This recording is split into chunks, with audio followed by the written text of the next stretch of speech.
Supreme Court of Arkansas Opinion, February 7, 1983. In comparing this death sentence with similar cases, as is our practice, we know of no other case involving multiple murders as cold-blooded, so brutal, so lacking in any trace of humanity as those committed by this person. Chapter 1.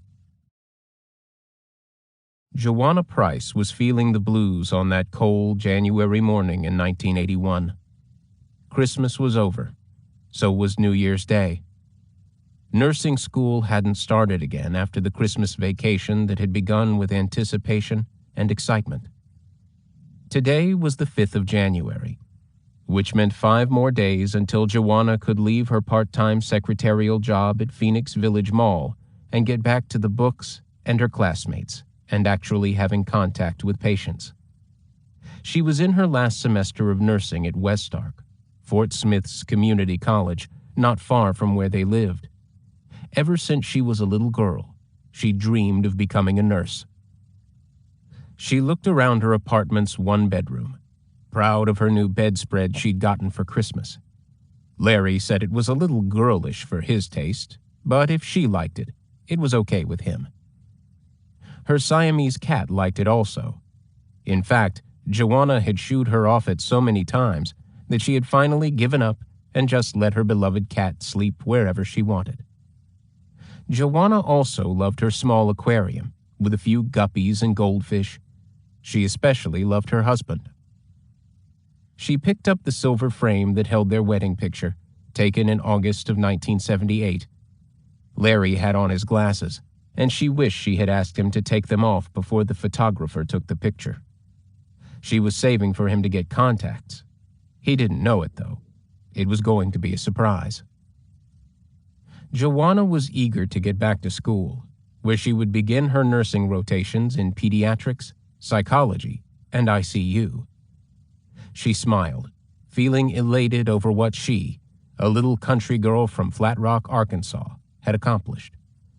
She came from an even smaller community than Larry. Lamar was big compared to Flat Rock. They had met in Lamar High School and dated from the 12th grade on. Everybody said they were a cute couple, and she guessed they were. They had fun together. Still did. She was shy, but Larry wasn't. She was short and he was tall. They were both brunettes with thick hair. They'd make pretty babies. She placed the picture back on the dresser and pulled out her underwear and pantyhose and began dressing for the day. Larry was out for a test drive with a man who had answered an ad Larry had placed in the Southwest Times Record to sell a 1979 silver and maroon Ford LTD. The car belonged to Holly Gentry, their friend who was part owner in the complex, Glen Holly, where they lived, and which they now managed. Holly was a neat guy, a good Christian who had befriended them almost as soon as he gave them the key to their first apartment in Fort Smith. She thanked God every day for his friendship. She and Larry talked so much about Holly over Christmas that her daddy said he wanted to meet this man with a girl's name. Joanna took a pair of khaki slacks and brown shoes from her closet and a white top from the middle dresser drawer she and Larry shared and continued dressing. She knew her husband and the man had returned because she could hear them talking in the living room. She hoped the man liked the car. She wished she and Larry could afford to buy it. One of their neighbors had told them that a man had come by on Saturday afternoon to look at the car. To tell you the truth, he didn't look like he could afford the car, he'd told Larry. But Larry just laughed and said, "Don't judge a book by its cover." The ad had been in the paper since the 16th of December, and it was scheduled to end on the 6th of January. Larry didn't want to have to mess with placing another ad and going through all the no-shows again. Joanna turned on the clock radio they kept on a little wicker shelf above the commode. KISR was playing 9 to 5, a song she liked. She glanced at her Timex watch and knew, right after this song, Fred Baker would give the weather. He always made things as dramatic as possible, whether it was a violent tornado coming, a raging flood, or a crippling ice storm. KISR was a popular music station, with a morning listening audience said to be 20,000 in the mornings and 18,000 in the afternoons. Everybody Joanna knew listened to KISR. Cloudy and cold today with winds out of the northwest. High in the low 40s. Better bundle up those kiddos heading back to school in Mountainburg, Rudy, Kibler, Chester, Figure 5, Cedarville, Sunset Corners, Pacola, and all areas in between. She chuckled at Fred Baker naming all the little towns on either side of the Arkansas River that separated Arkansas from Oklahoma. She switched off the radio, grabbed her heavy brown sweater off the chair where she'd tossed it the night before, and opened the bedroom door. "Good morning," she said. Larry was wearing his blue plaid shirt she'd given him for Christmas. His blue eyes really sparkled when he wore blue. "So how was the test drive?" Joanna asked.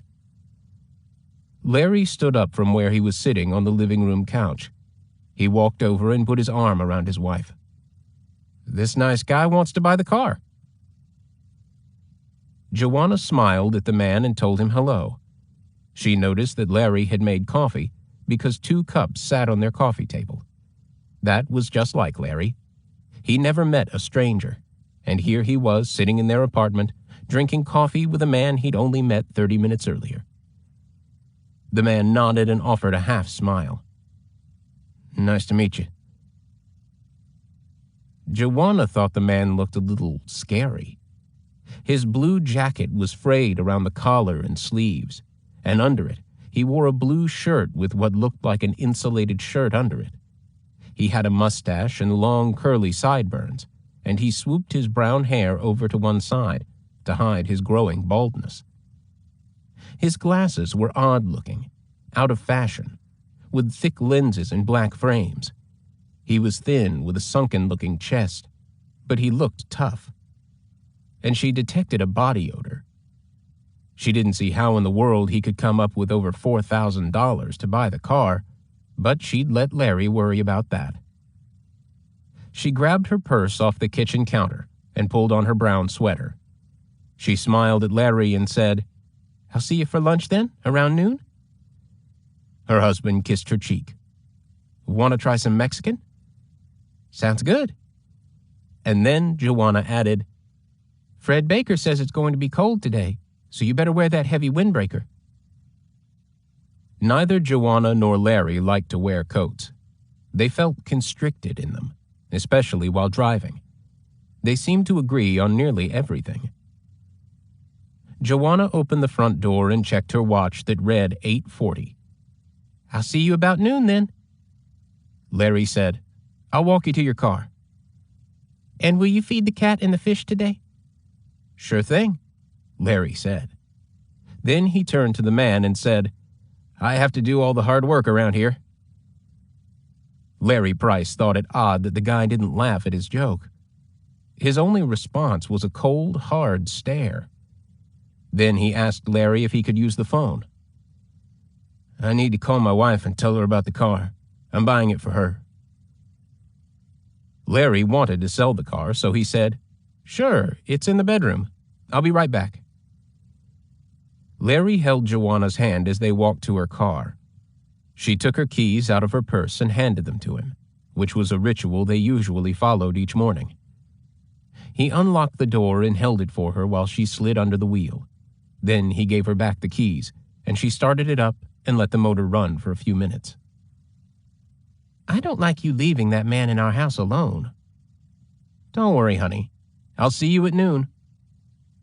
With that, Larry Price turned around and ran back inside his apartment. Thomas Simmons hadn't counted on meeting Larry Price's wife. When he knocked on the door that morning to inquire about the car, he was hoping to only talk to Larry. His plan was to ask for a test drive, dump Price off somewhere out in the country, and turn the car over to his buddy in Van Buren, who was going to buy it from him. John Dickerson specialized in stolen cars, and he'd already promised Tom $1,500 in cash if he delivered it to him on Monday afternoon. Tom supposed it was wishful thinking for him to assume that his plans would go like clockwork.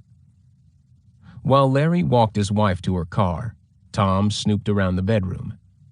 He found a checkbook in a drawer of the dresser, tore out the top check, and returned the checkbook where he found it. He sat down on the living room couch just as Larry walked back inside. "My wife says she wanted to see the car," Simmons said. "Would you mind if I drove it over to show her? She works at Central Mall, and I could run it over there right quick." "Gee, Mr. Simmons, I wouldn't feel right letting you drive the car without me. It's not that I don't trust you, but the car doesn't really belong to me. I'm just selling it for a friend, so I feel responsible." Simmons felt a little unsure of what he should say next. He fought to control his anger. "Guess I shouldn't have asked. All my life I've had to beg someone to trust me." "I'll be glad to ride with you, though. I've got nowhere to be until noon when I pick up Joanna at Phoenix Village, where she works. We're having Mexican for lunch. Then I'll have to be at work at 3. "Where you work?" "Baldor. I'm a machinist." "That a good job?" Larry Price smiled. "Oh, man, it's a great place to work. I've been there for over a year now." "I'm going to Westark. I want to get into computers. That's the coming thing, you know. I've got a bit of a natural talent for it," Simmons said. He was feeling confident that he could talk this Mr. Nice Guy Price back inside the LTD. "Well, you want to show the car to your wife?" "Yeah. You drive. That way it won't be my fault if we get into a wreck on the way to the mall." Larry Price laughed. "I'll be happy to let you drive." Thomas Simmons shook his head. "Nope. You've already told me in so many words that you don't trust me." He clutched the pistol he was carrying in his jacket pocket, pulled it out. "Come on, let's take that ride." Larry Price's face went white. His hands shook as he raised them. "Go ahead. Take the car." "Nope. You are going to walk out to the car and get in the driver's seat. Don't try to get away. All I really wanted was the car. It's gone too far now. I got to take you with me." Chapter 2. Joanna drove her little 2-door orange Maverick west down Grand Avenue, where traffic was heavy with mothers returning from taking their kids to school and other workers who had to be at work at 9 o'clock. She put her left blinkers on and turned south on Greenwood Avenue, past Sally Ann's, and on the other side of the street, Lejean's Gifts, Dorothy's Dress Shop, and Vivian's Bookstore. Around the corner on Park was the Corner House that served the best sandwiches and salads in town. All the Northside High School kids could walk there on their lunch hour. Joanna and her friends from school tried to go there at least once a month, especially after big tests. She turned west again on Rogers, past the Immaculate Catholic Church at the Y, and turned south on Towson Avenue with its pawn shops and used car lots. 7 minutes later, she parked at the Phoenix Village Shopping Mall's entrance where the business offices were. She stayed in her car an extra 5 minutes, listening to the trucks whizzing behind her on Wheeler Avenue. She sure did hope she could shake this funny feeling she was having. After looking up depression in one of her textbooks, she decided it might have something to do with her periods or the anxiety she felt about her last semester of school and graduation. She opened the door and locked her little car. She put on her biggest smile and tucked her head against the cold wind that whistled across the parking lot to the offices of Mr. Jewel Morris and Mr. Howard Gentry, who co-owned the mall. Her day began at 9, and she was 5 minutes early. She liked everybody she worked with, including the owners, whom she admired greatly. They were both country boys who'd worked hard all their lives and now owned this beautiful mall. Mr. Jewel Morris, Jr. was the son of school teachers Jewel and Nita Morris, who'd taught in little country schools all around Crawford County, across the Arkansas River from Fort Smith, which was in Sebastian County, where she and Larry lived. Mr. Morris had grown up in a little community called Kibler and gone to high school in Alma, a little town east of there. He went to college at Fort Smith Junior College, which became West Stark Community College, and got into the NROTC program shortly before Pearl Harbor. From there, the Navy sent him to other colleges, where he ended up at Harvard University. "Pretty good for a country boy from Kibler, Arkansas," he liked to tell people. "I didn't have one bit of trouble keeping up with that Harvard bunch." Mr. Howard Gentry was also born in the Kibler area. In fact, the elder Mr. Morris had been one of his school teachers. Mr. Gentry worked in the oil business in Arkansas, Oklahoma, Louisiana, and ended his oil business career in Venezuela. Always a hard worker, he saved his money and eventually returned to Crawford County and built a ranch around Cedarville, another little town north of Van Buren, which was the county seat of Crawford County. He then got into real estate construction that led to the first shopping mall in the state of Arkansas. Joanna knew that both men were devout Christians and practiced their faith daily. The Lord had definitely smiled down on them. She and Larry often talked about the two men who'd both been born in Little Kibler. "We'll have to take a drive down there some Sunday after church," Larry often said. "You know, just to see what it's like, with all its beautiful farmland." Joanna walked down the long hallway to the offices and opened the door. "Good morning, everybody," she said. "You guys ready for me to make the coffee?" Like always, Holly Gentry was the first to speak. He was always quick to tell the cute little things his boy Jeremy, who was 5, had done. He was the carbon copy of Holly. Jeremy liked to go fishing with his daddy and ride horses on the ranch his granddaddy owned. His little sister Robin was just a year old, and she looked and acted like her mama, Debbie. Their children called Jewel Morris Uncle Jewel, even though he wasn't their uncle. It was a nickname of love. While Joanna waited for the coffee to perk, she listened to Holly talk about his son, and she hoped she and Larry would one day have a family as sweet and nice as Holly's. Holly took the cup of coffee Joanna poured for him. "Are you anxious for school to start?" he asked. "You know I am. I'm afraid my brain has turned to mush."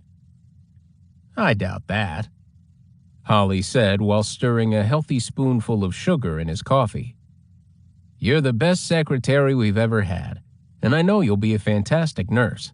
The best to ever graduate from West Stark. We're all real proud of you, girl." Joanna could feel her face blush. She hadn't yet learned how to accept a compliment without being a little embarrassed, so she changed the subject. "Holly, you'd better get on down to your store. Who knows how many folks will come in today to buy a Razorback shirt." Holly's store was named Sueyville, in honor of the cheer Arkansas fans yelled for their Razorbacks, "Woo Pig Suey." He flashed his $1,000,000 smile that had won over men and women since he was 5 years old. "Eddie Sutton will win the Southwest Conference this year," Holly said. "With Scott Hastings and U.S. Reed playing like they are, I'm really pumped. I've got a friend who has season tickets, and he and I have split the cost. Debbie thinks I'm crazy, but man, oh man, I love the way these guys play defense." "How about them Hogs?" Mr. Howard Gentry called out as he walked down the hall just outside the office. Holly answered with a "Woo Pig Suey." Joanna laughed. It seemed the whole state of Arkansas was obsessed with sports. Lou Holtz had been the football coach for 4 years, and the fans weren't happy over his performance, but Eddie Sutton was like a king. Fans went wild over Sutton. Holly had graduated from the U of A and had played college baseball at West Stark. He was downright crazy over sports. In fact, Joanna thought Holly Gentry was downright crazy with life. She bet he'd never felt depressed for one day. "Oh yeah, Holly, I almost forgot to tell you.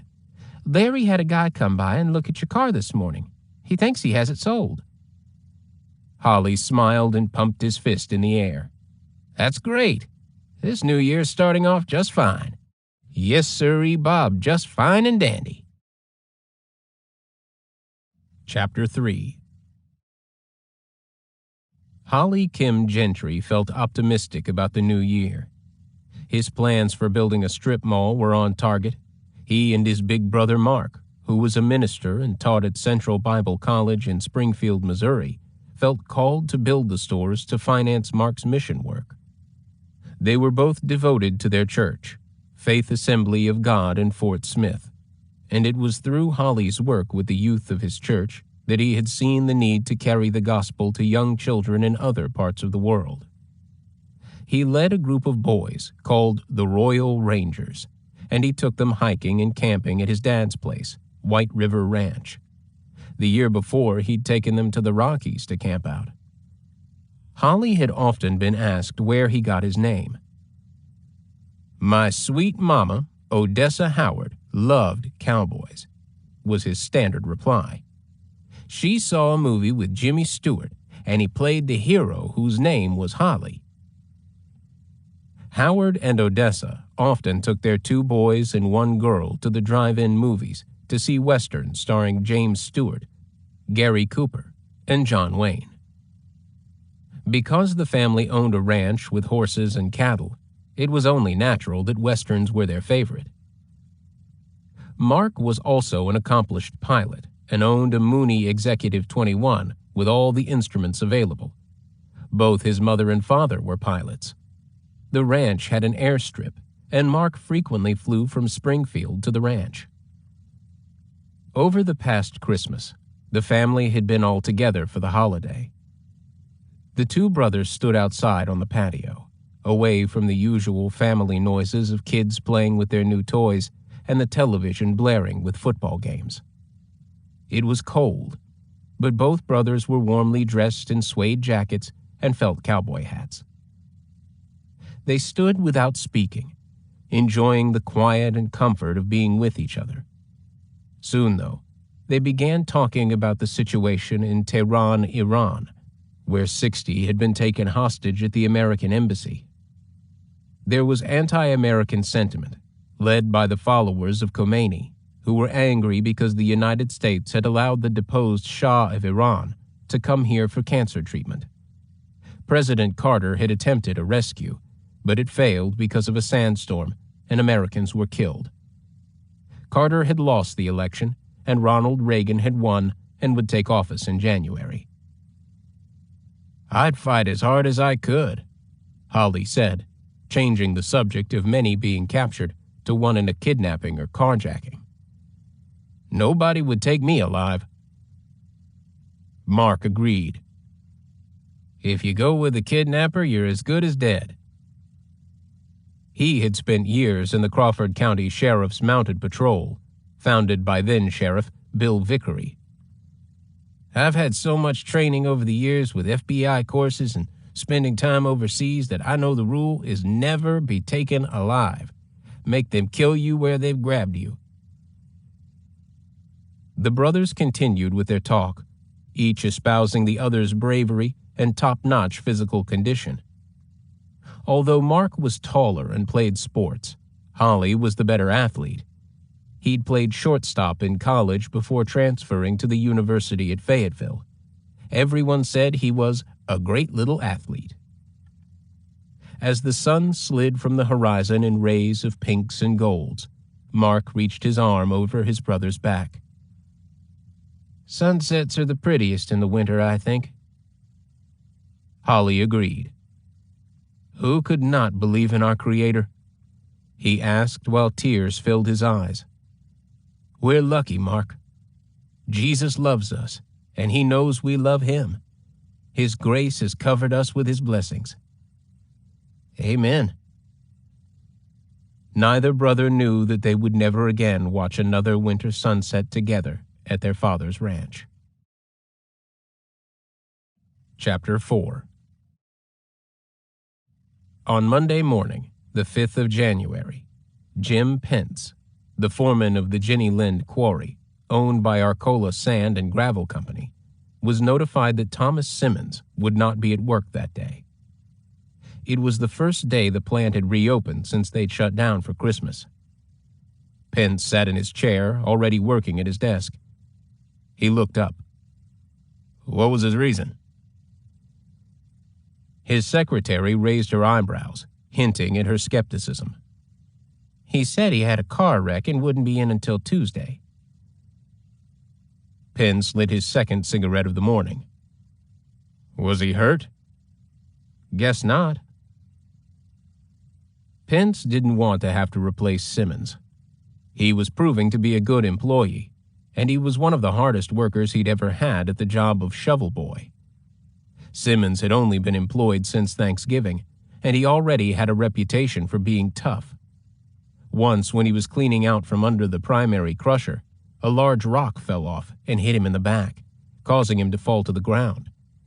He just got up, put his hard hat back on, and kept working like nothing had happened.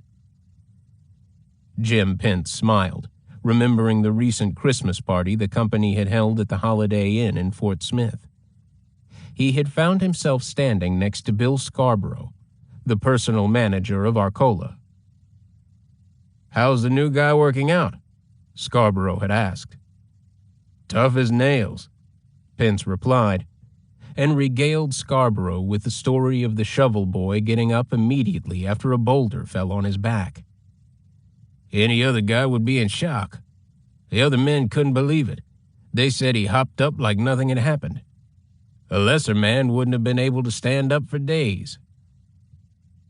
Scarborough had laughed loudly, causing his wife Pam to wonder if he'd had a little too much eggnog. You know, I called the employment office looking for someone to work that shitty job. It's a hard job, man, and it's hard for me to find someone to work it. Pence had nodded and said, Yeah, they come and go pretty fast. Well, the employment office routed me to a federal probation officer who was looking for a job for his guy who'd just gotten out of prison. Yeah, he knew you were desperate. The probation officer told me about Simmons. He'd been paroled and was staying with his sister in Kibler. He needed to find him a job. So? Pence asked. I guess you needed a guy and there wasn't nobody else. It's a SLJ for sure. Bill laughed. Yep, it's a shitty little job. No two ways about it. The federal guy knew it too, he said, slapping Pence on the back. I'm glad it's working out for you. I guess everyone deserves a second chance. I've been taking him down to the Jenny Lind store and having him try out one of those tuna fish sandwiches everybody loves so much. He works so damn hard. I tell him he needs to take a break, smoke a cigarette every once in a while. We've had some heart-to-heart talks, and I like the guy. He deserves a chance to change his life. His sister thought so too, I guess. Simmons told me he'd fried fish for his sister and her boyfriend at a fish fry-up at Lake Fort Smith. The word fish caused the subject to change quickly. Just the word set off a yearning each man had to once again be fishing in a boat on a lazy summer afternoon. Then they walked over to a table covered with a green cloth and decorated with red poinsettias. They sat down with their wives and enjoyed their meal of prime rib. Each asked for another cup of eggnog. They exchanged fishing stories. Some were even true. In Greenwood, Arkansas, a little town south of Fort Smith, Ray Tate crawled out of bed on Monday, January 5th. He patted his belly, reassuring himself that the diet he'd started immediately after Christmas was helping him shed the pounds he'd gained over the holiday. He was 33 years old and weighed 180. He had the red brick house to himself, his wife, Anita Ruth, and their kids, Tony and Christina, had already left for work and school. He had a good marriage. They had been high school sweethearts in Siloam Springs. Their relatives still lived there, and they visited often. Tate had a weight limit he had to follow with the Fort Smith Police Department, where he was a detective. He was also a master sergeant with the Arkansas Air National Guard Reserves as a recruiter. With reddish-brown hair and a smattering of freckles, Tate was the obvious target of redhead jokes. He was a likable guy and didn't mind the teasing. In fact, he gave as good as he got. Work started at 3 that afternoon, and he dressed in a white shirt, blue tie, gray trousers and sport coat, and black boots. His pistol, handcuffs, and badge were in place on his belt. He grabbed his cigarettes and a ballpoint pen and pencil set from the top of his dresser and placed them in his shirt pocket. After tucking his compact New Testament Bible and a small red notebook in the pocket of his tan overcoat, he grabbed his keys and headed out the door. His third cigarette of the day, Vantage brand, was already between his lips as he traveled down Highway 10 toward the Fort Smith Police Department. He always enjoyed his drive to work on this stretch of road. There were few businesses and only a few homes dotted the countryside.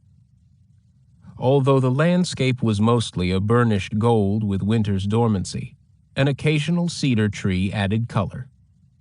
And on fence rows lining the highway, shrubs with bright red berries looked like Christmas lights. He made a note to himself to go by the Fort Smith Public Library that was near the police station. He'd ask one of the nice ladies who worked there what the name of those berries was. If they didn't know, they would soon find out. He thought it would be great to work in a place where all you had to do to find answers to questions was open a book. He drove a few more miles, when suddenly he hit his palm on the steering wheel. "Damn," he said. He'd have to turn around and go back home. He'd forgotten his flashlight. Chapter 5. Simmons leaned his back against the front door, with his left leg bent at the knee on the seat.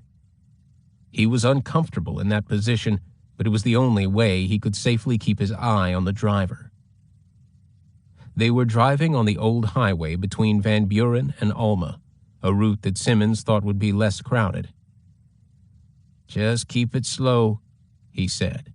"Don't get over 50. "What are you going to do?" Larry Price asked for the 10th time. "Please don't kill me." "I ain't going to kill you. Damn it, straight to hell. Keep quiet and let me think."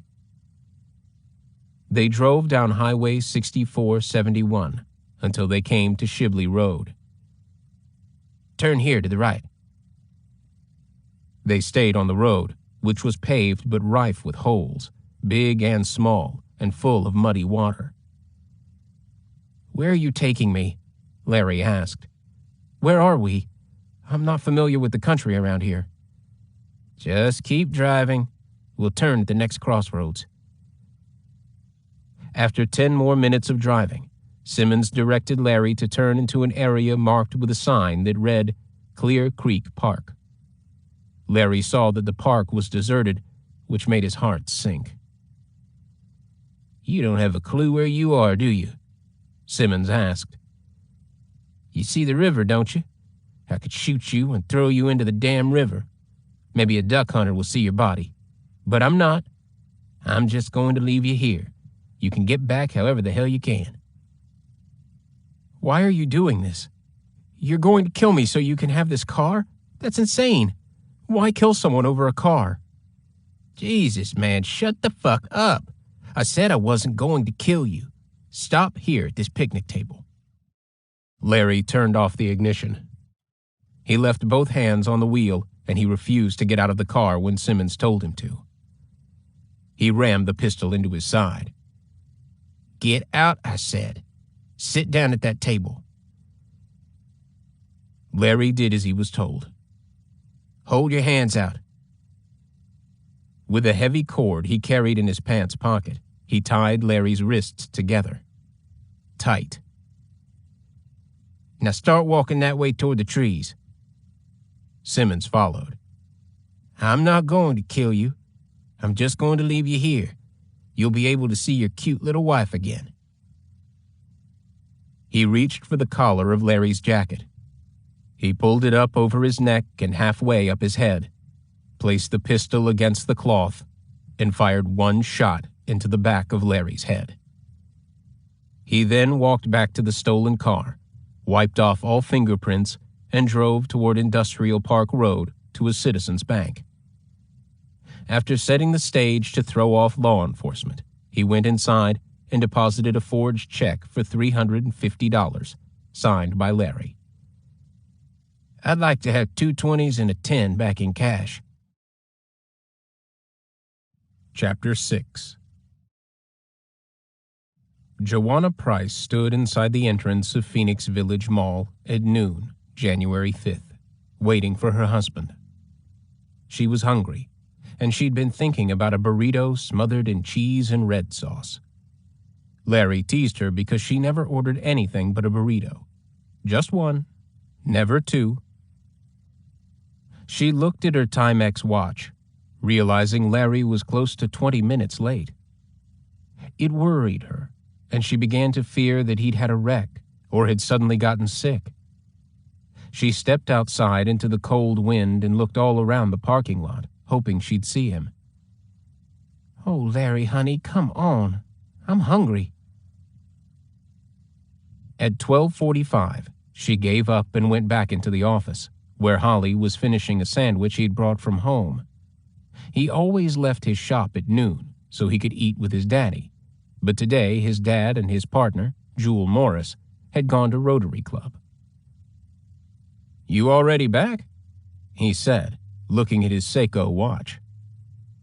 "No, Larry didn't pick me up. I'm worried sick. I'm going to call my neighbor to go check on him." With that, she picked up the phone and dialed the number of her friend, Carol Gilbert, who lived in the same apartment complex. "Hi, this is Joanna." She knew Carol worked nights and that she was probably just getting up. "I'm sorry to ask you, but do you mind walking down and see if Larry's home? He was supposed to pick me up for lunch and I'm worried. And see if that car we had for sale is still parked out front." Joanna gave the office number to her friend and hung up. Tears began to fill her eyes, and she reached for the Kleenex she kept in the top drawer of her desk. When the phone rang, Joanna jumped, but she picked it up before the second ring. "Yes, Carol?" "I called and got no answer, and then I went down and knocked on the door, a bunch of times. Your cat peeked around the curtains on the front window and just about scared me to death." "What about Larry's car? Was it there?" Larry always parked in a certain spot, and that's where it was when she left him earlier that morning, when she left him with the man who was looking at the car. "Oh, Lord, that guy was pretty rough looking." "Yes, Joanna, Larry's car is definitely there, but the car he was selling is gone." "Oh, Lord, Carol, I'm really worried. This is not like Larry." She said goodbye to Carol and tried to think where he could have gone, and if he would have driven the LTD if something had happened to his car. "I'm going to call Larry's parents in Lamar. Maybe something's happened at home. It's long distance, Holly, but I'll pay for it." "Don't be silly, Joanna," Holly said. "Call whoever you need to call." She placed the call to Larry's parents first. She tried to hide the alarm in her voice, but when her mother-in-law answered, her voice broke. "I'm sorry to call you, but have you all talked to Larry? He was supposed to pick me up for lunch, but he didn't come or call me at work. I'm just worried, and I thought you or his dad might be sick." When they told her they hadn't heard from their son, Joanna began to cry. "I'm sorry," she said. "But it's not like Larry did not pick me up when he's supposed to." Mrs. Price asked Joanna if she'd called Baldor, where Larry worked. "You know, they might have called him to come in early, and he didn't have a chance to call you. I'm sure he's okay. You call his work." Joanna wasn't sure if she should call Larry at work.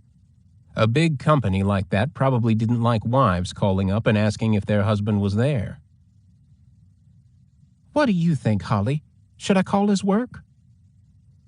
Holly was already looking up the phone number for Baldor in the phone book. "Baldor's got a wonderful reputation for taking care of their employees," he said. "Larry works in the department that works on end plates, correct?" "Yeah, he's a machinist."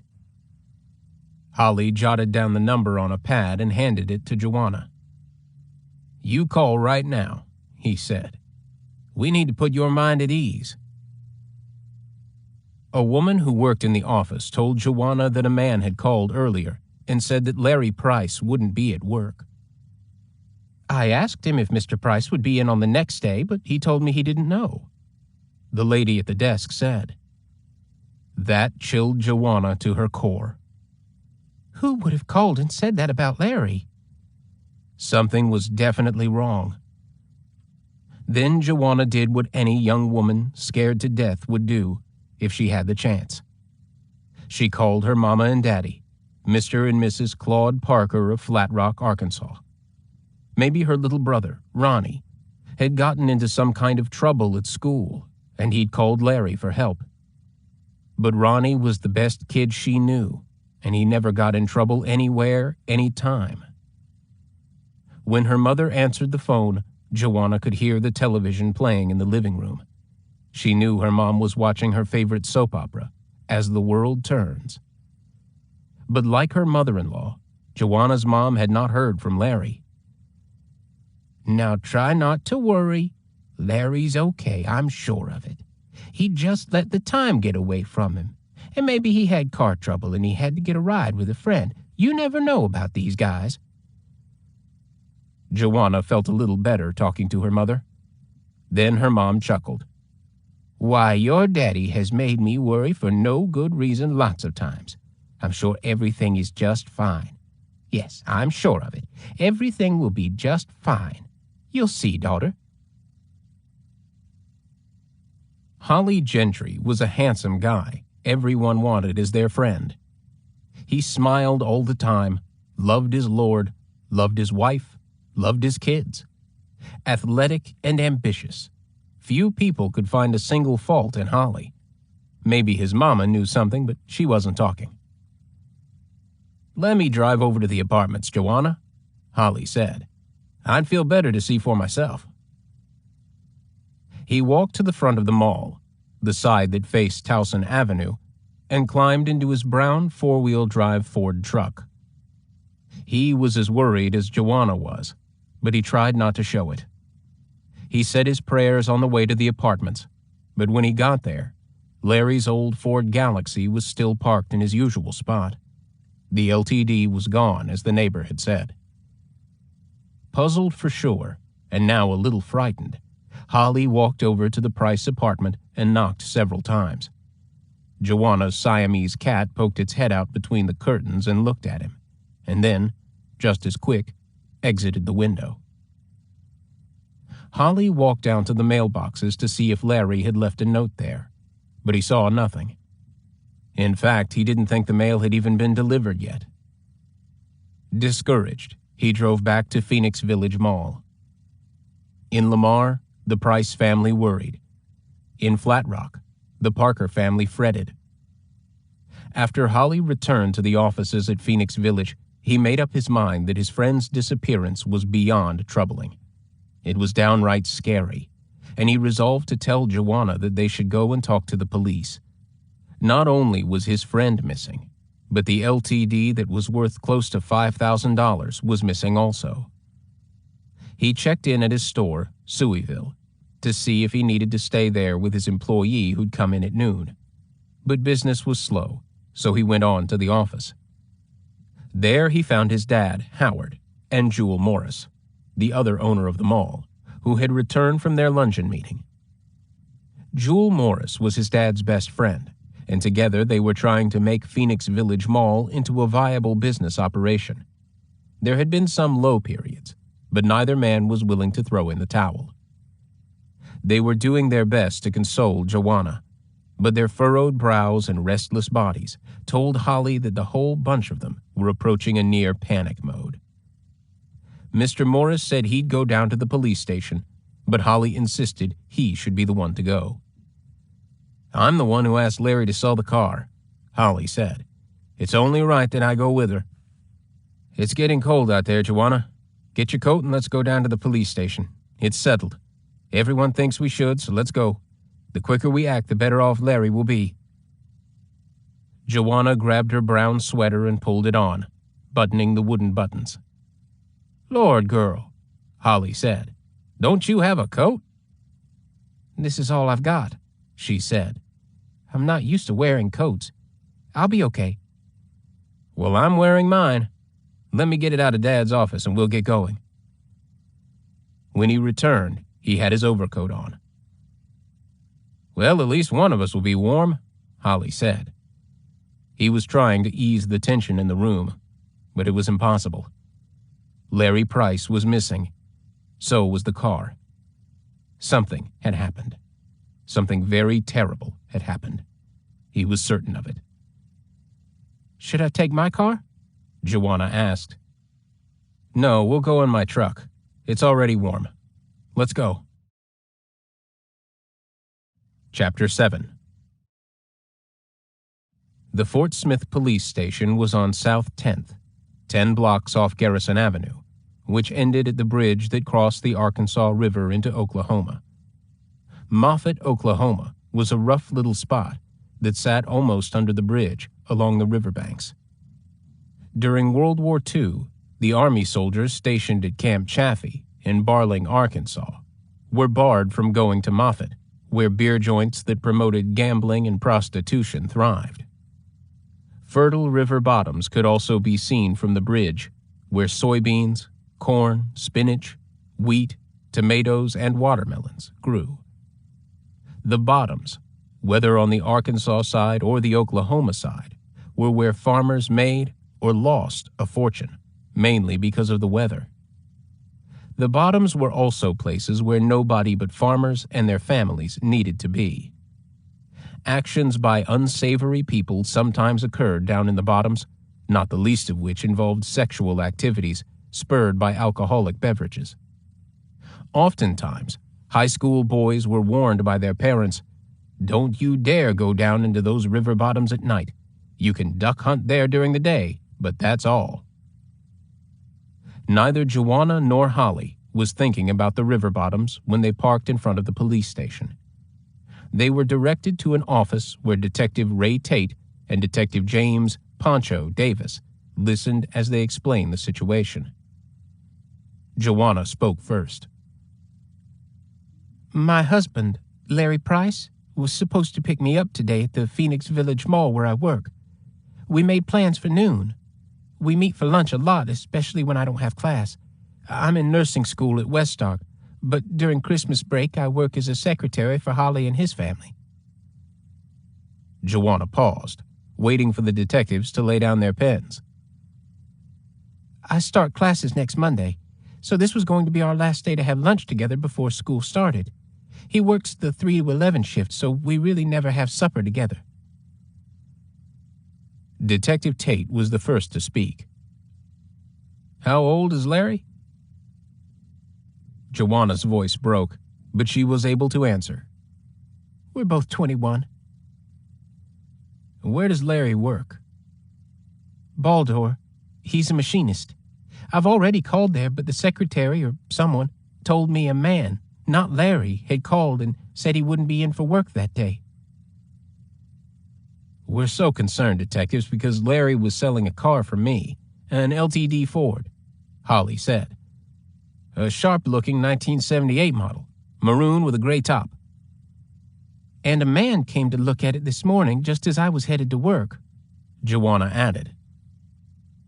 Ray Tate was thinking all along that this Price guy maybe had a girlfriend. But when Joanna mentioned the man who came about the car, his pulse quickened. He felt the hairs on the back of his neck rise. What did this guy look like? Joanna gave a description the best she could remember. He was in his 40s, skinny, thinning brown hair, sideburns, wore glasses and had a mustache. He seemed dirty to me. What else do you remember, Mrs. Price? Asked Tate. He said the car was for his wife, and he asked to use our phone to call her about the car. Holly said, Larry's car is at the apartment, but the LTD is gone. I went there to check, but Larry's not there." "And the time you last saw your husband?" Tears slid down Joanna's face, which she wiped with her sleeve. "About 8:40 this morning." She was desperately afraid she'd never see her husband again. She'd be lost without him. She sobbed quietly, covering her face with both hands. The 3 men in the room were powerless to help her. Holly felt like crying too. "This is all my fault," he said. "I asked Larry to sell the car." Pancho Davis cleared his throat and reminded everyone in the room that the police would get to work and find Larry Price. "Maybe this guy let Larry out on some back road and is taking the car to California. Who knows? Do you happen to have the papers on the car with you, Mr. Gentry? We'll get an APB out on it as soon as we have the license plate and VIN number." "All that paperwork is at our apartment," Joanna said. "I know right where it is."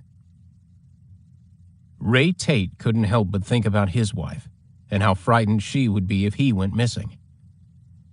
"Let's finish up this report," Tate said, "and then we'll go over to your apartment." Pancho looked at his watch. He remembered he had a meeting at 6 o'clock at Belle Grove that he couldn't miss. "Ray, you go with them to the apartment and get back to me here around 7, okay?" "Sure thing." It was between 5:30 and 6 when the police report was finished. Detective Tate walked with Joanna and Holly to the front door. The sun was setting, and some drivers had already turned on their car lights. The temperature had fallen in the last hours, and the forecast called for a low of 22 degrees. Tate shook Holly's hand and smiled at Joanna. "Y'all go ahead to the apartment, and I'll meet you there in my car. It's parked over in our parking lot." Before Detective Tate left, he walked to the radio room and told Janie Brannon, one of the dispatchers on duty, that he was going to a location to take a missing person report. "We suspect foul play, and I'll give you the location when I get there," he said. He then walked to Unit 30, climbed in, and lit another cigarette. He made sure he had his notebook with him before he started the car, a light blue Ford LTD that was unmarked, without any wire or glass that separated the front and back seats.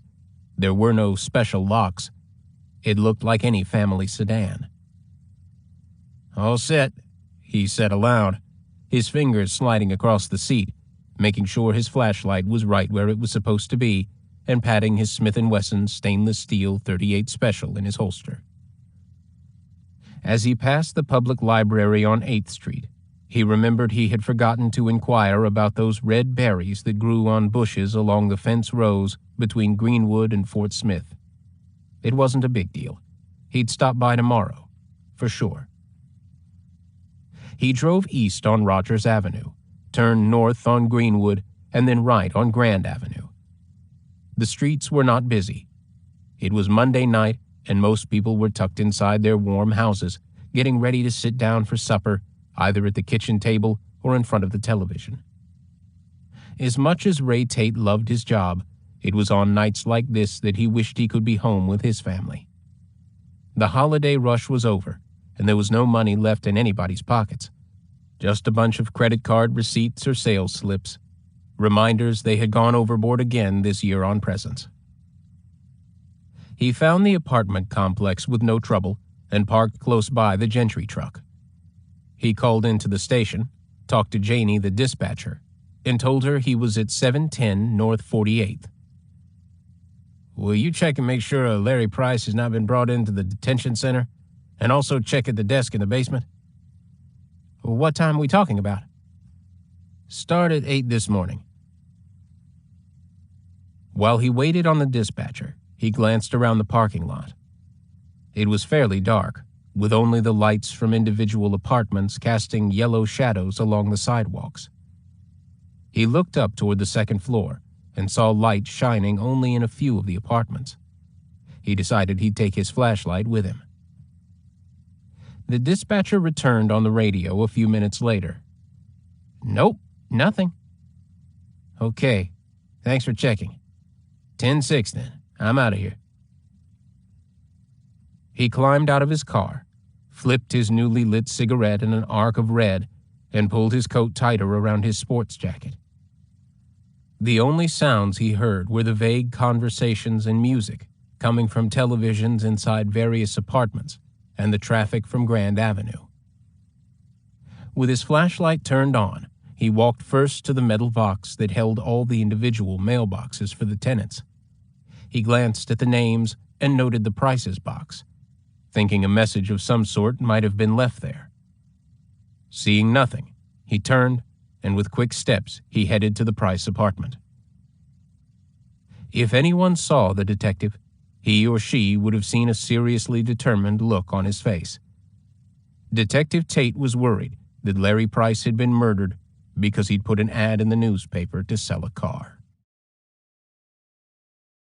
Chapter 8.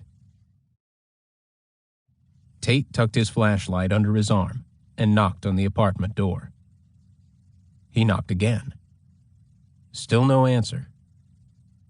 He knew Holly Gentry and Mrs. Price were there because he saw Gentry's truck. He knocked again, and after the third try, he turned the doorknob. The apartment was dark, and he reached around the doorframe, his fingers searching for a light switch. The ceiling light came on, and the first thing Detective Tate saw was a revolver pointed at him. Tate held his arms in the air. "What's going on here?" Thomas Simmons had come back to the Price's apartment to wait for Joanna to come home. She'd seen him and could identify him, so Simmons knew he had to get rid of her. "Damn," he thought. "This whole thing has snowballed into something I never dreamed of." He hadn't wanted to kill anyone. He just wanted to steal a car, sell it, and be able to pay his college tuition. He wanted to change his ways, make his family proud of him. But now he'd already killed Larry. He wasn't expecting anyone to arrive with Joanna. She brought Preacher Boy, and now here was a cop.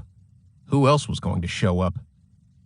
How many people am I going to have to kill to cover this all up? Simmons grabbed Detective Tate's gun and handcuffs. "Don't try anything you'll regret."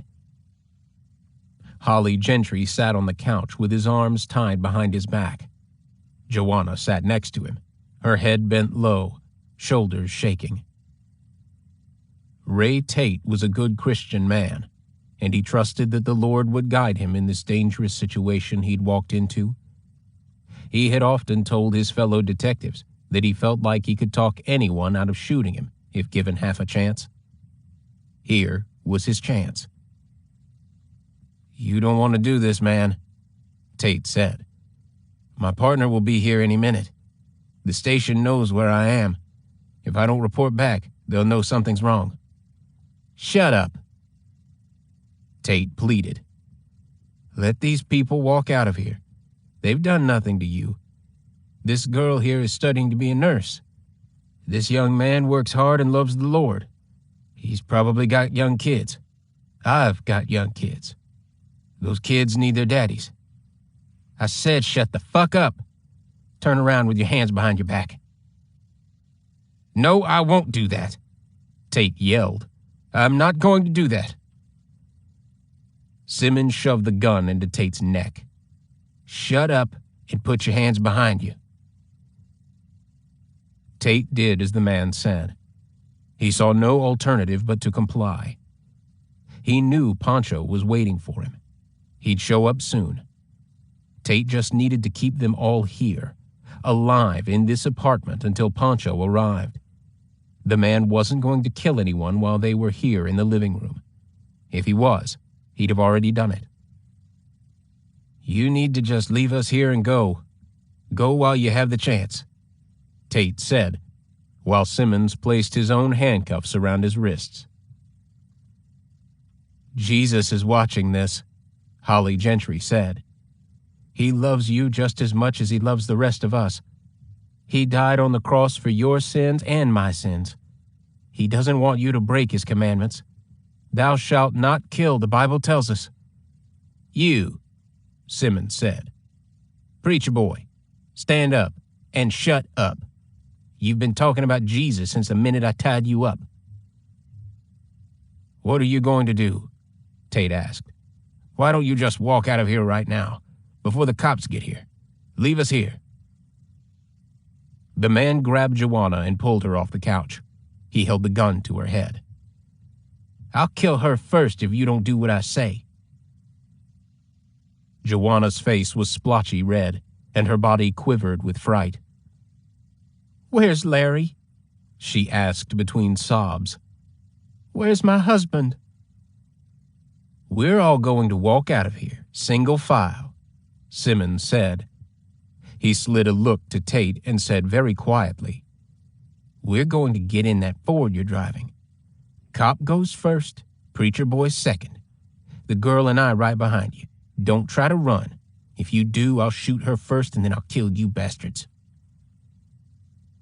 Simmons pulled Joanna with him as he opened the front door and looked out. "Okay, cop, you lead the way. Lie down on the floorboard in the back seat. Preacher boy, you lie down on top of him. Do exactly what I say or I'll kill all of you." When they made it to the Ford, Tate balked. He tried valiantly to get out of the cuffs, but they were tight and cut into his skin. He knew the man wouldn't shoot out in the open, and he wanted to save the lives of Gentry and the girl. Simmons pushed him, but Tate didn't budge. This time, Simmons knocked him on the head with his gun. It hurt like hell, but he still wouldn't move. Simmons grabbed Gentry and told him to get in first. "No, I won't go. You'll have to kill me out here where everyone can hear and see you. I won't go." "God damn it, I'm not going to kill you. I'll let you go. I promise. Now get inside that car." Gentry was praying, begging Jesus to stop this man, pleading, "Our Father who art in heaven." Tate said to Gentry, "Go ahead, buddy. I think he'll let us go. He just doesn't want to be caught here with us." All the time, Tate was plotting. "If Holly Gentry lies down first, I'll have a better chance of reaching his ropes to untie him." Chapter 9. Pancho Davis, the detective who was Ray Tate's partner, returned from his 6 o'clock meeting and checked in with the dispatch officer. He went to his office, halfway expecting to see Tate sitting at his desk. They'd been working on a robbery case and were close to solving it, and they were going to meet again around 7. Pancho waited a few more minutes and then decided he'd just drive over to North 48th Street to see if Tate was still there. He only drove by, but since he didn't see Tate's car, he didn't stop. He figured they must have passed each other going or coming. As he drove back to the police station, Pancho began feeling a little uneasy. If his partner was going to be late, he'd have called him on their radio. Ray Tate was a good cop, and not one to blow off a partner by not notifying him. When Pancho returned to his office, he got a phone call. "Detective Pancho Davis," he said upon picking up the receiver. "This is Burl Price, Larry's dad?" "Yes, sir." Pancho's heart skipped a beat at hearing the voice of Joanna's father-in-law. He sounded as if he were about to cry. Pancho cleared his throat and said, "I helped fill out the missing person report on your son. How can I help you?" "We were supposed to meet Joanna at her apartment, but she's not there. She called us this afternoon and begged us to come to Fort Smith."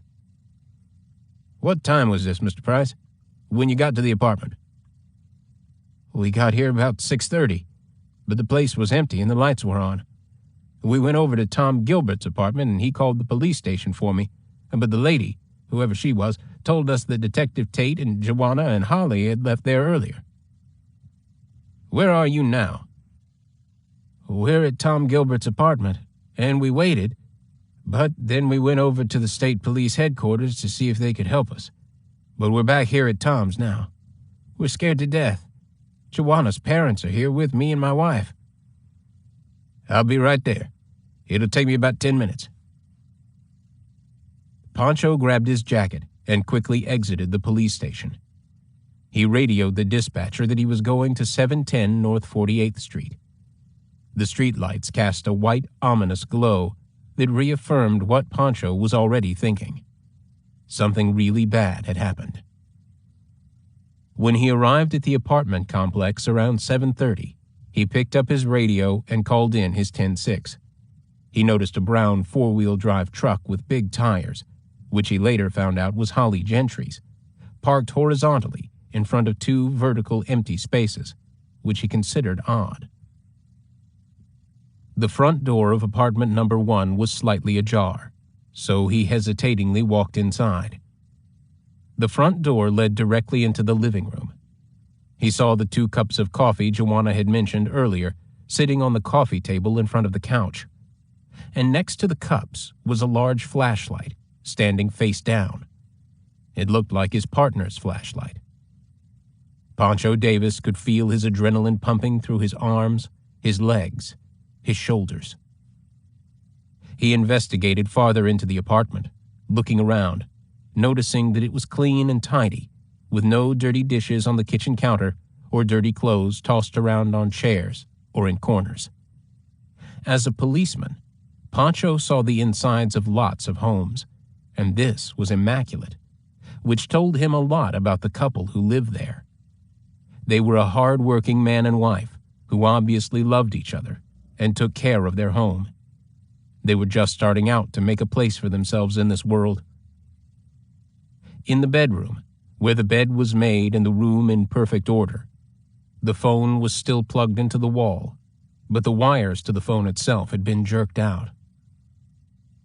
Since Joanna had told the detectives earlier that she knew where the papers were to the Gentry car that was for sale, Pancho looked around to see if he saw any envelopes or manila folders lying around that looked like they might contain important papers. But he saw nothing. With his heart racing, he walked across the apartment yard to a home on Alabama Street and asked to use their phone. He called the police station and asked for an alert to be put out for the missing detective Ray Tate, Joanna Price, Holly Gentry, and, of course, Larry Price. He didn't want to use his radio and alert whoever had stolen Tate's unit and kidnapped the threesome. He also asked that a team be sent out to the apartment to take fingerprints and perform other investigative procedures. Then he walked back to the apartment complex where he found the elder Mr. Price and gave him the bad news. "It looks like Detective Tate's police car is missing. His flashlight is on the coffee table. The phone's torn up. I've just called the station and we've put out an alert. My guess is they've all been kidnapped. But we'll find them. My God, we'll find them." Chapter 10. Joanna sat in the front seat while Simmons drove. He held her head in his lap, pushing it deep into his groin area. She could barely breathe between sobs she couldn't control, and she was afraid she'd vomit because he smelled bad. "Shut up! Shut up!" Simmons yelled while steering Tate's police unit with his other hand. He knew Gentry and Tate were whispering to each other, plotting a way to get control of the gun. The pistol he'd borrowed from his sister's boyfriend, Squeeb, lay on the seat next to him. Tate's gun and holster were tucked under the driver's seat. "I'll kill her if you boys make a move," he told them over and over. "I'll splatter blood and brains all over this car, and then you two will be next." Tate, the heavier and taller of the two, lay on top of Gentry. He whispered, "I'll try to turn on my side. You try too." "I can't. You're too heavy, and we're packed in like sardines back here." "Then try again to see if you can use your legs to lift us up." "I'm going to roll to the right. Hey, you see if you can roll to the left. Maybe my hands will be close enough to yours. Then if I can just get the ropes off your hands." But Simmons had the front seat pushed back as far as it would go. They tried to roll until they were exhausted. They were too tightly wedged behind the seat, and Tate's weight kept Gentry's body glued to the floor. Finally, the detective whispered to Gentry, Conserve your strength. Once we stop, I'll try to knock him down after I get out of the car. I'll wait until he gets you out. Let's both jump on him, and then once he's down, we'll split up and run for help." "What about Joanna?" "She'll be inside the car. While I'm getting out, you tell her what we're going to do and for her to lock all the doors. And if he leaves the key in the car, to hightail it out of wherever the hell we end up." "Okay," Holly whispered. "Let's pray." "Hell, man, that's what I've been doing." The road was smooth below them, so Tate figured they were on the interstate. He heard big trucks pass them. If they could just be seen, maybe one of the truckers would help them. Tate estimated they'd been traveling about 15 or 20 minutes. The car slowed down, then stopped. Not completely, sort of a rolling stop, so he figured they had come to a stop sign. The next road was rougher, and for a few miles the inside of the car was dark. No lights from anywhere shined in through the windows.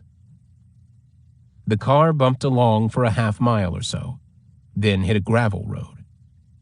Finally, the car stopped, and Simmons exited through the driver's side door. Joanna was still crying. "Stay put," he told her, taking both guns with him. It was cold. No lights could be seen in any direction.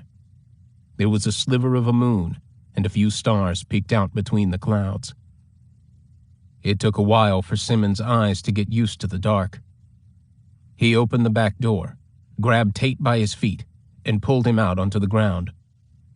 "Stay down and don't roll over." Tate's face lay down on bare earth. He smelled fertilizer. Maybe spinach. He knew they were in farmland, a field. Nobody would ever find them out there. While holding his boot on Tate's back, the man grabbed Gentry's ankles, pulling off one of his shoes and sock as he dragged him out of the car. "You stay down too. Don't move a muscle."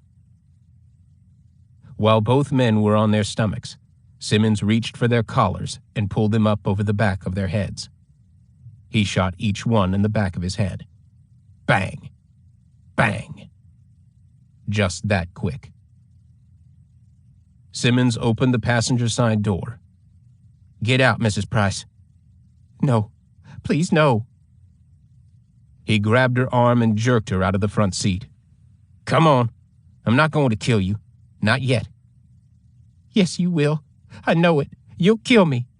She screamed and fell on the ground. "Come on, bitch." "Before you kill me, tell me where my husband is. Did you kill him?"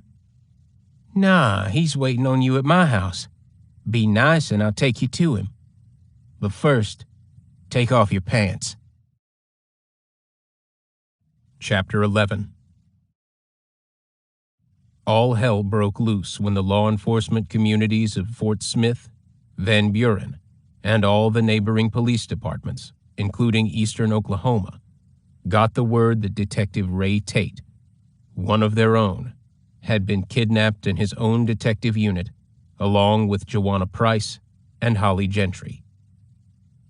Patrol cars were called off their usual routes and told to begin searching for a light blue 1978 Ford LTD, as well as the 1979 silver and maroon Ford LTD that belonged to Holly Gentry. Authorities from around the area met in Fort Smith Police Chief Henry Oliver's office, mapping out a plan for the search. Fort Smith Police Captain Ralph Hampton and Major Bill Young were there, as well as Sebastian County Sheriff Bill Cothran. Each man was desperately trying their best to determine where to look for the kidnapped victims. They had men combing all the major highways leading into and out of Fort Smith on either side of the Arkansas River. Ironically, the Fort Smith Board of Directors was meeting on the following Tuesday night to consider a pay raise for the police department. Along about 10 p.m., Fort Smith police officer Danny Honeycutt was driving through Central Mall, a shopping center on the eastern side of Fort Smith. He had already had a busy night because he was sent to the Price apartment to bring back items to be fingerprinted: an ashtray, the phone, 2 coffee cups. After tagging the evidence and bringing it back to the station for safekeeping, he'd continued with his regular duty. He was patrolling on the side of Central Mall that bordered Waldron Road when he spotted, parked in the vicinity of the mall theater, a Ford LTD that resembled the car belonging to Holly Gentry, the maroon over silver car that Larry Price had shown to an unnamed man earlier that Monday morning. The car was 400 feet northeast of Osco Drug, somewhere halfway between the mall theater and the drugstore. Honeycutt parked next to the car, checked the license tag number, and radioed the station. Within minutes, several police officers, including Detective Pancho Davis, arrived at the scene. The car was locked, so they arranged for a locksmith to open the doors. They also checked to see if perhaps Larry Price was in the trunk. And if he was he dead or alive? Every cop there held his breath. The trunk, save for a spare tire, was empty. The car was taken to the police garage to be fingerprinted and processed for fibers, hairs, blood.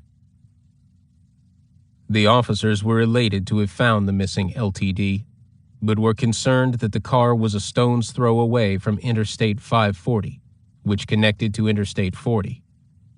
Had the kidnapper ditched the LTD and sped away in another car, with or without Larry Price, on Interstate 40? If so, he could be in Tennessee or Texas by now. Less than 2 hours later, a Van Buren police officer, Michael Simmons, spotted a light blue LTD that matched the description of Detective Ray Tate's police unit. It was parked at the Union 76 truck stop on Highway 59 and Interstate 40 in northern Van Buren. Officer Simmons noticed right away that the car was very dusty, with dust on the hood and even more on the back bumper. He radioed his findings to Fort Smith Police Department and asked them to bring a spare key so they could get inside the car. He also wondered when Tate's unit had last been washed. All the dust seemed very critical to the officer. Had it been washed recently, or was it overdue for a trip to the car wash? Detective Pancho Davis rushed to the truck stop, which was a big operation with a restaurant and lots of parking spaces for cars and huge 18-wheeler trucks. Tate's car was parked about 50 feet from the restaurant and 90 feet from the service garage. Pancho recognized the dusty car immediately, and he was sure that Detective Tate's car had been cleaned when he left the station earlier that night. Inside, on the dashboard, he found Tate's notebook and a pair of glasses that Pancho recognized as belonging to Detective Tate. There was also a matchbook with the name Good Value printed on it. "Let's pull this car into a bay and dust for fingerprints," Pancho barked. "Then put it on a hydraulic lift to look underneath it." Pancho realized if he hadn't gone to that meeting he had to attend, then he would have been the detective who went to the apartment instead of his friend Ray Tate. It could easily be Ray looking for him instead of the other way around. 3 policemen examined the underbelly of the car. By this time, photographers who had been listening to the police scanners arrived on the scene and shot pictures that would appear in newspapers in Arkansas and Oklahoma the next day. A tragedy like this affected all lawmen, all parents, all brothers, all sisters, all wives, all children. They discovered dirt and sand under the belly of the car. Also, there were tufts of grass that looked like the kind that grew in fields along the river bottoms. Officers obtained the mileage figures of Tate's unit when he left the police station at 6 that evening and compared it to the mileage found on the automobile's mileage gauge at the Union 76 station. It turned out to be 57 miles. They took a map and drew the circumference that would equal those 57 miles and vowed that by daylight, January 6th, more than 100 officers and volunteers would be searching riverland either in Arkansas or Oklahoma. Ray Tate would have left a trail or a clue if he'd had the chance. He was that kind of detective, and he would have fought against capture unless he thought not doing so would save others. Officers were hoping they would find something Tate had dropped.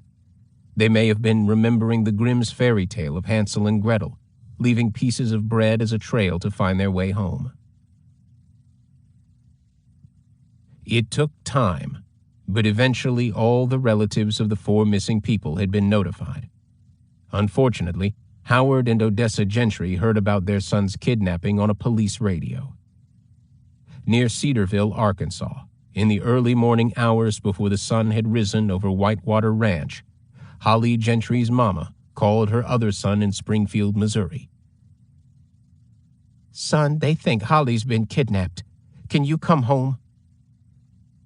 Mark had been sound asleep when the call came, but the news jarred him awake. "Kidnapped?" "We think so. We don't know what to think." "Well, what happened?" "You know Joanna Price, Holly's part-time secretary? Well, her husband didn't show up for lunch yesterday, so Holly got the police to go looking for him. Neither Holly or Joanna or the police officer have been seen since." His mother began to cry, hard, gulping tears that rendered her unable to talk anymore. "Okay, Mother. I'll be right down. I'll be there in a few hours." On the almost 3-hour drive to his parents' home, Mark thought about the terrifying experience he'd had the day before while taking a shower. As he was rinsing off, he saw flashes of red that appeared to be coming from the shower head. An oppressive gloom had swept over him, an evil presence that he felt was a vision of his own death. He'd dressed quickly and gone outside to his backyard, where he was alone and could raise his voice to the devil. "Nothing you can do, Satan, will deter me or my family from working for the Lord, so you leave me alone." And then he'd shouted, "I'm not afraid of you." He'd not shared any of this with his wife, Cynthia, or their children, Carrie and Zane. Usually the family shared everything, but this apparition he'd kept to himself.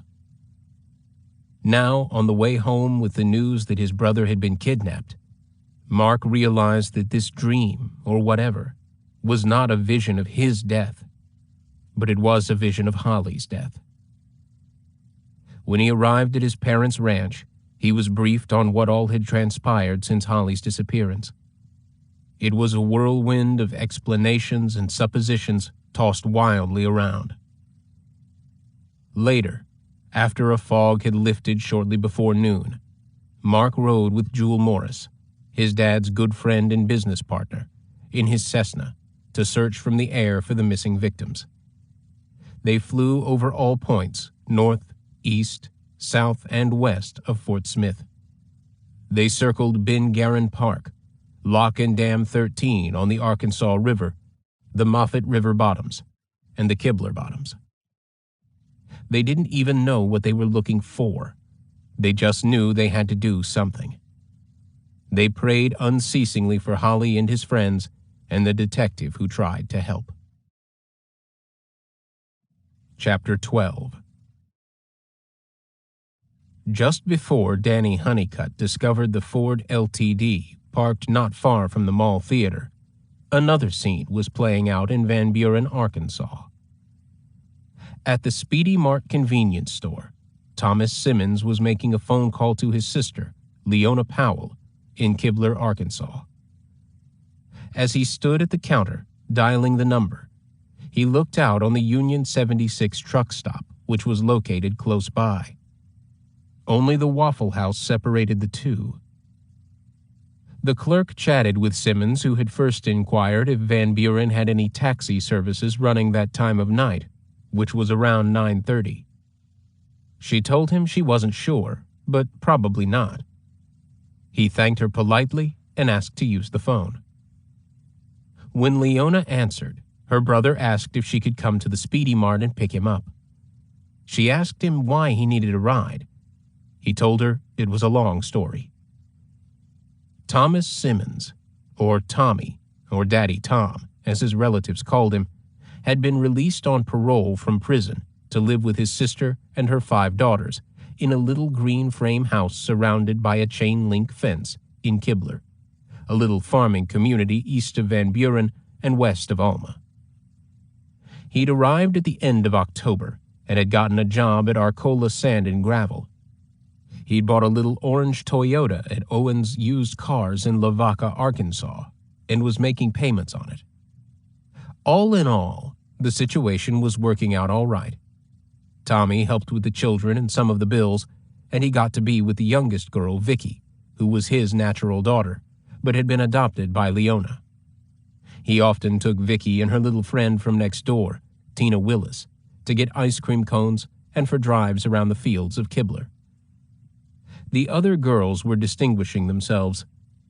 Linda, who was a U of A student at Fayetteville, Brenda, who worked at Penny's and attended West Stark Community College, Jeannie, who attended Van Buren High School, and Joni, who was in the 9th grade at Van Buren Junior High. Leona and her daughter Jeannie picked up her brother at the Speedy Mart within 20 minutes of his call. Perhaps as a peace offering, he suggested he buy a bucket of Kentucky Fried Chicken for everyone to eat when they got home. After they arrived home, Leona set the bucket of chicken on the kitchen table. "Move your books out of the way," she told the girls, who always studied at the kitchen table. Leona reached for the paper plates she kept on top of the icebox and set 7 down, along with a roll of paper towels, next to the bucket of KFC. She didn't need to get any forks out because they could just eat the chicken with their fingers. "Y'all can eat in front of the television if you like." "Got anything to drink?" her brother asked. "I bought some pop the other day." "It's done gone," she said. "I'll get some more tomorrow, maybe when I go to town." "Okay, but you should have told me when I ordered the chicken." "There's sweet tea in the icebox, or just plain water." After everyone had finished eating, Leona asked her brother why he hadn't picked up Jeannie at school at 6 like he was supposed to. "I'm sorry," he said, but gave no explanation. "And where's your car at?"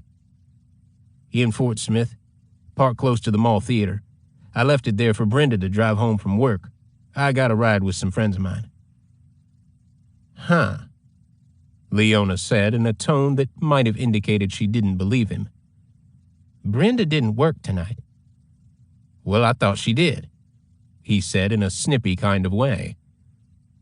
Leona sighed. "Don't you think you need to go get your car?"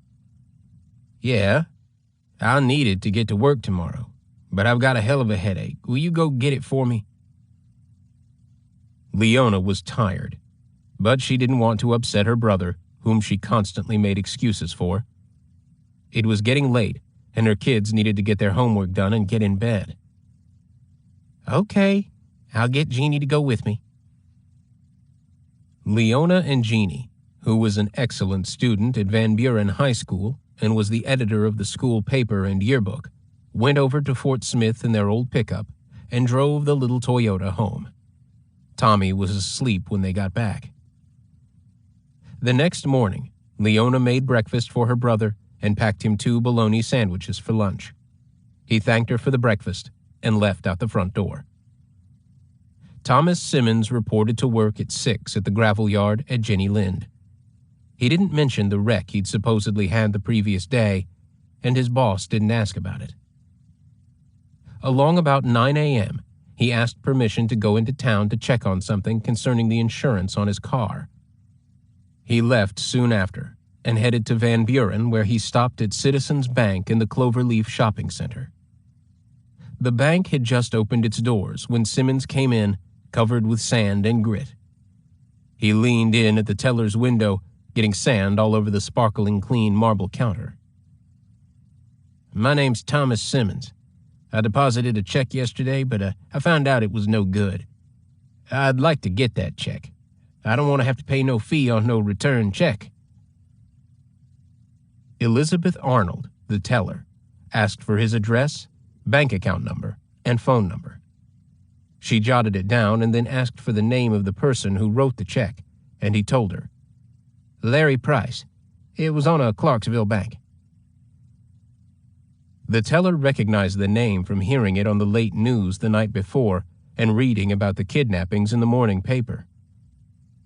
I hope that's not the same man who was kidnapped yesterday, she said. I hope not, too. Just a minute, sir. I'll have to talk with our bookkeeper. Her office is in the back, and she'll tell me if we can get the check back or not. When Miss Arnold walked to the back room, she talked to Mrs. Wanda Hicks, who was married to a Van Buren policeman, Assistant Police Chief Wayne Hicks. Mrs. Hicks recognized the name also. Go back and tell him that the check has already been sent off and we can't get it back, Mrs. Hicks said. It goes first to Little Rock and then on to Clarksville, so it will be a few days. It will be Friday before he can pick up the check. Miss Arnold followed instructions and told the man waiting at her counter why they didn't still have the check. The man left the bank, and while he backed out of the parking space, Wanda Hicks got his license number and phoned her husband as fast as she could. A man just left here. He was trying to get a check back that he'd deposited on Monday. The check was written on the Clarksville account of Larry Price. Hicks asked his wife to repeat the license number. Honey, you may have just solved a kidnapping and probably a murder case. Assistant Chief Hicks called the Fort Smith Police Department to tell them he was coming over with some information he thought would be important to the investigation of the kidnapping. All the way from Van Buren to Fort Smith, Hicks was smiling. This was going to be something they could tell their grandchildren about one day. Sergeant Harlan Skip Sweeten had taken the call, and he and his partner, Sergeant Mike Brooks, met Hicks in the lobby of the Fort Smith Police Department. They listened to what Hicks told them about the man asking that a check written on the account of Larry Price be returned to him. Hicks gave them the man's name and his license plate number. The detectives ran the license plate and found out that it belonged to a Thomas Simmons who lived in Kibler, Arkansas. They also discovered that Simmons had a record a mile long. The three men went back to the Van Buren police station. With shaky fingers, Hicks dialed the telephone number. Hello? Is Thomas Simmons there? Who wants to know? This is the sheriff's office in Van Buren. That's who wants to know. Well, he ain't here. He's at work.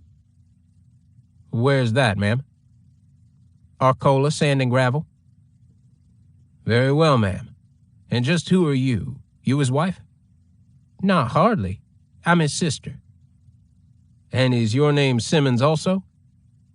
Powell is my last name. Leona Powell. And my brother ain't done nothing wrong. He's been keeping his nose clean ever since he come to live with me. Hicks said his goodbye, but Leona slammed down the phone in his ear. The police then drove to the sand and gravel business in Van Buren, but were told that Simmons worked at another plant of theirs in Jenny Lind, a little community southeast of Fort Smith. When they reached the offices there, they asked Jim Pence, who seemed to be the man in charge, if Thomas Simmons worked there. He replied that he did, and that he would go and get Simmons and bring him back to where the officers were waiting. When Pence reached the site, he climbed out of his truck. He had to really yell because it was so noisy with boulders breaking and machines pulverizing rocks into sand. Tom, he yelled, the cops want to talk to you. Simmons took off his gloves and then put them in his back pocket. Then he brushed his hands off on the knees of his pants. What about? Don't know. Just told him I'd come get you. Simmons shrugged his shoulders. Beats the hell out of me. When Pence returned with Simmons, the policeman began to talk to Simmons about the check. He was quiet and respectful to the officers. They didn't mention the murders, but they hoped Simmons might fall apart. They also knew that Simmons had spent most of his life in and out of prison, and that the last crime he was sentenced to and paroled from was a kidnapping in Little Rock, in which he had left a man for dead in some woods after stabbing him multiple times. Miraculously, the man had survived and walked to a house where an ambulance was called. As their conversation continued, it became clear to the officers that Simmons was not going to talk about anything but the check written to him by Larry Price. They asked if he would accompany them to Fort Smith Police Station, and he agreed. While en route from Van Buren to Fort Smith, he was read his Miranda rights. When he reached police headquarters and was brought into an interrogation room, he signed an official paper at 12 p.m. on January 6, 1981, acknowledging that he had been read his rights. He said his name was Thomas Winford Simmons, and that he was 37 years old, and that his birthday was June 2, 1943. His address was Route 3, Box 219, Van Buren, Arkansas, but he actually resided in Kibler with his sister. Simmons claimed he'd met Larry Price at Osco Drugs in Central Mall in Fort Smith on Sunday, the 4th of January. I sold him some pot and Quaaludes. He gave me a check for $350. I told him I'd get the drugs from my connection and meet him back at Osco at a later date. He gave you a check for something you would eventually deliver? That doesn't sound like any drug deal I ever heard about, one of the officers said. I seen him that night at the Union 76 station in Van Buren, and he told me he'd given me a check on a closed account. The officers wrote down Simmons's statement. Of course, it made no sense. If someone told you a check was no good on the 4th, why would you deposit it on the 5th and then try to get it back on the 6th? He agreed to a search of his vehicle, a 1975 yellow Toyota Celica with a license number IFS 053. A good value book of matches was found in the seat of the car. In the trunk, they found a blue plaid shirt from Penny's, size medium, a Craftsman hacksaw, an old hickory knife, rubber boots, size 10, muddy and dirty, plastic tie straps, cloth work gloves, a red plastic flashlight, and a cardboard box containing trash, such as food wrappers, paper sacks, cigarette butts, receipts, and an empty cigar package. On his person was $144.03. Quite a bit of money for a man who had hot checks out. He also told them he had decided not to go to work on that Monday, the 5th, and that he'd driven around, had gone to Central Mall and hung out at the Union 76 truck stop in Van Buren. He then asked what the problem was with Larry Price, and he was told it involved the kidnapping of 4 people. Simmons then asked for an attorney, and a public defender, John Settle, was appointed. After Settle arrived at the jail and met Simmons, he advised Simmons not to talk to authorities about the kidnappings, which he obeyed. He was then placed under arrest on the charge of violating parole. Later, around 2:30, 2 Fort Smith detectives questioned Simmons again. He told the detectives that he had been in trouble most of his life. He began to cry, and he asked that his sister Leona be brought to see him. The 2 detectives felt like Simmons was almost ready to confess, so they very kindly offered to call her. They called his sister, but she was sick and couldn't come. In her stead, their brother Frank came. But Simmons didn't want to speak to his brother. Eventually, Leona did come, but by this time, Simmons was not talking to anyone, so he was transferred to a cell in the county jail. By the middle of Tuesday afternoon, the police in Fort Smith had already interviewed people who claimed to have seen Simmons in close proximity to 710 North 48th Street. Several residents of the apartment complex said they had seen a white male with thinning hair and bushy sideburns on several different occasions around the complex. Tom Gilbert said a man matching the description of Simmons came by the apartment on Saturday the 3rd to look at the LTD that was for sale, but he told the man to come back on Monday. A taxi cab driver said he delivered a fare from Osco Drug to 710 48th around 6 o'clock on the evening of the 5th. Things were not looking good for Thomas Simmons. And coincidentally, about the same time the police were questioning Simmons concerning the check, a bloody discovery was made in the Kibler Bottoms. Chapter 13. By daylight on Tuesday, the 6th of January, members of the law enforcement communities had already gathered at various locations in a 57-mile radius of Fort Smith.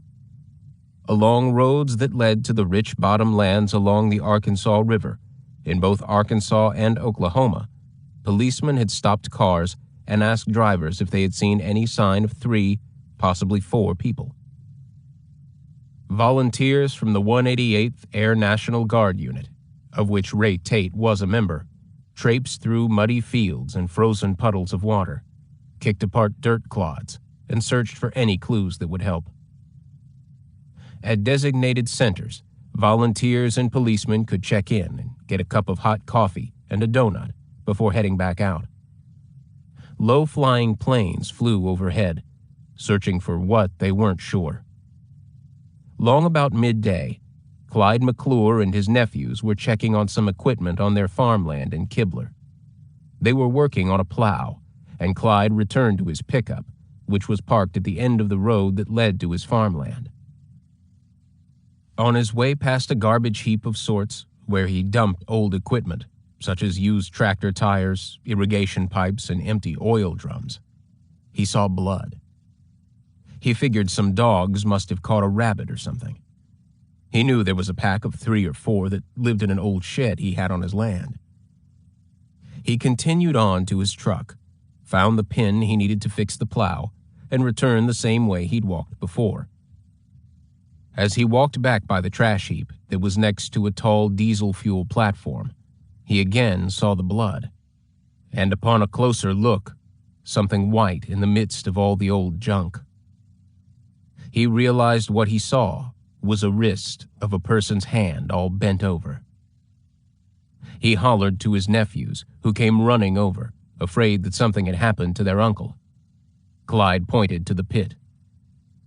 "It looks like I found them people the police been searching for." They walked back to the truck and drove down to Westville Road. They flagged down a Sebastian County police car that was patrolling near their farmland. "We think we found who you're looking for," Clyde McClure told the men in the police car. "Just up this road to where you'll see our fueling tower." It was a scene the McClure men would never forget. It haunted their dreams for many years after. Bill Baskew of the Sebastian County Sheriff's Department and Fort Smith patrolman Randy Balk were the first on the scene. They later reported that they recognized Tate's clothing, so they were relatively sure that the McClure men had led them to the murder scene. Don Taylor, chief investigator with the Arkansas State Police, arrived around 5 that afternoon. He took dozens of photographs from different angles. The first responders thought there might be life among the bodies because they heard what sounded like a moan. They looked at each other. "Did you hear that?" one of the officers asked. But they then saw the source of the sound. A little puppy scampered away. 50 officers converged on the land. In the makeshift grave, it looked like 4 bodies had been stuffed inside a large tractor tire and then covered up with oil drums. It was a grisly sight that made even the most experienced of lawmen grimace and turn their heads. Others, newer to the job, choked back bile and gagged. Trellin Ball, the sheriff of Crawford County, arrived also. A photograph of him, holding a flashlight, dressed in a heavy fleece-lined coat and western hat, leaning over the bloody scene, was seen the next day in several newspapers.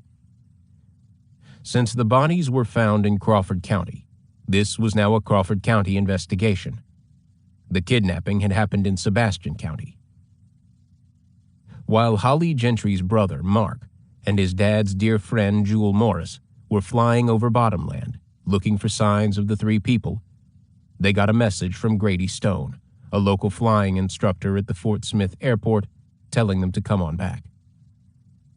Stone was waiting on the two men when they landed. "They're all with Jesus," he softly said, like he was praying. Mark yelled, "Praise Jesus!" He was afraid they might never be found. Night had fallen by the time the crime scene was roped off with yellow tape. A cold wind whined across the Arkansas River, which was just south of the murder scene. Men huddled in groups of 4 or 5, quietly talking, shaking their heads, and wondering most of all, who and why. The Arkansas State Medical Examiner's office in Little Rock had already been called, and nothing could be done until they arrived. Nothing but wait. The minutes dragged by into 3 hours, the time it took for the medical examiners to travel to the scene.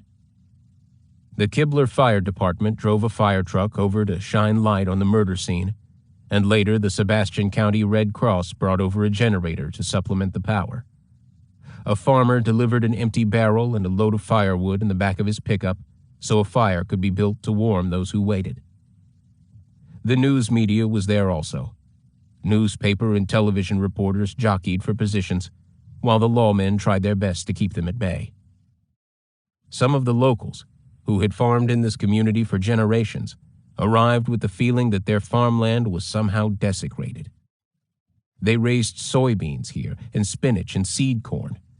In the summer, tomatoes, cantaloupes, watermelon, okra, potatoes, corn on the cob were produced by this very land that had been turned into bloody river bottoms. "What is happening in our peaceful little community?" folks asked. "We all look out for each other, go to church, support our schools, try to raise our kids right." Evil had visited their world only 4 months earlier, when 2 men robbed the Staten jewelry store in Van Buren. They'd tied up a crippled man and his young daughter and shot each twice in the back of their heads so there would be no witnesses. And now, this. It was a scene few of them would ever forget as they stood in their insulated overalls and camouflage hunting coats. The flames in the barrel cast eerie shadows on their faces while they hunkered over the fire, holding their hands palms down, stamping their feet to get the circulation moving, cursing the person or persons who would try to conceal bloody bodies inside a tractor tire. It was close to midnight when the examiners arrived. They took photographs. While onlookers tried not to watch, they were powerless to look away. The examiners first removed the empty metal barrels that had been placed over the bodies to conceal them. One by one, they stacked the cans on the ground out of the way. They removed the body of Holly Gentry first. He had lost one loafer and sock, and a piece of heavy twine was wrapped around his other ankle. His remains were placed in a body bag and laid on a stretcher. The crowd let out a low gasp, and then he was loaded into a van. Ray Tate was carried out next, handcuffed with his own handcuffs. Choked sobs emerged from the lawmen who were witnessing the corpse of a brother killed in the line of duty. He was placed in a body bag and carried into the van. The men weren't prepared for the sight when they lifted Joanna Price from the bottom of the stack of bodies that were heaped one on top of each other. "Oh, good Lord," and "Sweet Jesus," and "Lord have mercy," was heard by the waiting crowd. Her clothed body was quickly placed in a body bag and loaded into the van. Lying beneath Joanna was a .38 Special Colt Cobra 6-shot with a 2-inch barrel whose serial numbers had been filed away. Detective Tate's weapon was nowhere in sight. It was close to midnight by the time their bodies were taken to Little Rock, where autopsies would reveal what had happened to the 3 people found hidden in the well of an old, worn-out tractor tire. But where was Larry Price? The police were baffled by there being only 3 bodies found. Larry Price had last been seen by his wife at 8:40 in the morning of the 5th. The best guess of all the investigating officers was that he was killed first, And then, when the murderer realized that Mrs. Price could identify him, he had gone back to lie in wait for her to return to the apartment. Instead, he was greeted by Joanna Price and Holly Gentry, closely followed by Detective Ray Tate. By this time, they all knew that a man had been arrested and was now in jail because he'd cashed a check supposedly written by Larry Price. How could one man alone carry out such horrible crimes? A cry of alarm rang out in the Kibler community. Women were frightened. Men who normally hunted ducks and quail and deer kept their shotguns loaded by their beds, just in case. Children were told not to leave their yards, and everybody had to be inside before dark. The Fort Smith City Board of Directors met on Tuesday night, the 6th of January, for their regularly scheduled meeting. Mayor Jack Freese suggested they cut the meeting short. He asked the crowd in attendance to join him and the board in a moment of silent prayer and then to recite the Lord's Prayer in unison. A wreath had been hung on Detective Tate's office door, and a black ribbon was draped across the replica of a policeman's badge that hung on the wall above the door. The room full of people knew that the police department was requesting a 14% increase in salaries because of hazardous duties the police officers experienced in their line of duty protecting the people of Fort Smith. Who could dispute the need to reward the officers who daily put their lives on the line? The combined efforts of the Fort Smith and Van Buren law enforcement agencies had done a remarkable job of gathering evidence. They checked on every lead that came in, and their efforts paid off. Ernest Kremers reported he'd seen Larry Price and a thin man with long sideburns and thinning hair looking at the Gentry Ltd. On Monday morning. Michael Crabtree, who drove for Razorback Cab, was interviewed just one day after the disappearance of the four people. He reported that he had picked up a fare at Osco Drug in Central Mall, near where Gentry's car was found, as well as where Simmons' yellow Toyota was left and later picked up by his sister.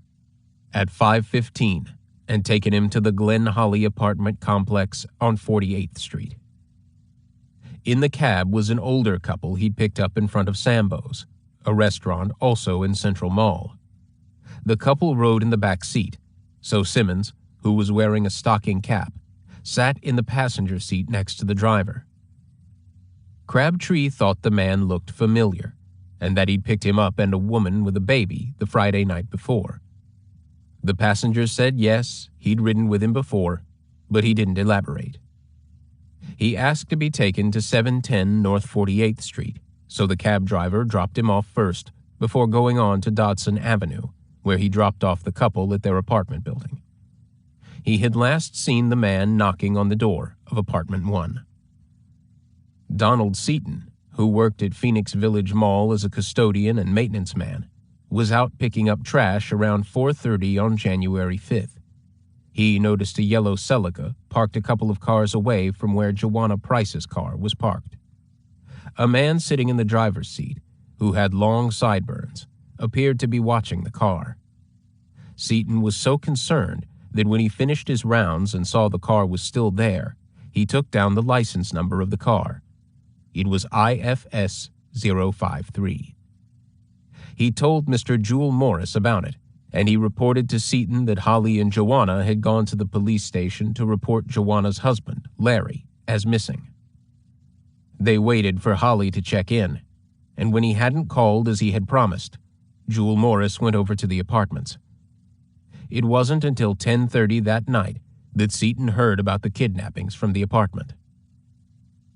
Tom Gilbert, who lived in the apartments, was able to give a description of the man who had inquired about the Ford Ltd. On Saturday, the 3rd of January. He drove a yellow car and had long sideburns. Loretta Matthews reported seeing a man with long sideburns exiting a cab the morning of the 5th around 10:30 or 11 o'clock. Was this when Simmons returned for his yellow Toyota? These people were asked to come in for a lineup that consisted of 5 men, all dressed in identical clothes provided to all inmates, which were dirty white short-sleeved tops and white pants. 4 of the men were police officers, whose description somewhat fit that of Simmons, approximately the same size, same weight, and all wore glasses. The men in the lineup were each told to stand forward, turn to the right, and then to the left. They were told to turn around once and then step back in line. 2 men, Tom Gilbert and Ernest Kremers, identified Thomas Simmons as the man they had seen at the apartments on 48th Street. Chapter 14. While the 3 bodies were being transported to Little Rock, Simmons sat in his jail cell in Fort Smith. He must have been thinking about his past. One of 11 children, he had his first run-in with the law at age 17. He'd stolen a car in Hot Springs. Then he joined the Air Force, but he received a bad conduct discharge. He'd been arrested twice in Amarillo and served 6 months for each crime of theft, and also arrested a couple of times in Oklahoma City for attempted robbery with a firearm and assault. He'd married along the way, had some kids. In and out of prisons, he was unable to find jobs other than dishwashing or cooking at little 2-bit cafes. He never stayed at one job more than 3 months. In September of 1970, he and his wife and 3 children drove to Little Rock. They checked into a motel for one night, and he tried to rob a few places with little luck. The next day, he took his family to the Salvation Army to stay while he slept in his car. On the 6th of September, he robbed a gas station on West 3rd and kidnapped a 17-year-old boy, Gary Wylia, while he was working there. He put a knife to the boy's ribs and ordered him to sit on the floorboard with his head between his knees. He intended to let the boy off somewhere, but everywhere he looked he saw policemen. Instead, he drove for miles into Saline County, where he spotted a wooded area. He then forced the boy out of the car and tied him up with a piece of cloth he'd torn from one of the kid's clothes. He stabbed him several times with a hunting knife, moving the knife back and forth until he felt the boy had bled enough to die. Then Simmons grabbed his hair, pulled back his head, and slit his throat. He left the boy for dead and covered him up with leaves. His take was $80. But the boy survived, got himself free, and walked for help. For that crime, Simmons got 45 years, but he was paroled after 8, even after the prosecuting attorney, Jim Guy Tucker, who later became an Arkansas governor, wrote the parole board that Simmons was vicious and shouldn't be set free. He was paroled anyhow, but instead of freedom, he was then transferred to a federal prison for assaulting an FBI agent and stealing his car, a crime that happened about the same time as the kidnapping. The sentence was to run concurrently. After another year or so, he was paroled for good behavior. Lorena had consented to let him live with her and her kids in Kibler. By the end of October, he'd gotten a job, bought a car, but his job at the plant closed for the Christmas holidays, and he was running short on money and had some hot checks out. He had taken classes while in Leavenworth Prison, and he'd already enrolled for the spring semester at Westark, beginning in January of 1981. But he couldn't pay the tuition. His life was never going to be any different. Here he was, in prison again, and he'd failed his family once again.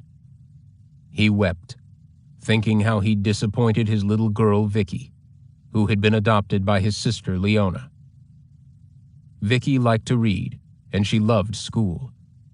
She had a real chance at a good life, something he'd never have now.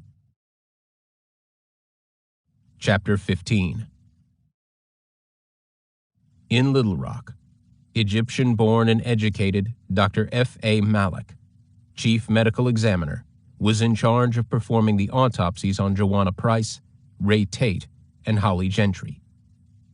The procedures started at 9 on the morning of the 7th of January. Doug Stevens of the Criminal Investigation Division in Fort Smith, Sheriff Trellin Ball of Crawford County, and Don Taylor of the Arkansas State Police were in attendance, along with state officials and morgue technicians. The procedures ended at 5, and no breaks were held for lunch. It was determined that all the victims died of a contact gunshot to the rear of the head, with the direction being back to front, right to left, and slightly upwards. In each case, their outer garments were pulled up and over the victims' heads, so the bullet passed through the material. The bullets retrieved from the heads of the victims were so mutilated that it was impossible to say precisely the type of gun they came from, only that they resembled those that came from the weapon found beneath the bodies, a .38 caliber Special Colt Cobra. A toxicology report determined that blood alcohol was negative. Drug screenings were also negative. Neither man appeared to have been sodomized. Joanna Price had not been so fortunate. She had been raped, both vaginally and anally, before she was shot. Her facial features were effaced because the soft part of the face had been eaten by an animal, likely a dog.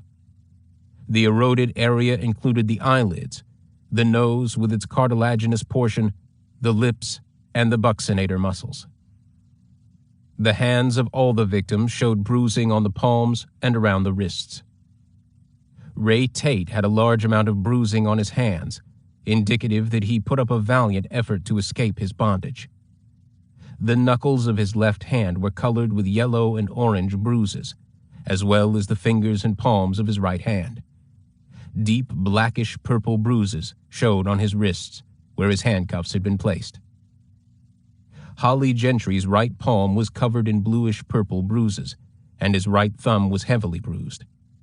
Grains of sand were seen embedded between his right thumb and right forefinger. Sheriff Trellin Ball used a key to remove the handcuffs from the deceased Ray Tate, which must have been an extremely difficult thing for him to do. He and the other officers left after the bullets were removed and other evidentiary material was tagged, which included the victim's personal belongings. Tate's badge and gun were not found. Joanna Price's Timex wristwatch had stopped at 1:50. Holly Gentry's Seiko watch was still ticking. Dr. Malik estimated that the 3 bodies were killed after 5 in the afternoon on the 5th of January. The families and friends of the victims were, of course, deeply distraught over what had happened to their loved ones. At West Stark Community College, students and faculty sobbed over the wasted life of nursing student Joanna Price. Kayleen DePoy Ellis was a clinical instructor in the nursing program. She praised Joanna for her intellect and compassion. She was such a wholesome girl. She had a big smile and a smattering of freckles that was very pleasing to everyone. Fellow nursing student Janice Ray remembered Joanna as being curvaceously slender with dark shoulder-length hair and sparkling round blue eyes. She dressed in simple clothes like flare jeans and shirts and sweaters. "I remember it so well," Janice said. "After class, a bunch of us would go to the library together. Then we'd walk over to Joanna's and Larry's apartment because it was real close to campus. She always made someone walk inside the apartment with her, and then she'd ask one of us to look under the bed and open the closet. Larry worked second shift and she was afraid to go in by herself." Howard Gentry said Holly was the finest son a man could ever have. He had recently returned from a mission trip to Mexico with his church, Faith Assembly of God in Fort Smith. He sang in the choir, coached a softball team, and was leader of a group called Royal Rangers. For the past 5 summers, he had taken the youth of his church camping in the Rockies. He was known by everybody as an all-around nice guy. Fellow detectives described Ray Tate as a hell of a guy. Nobody was more conscientious than he was. He went right by the book and followed orders. He was someone who didn't make mistakes. Never said an unkind word about anybody, and nobody ever said anything unkind about him. Common refrains like that were heard about Tate. One patrolman, Frank Hartman, said Tate would have done anything to avoid violence. If anyone could have talked someone out of a potentially violent situation, it would have been Ray. Ray Tate's children lost their daddy. His wife lost her husband. She would automatically receive a $10,000 pension from the police force, and his son and daughter would have their college educations paid for by the state of Arkansas. Holly Gentry's little boy and girl lost their daddy. His wife lost her husband. The youth of the Faith Assembly of God Church lost their best friend. Joanna would never realize her lifelong dream of becoming a nurse. Future patients would miss her loving hands and gentle heart. She and Larry Price would never make pretty babies. Chapter 16. Prosecuting attorney Ron Fields was the elected prosecutor who served both Sebastian and Crawford counties. He was a decorated Vietnam vet, and he was in the middle of the investigation of the Staten jewelry store robbery and murders.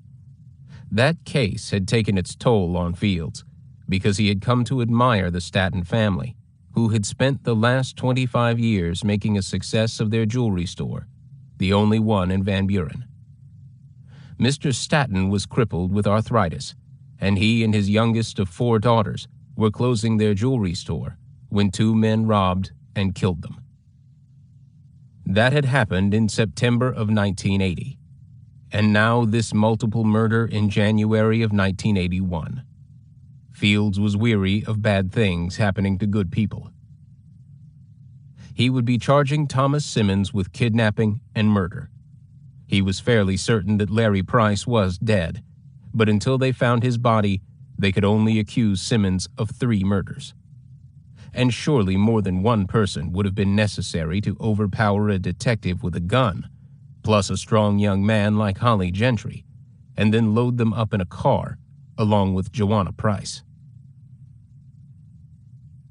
Deputy Sheriff Bill Grill of Crawford County didn't get home until 9 p.m. on Wednesday night, the 7th of January. He and Sheriff Trellon Ball had been interviewing witnesses and traipsing across muddy fields, desperately trying to locate the body of Larry Price. Grill had just sat down to a warmed-up supper when he received a phone call from the sheriff's office. "We got a phone call from a guy who wants you to call him back at this number," he was told. "Guy says it's important." "Let me get a pencil," Grill said. He was bone tired, and all he wanted to do was eat his supper and get to bed. Grill took down the number and called the man back. As soon as he heard the man's voice, he recognized the caller. His name was Lon Maxwell, and he had been a juvenile probation officer for a long time. "I have information for you. I've been trying to get a hold of you or Sheriff Ball for a couple of hours. I want you to go look at something, and I want to go with you because I can't tell you just where to go." Grill knew where Maxwell lived, so he drove there in his unmarked police car. When he arrived, Lon and his brother Clyde climbed in the car. Another man, a neighbor who just happened by, asked to go along for the ride. "My brother come in drunk," Lon told Grill. "He'd been down at Clear Creek Park drinking, and he seen something." Clyde was still drunk. He kept saying, "A body or a mannequin, but I don't know." Lon Maxwell directed Grill to turn into the recreation area at Clear Creek Park, which was about 10 miles east of the murder scene. There were campsites, picnic tables, and boat ramps for fishermen and duck hunters to launch their boats. On that cold January night, the park was dark and deserted. Anybody driving into the area would be a little spooked. Lon told Grill to turn right toward the picnic tables, sitting along a wooded area that went down to a creek. At table 6, Grill parked and left the lights on, shining toward the woods. He grabbed his flashlight and climbed out of the car. He hadn't walked far when he discovered the body. Larry Price was on his back, almost vertically hanging down the bank, with his head nearly in the water. There was a circle of congealed blood in the mud surrounding his head, which indicated Price was bleeding when he was left for dead. Calls were made, and Sheriff Trelon Ball arrived. After a cursory look at the body, he was pretty sure it was Price. He could see a trail of sorts, indicating the body was dragged down to the edge of the creek. He still had to wait for the state medical examiner from Little Rock to arrive. "I don't want you to tell anyone who told you where the body was," Maxwell told Grill. "I don't want the press hanging around my house. I want to talk to Clyde." Bill Grill honored Lon's pleas because, as he later testified in Thomas Simmons' murder trial, "I was 100% certain that Lon and Clyde Maxwell were not involved in Larry Price's death." In fact, Grill didn't reveal the anonymous tip until Lon Maxwell telephoned him a few days before the trial and told him it was okay to divulge the source. After Larry Price's body was found late at night on Wednesday, the Little Rock medical examiners were called once again to come to the little community of Kibler that lay east of Van Buren in Crawford County. As in the first discovery, law enforcement officers arrived at Clear Creek Park. They roped the area off. Pictures were taken. They looked for footprints, but since Price had been missing since Monday, and it had been cold and foggy with occasional showers, they were probably searching in vain. Some people who lived near Clear Creek joined in the search. Mrs. Nellie Oliver stood at the front window of her home, waiting for her son and husband to return from helping the police. "I was scared to death," she told friends, "and I won't forget that night as long as I live." The examiners arrived and took pictures again.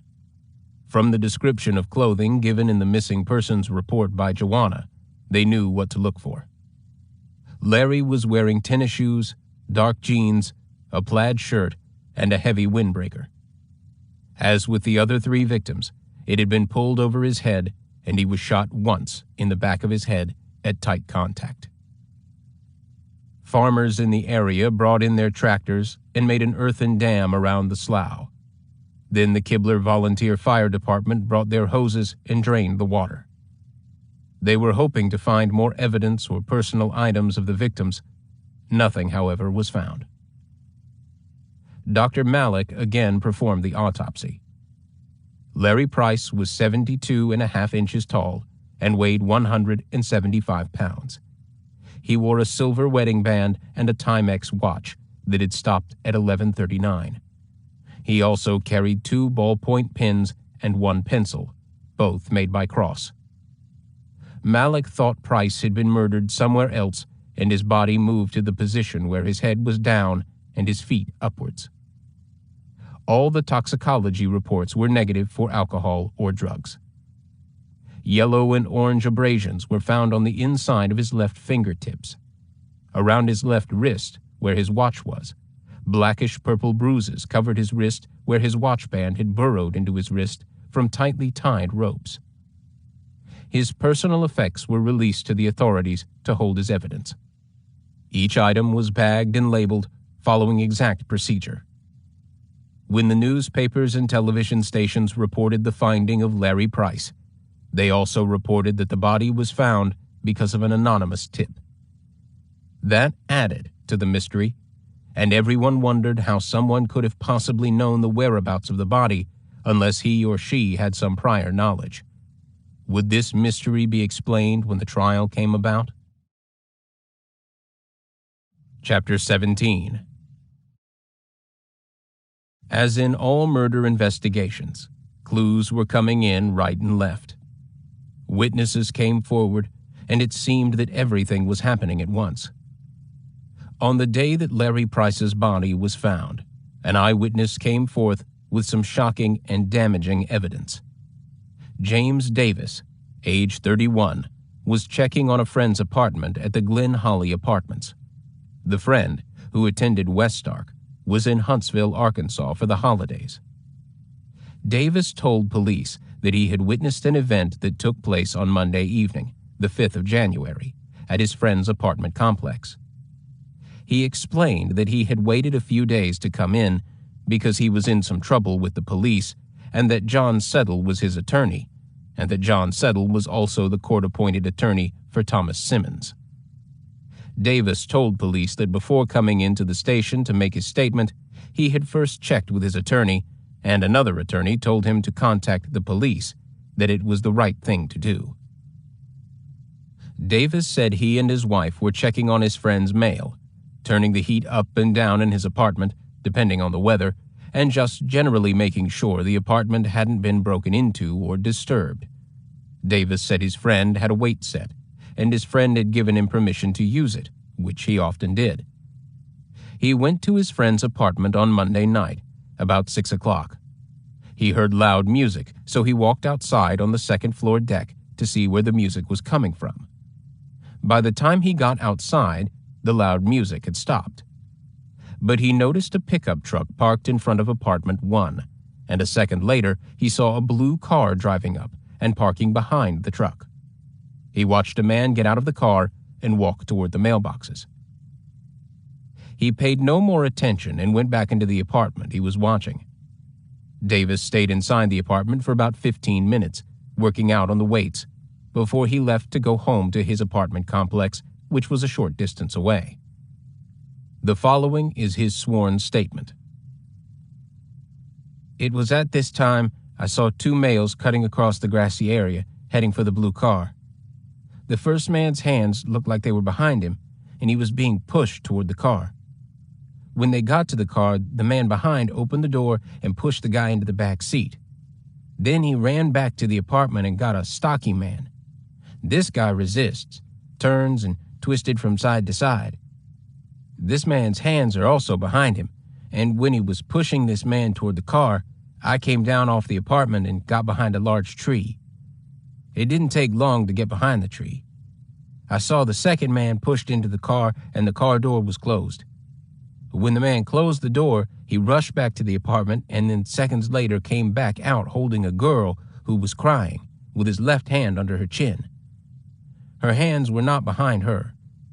The man placed her in the front seat of the blue car and he closed the door. He then went back to the apartment and came back out holding to his body what looked to be a brown sack of some kind and got in the car. He was in and out of the apartment real fast. He backed the car up and drove off at a normal rate of speed toward Grand Avenue. I took off for my apartment. I just thought they were having a domestic problem. I saw the man who was putting these people in the car before, sometime close to the end of the semester at Westark in December. I saw this man drinking coffee at the Student Union building, and my attention was called to him because of his dress. Looked like a workman, and it looked out of place. I saw this same man again during the latter part of last week. At this time, he was looking into one car, and I was going to call the police if he looked into another car. He looked for just a few minutes and got back into his car and left.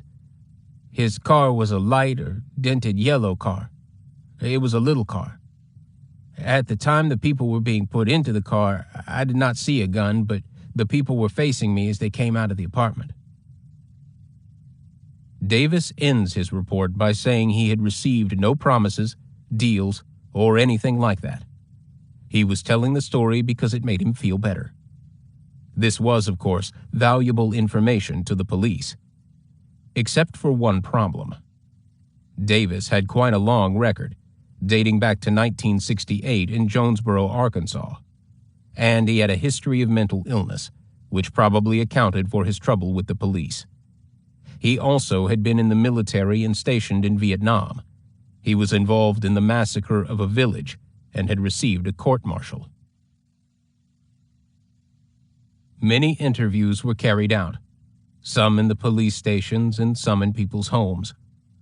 A number of detectives and attorneys with the prosecutor's office were knocking on doors, asking questions. Leona gave permission for the police to search her home. In Thomas Simmons' room, they found a blue shirt, a carton of Marlboro cigarettes with 3 packs left, a good value book of matches, cigarette butts in an ashtray by his bed, an empty cigar package, and 1 pair of dirty socks. When they looked in a shed outside the home, they found a box of .22 caliber shells, a roll of surgical tape, and a ski mask. These items were found between 2 stored mattresses. Of course, the cops were looking for Tate's weapon, his badge, the men's billfolds, and Joanna's purse. They hoped to find bloody clothes, or bloody boots, or bloody gloves. Another interview took place in police headquarters. Of particular interest was the 5th-grade child of Simmons, who had been adopted by Leona. Word had gotten out to the authorities that Vicky had told some of her friends at school that on the night of the murders there was a lot of excitement at her house. She was questioned, but she also had a legal representative listening in, acting as her advocate. His name was Sam Hugh Park, and he would be in trouble with the police himself in 5 months, accused of the murder of his mother. They asked Vicky about her mother's boyfriend, John Neil Bryant, nicknamed Squeeb. It turned out that the pistol found with the bodies was the same pistol that Bryant had claimed in a police report had been stolen 3 years earlier. They asked Vicky if she had ever seen her Daddy Tom with a gun, and she emphatically said he didn't touch a gun because it was against his parole rules. She also remembered that a long time ago, when they first moved to Kibler, that they had been bothered by a peeping Tom, and Bryant had given her mother a gun. But she gave the gun back to Bryant, and she guessed that was the one he later lost. Bryant had an alibi. He was hunting in Mississippi with some friends, and he went to great lengths explaining how and when his gun was stolen, and he most definitely reported it to the police. Michelle McClure, the teenage daughter of Jimmy McClure, was interviewed at her residence, which sat on a little rise above the crime scene, about a half-mile from where her uncle had found the 3 bodies. She was alone at her home watching television on the night of January 5th, while her parents were shopping, and she remembered hearing what she thought were car doors slamming. But because their dogs didn't bark, she wasn't for sure what the sounds were.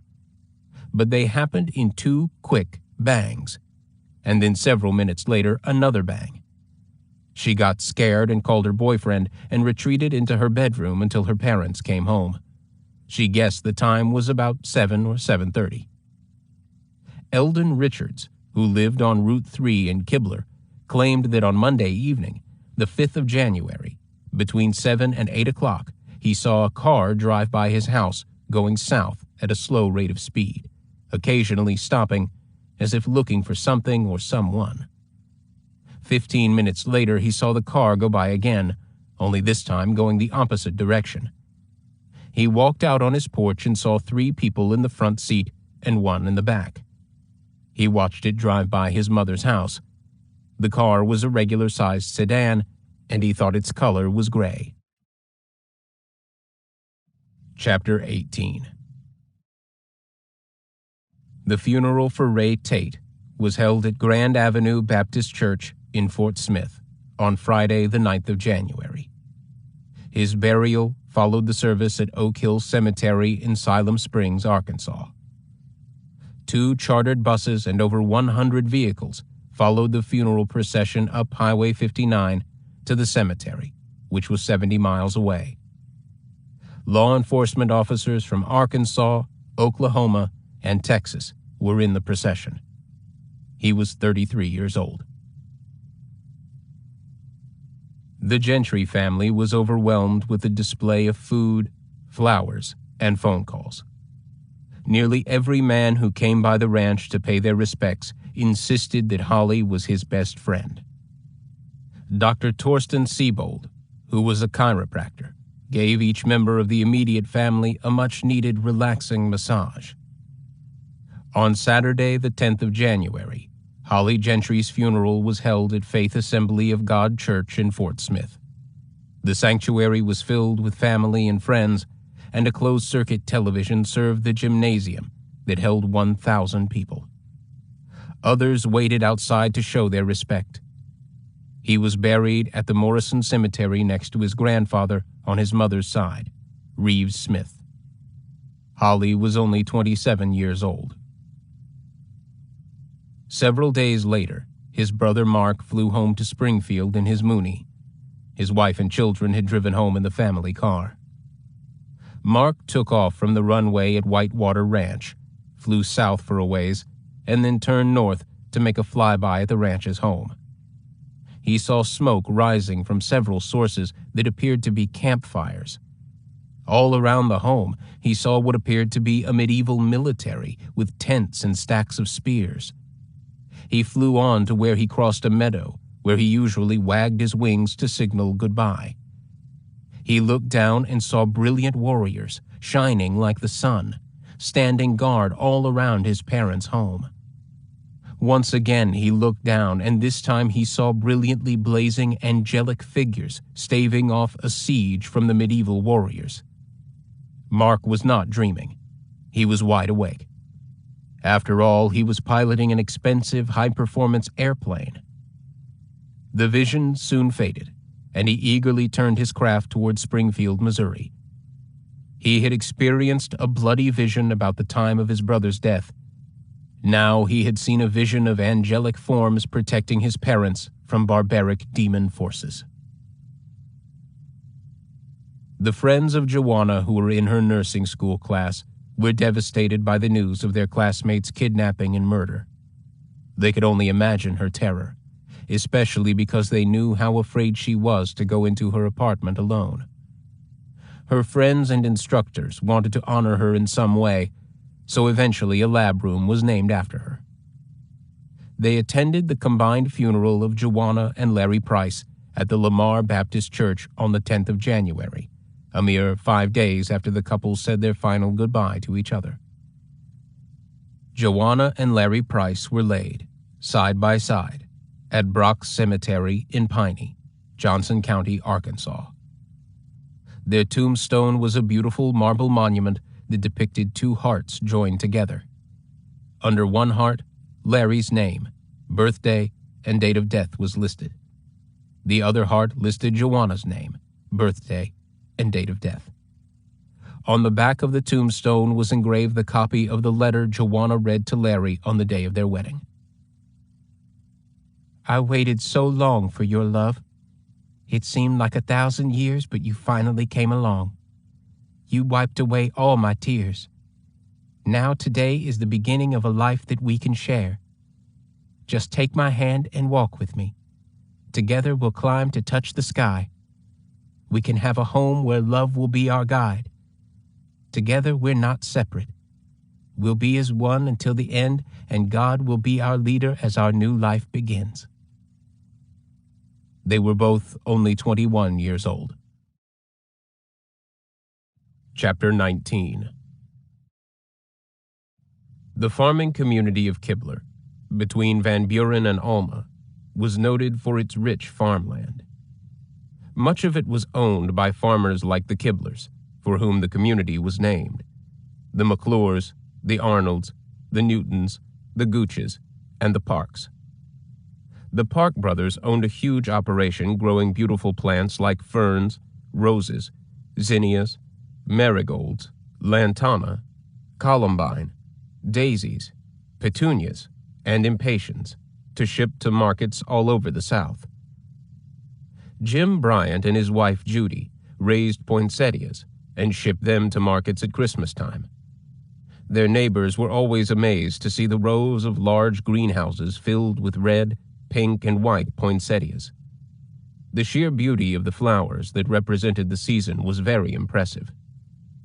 Growing poinsettias demanded the full attention of the gardeners, a certain amount of light, a certain amount of darkness, and a certain amount of watering and fertilizing. Other families owned smaller farms, and they hauled their produce themselves to markets across several states. Their incomes were often augmented by working jobs in furniture factories in Fort Smith, or for big companies like Dixie Cup, Rheem, or Whirlpool.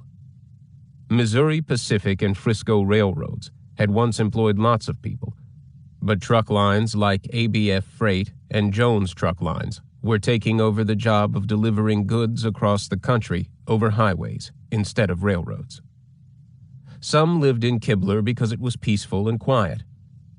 But the new year of 1981 brought unwanted fame to Fort Smith, Van Buren, and Kibler. The newspapers screamed about the murders. Television stations carried news on their morning and evening shows, complete with interviews conducted with everyday folks who lived in both Crawford and Sebastian counties, who now made sure their doors were locked at night and their shotguns loaded. The Little Rock, Memphis, Tulsa, and Oklahoma City newspapers reported on the crimes daily. KISR, a popular radio station headed by Fred Baker, was vigilant in its broadcasts every morning. Between popular songs like Jesse's Girl, It's a Heartache, and Stairway to Heaven, Fred Baker was especially unkind toward Arcola Sand and Gravel. Who would hire a person like that? Fred Baker wanted to know. Jim Pence and Bill Scarborough felt the hot seat most acutely. Scarborough had hired Simmons, and Pence had praised his work ethic. A decision was made to think 3 or 4 times before ever hiring someone who was recommended by a parole officer. The president of Arcola called Scarborough into his office and said, "No more ex-cons, Scarborough." Scarborough recalled that Thomas Simmons had requested a visit before Christmas. After they'd shaken hands in a friendly manner, Simmons had asked if he could be paid early. It was the Christmas holiday and the plant was closed for around 10 days. Scarborough had told Simmons he was sorry, but that early pay was not permitted at Arcola. Later, after he'd heard about the murders, he felt lucky that Simmons hadn't shot him. He did, however, recall that Simmons had a strange look in his eyes. When Scarborough read about the Price couple graduating from Lamar High School in 1978, he thought back to his days of playing in a rock and roll band named the Phantoms. They played at a graduation dance for Lamar High School once at the Clarksville Fairgrounds, and they'd had a great time. He always thought fondly about the little town of Lamar, until now, when it would always remind him of the man he hired to do a shitty job. Chapter 20. John Settle, the court-appointed attorney for Thomas Simmons, began the arduous job of defending a man who was accused of 4 counts of kidnapping in Sebastian County and 4 counts of murder in Crawford County. The crimes were widely reported by newspapers, radio, and television. A policeman had been killed in the line of duty. A young man from a prominent Crawford County family and a young married couple had been killed for seemingly no reason other than the attempted theft of an automobile. The first point of business was an order signed by Judge John Holland to commit Thomas Simmons to the Arkansas State Hospital in Little Rock, to be observed and evaluated, to determine his sanity and to see whether or not he was mentally responsible for his acts at the present time and at the time of the commission of the alleged offenses as charged. The order was issued on the 17th of January, and the defendant's stay was not to exceed 30 days. On the 10th of March, Judge Holland received a letter from the hospital signed by A.F. Rosendale, M.D., the examining psychiatrist, that Simmons' diagnosis was without psychoses. He had an antisocial personality, but he was not suffering mental disease or defect to such a degree as to make him unable to appreciate the criminality of his conduct or to be unable to conform his conduct to the law at the time of the alleged offenses. Simmons' parole officer offered up information that Simmons was considered an excellent prisoner. The prisons reported that they had no record of him misbehaving in jail.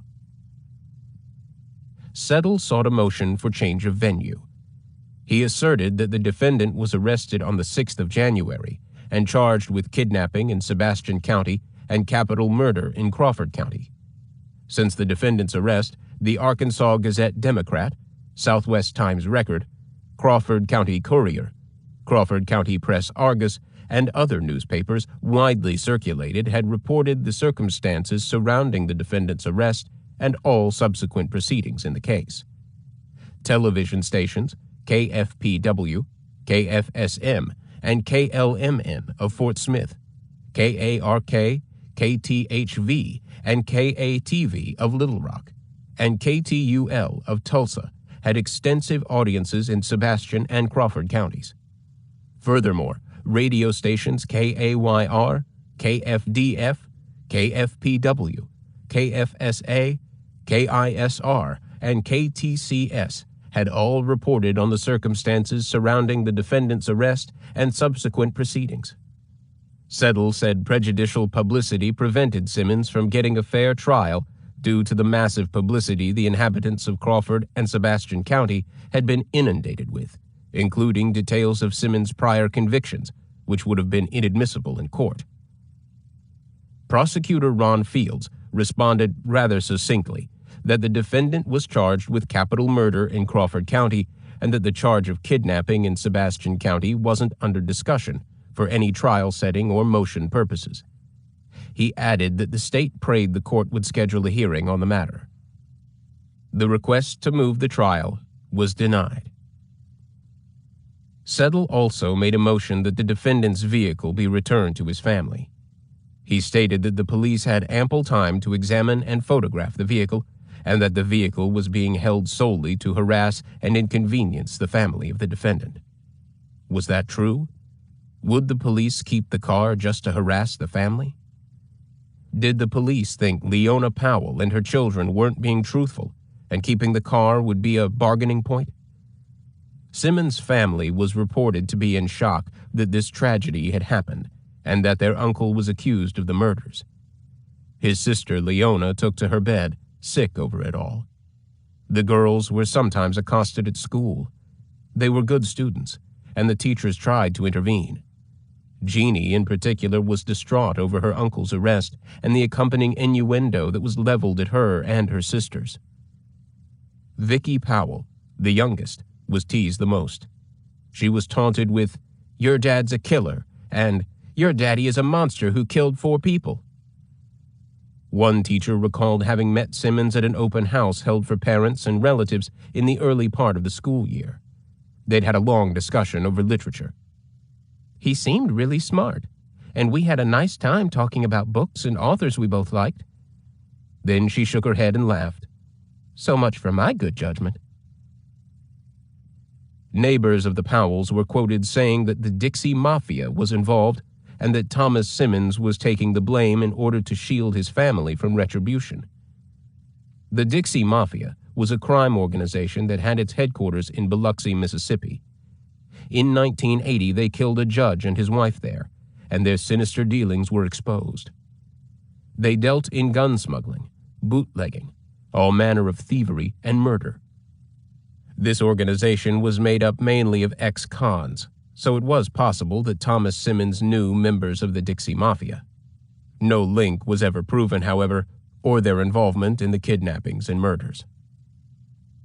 A Methodist minister, Dick Halton, felt like the whole county was going crazy over the murders and blaming Simmons before they heard the true facts of the case.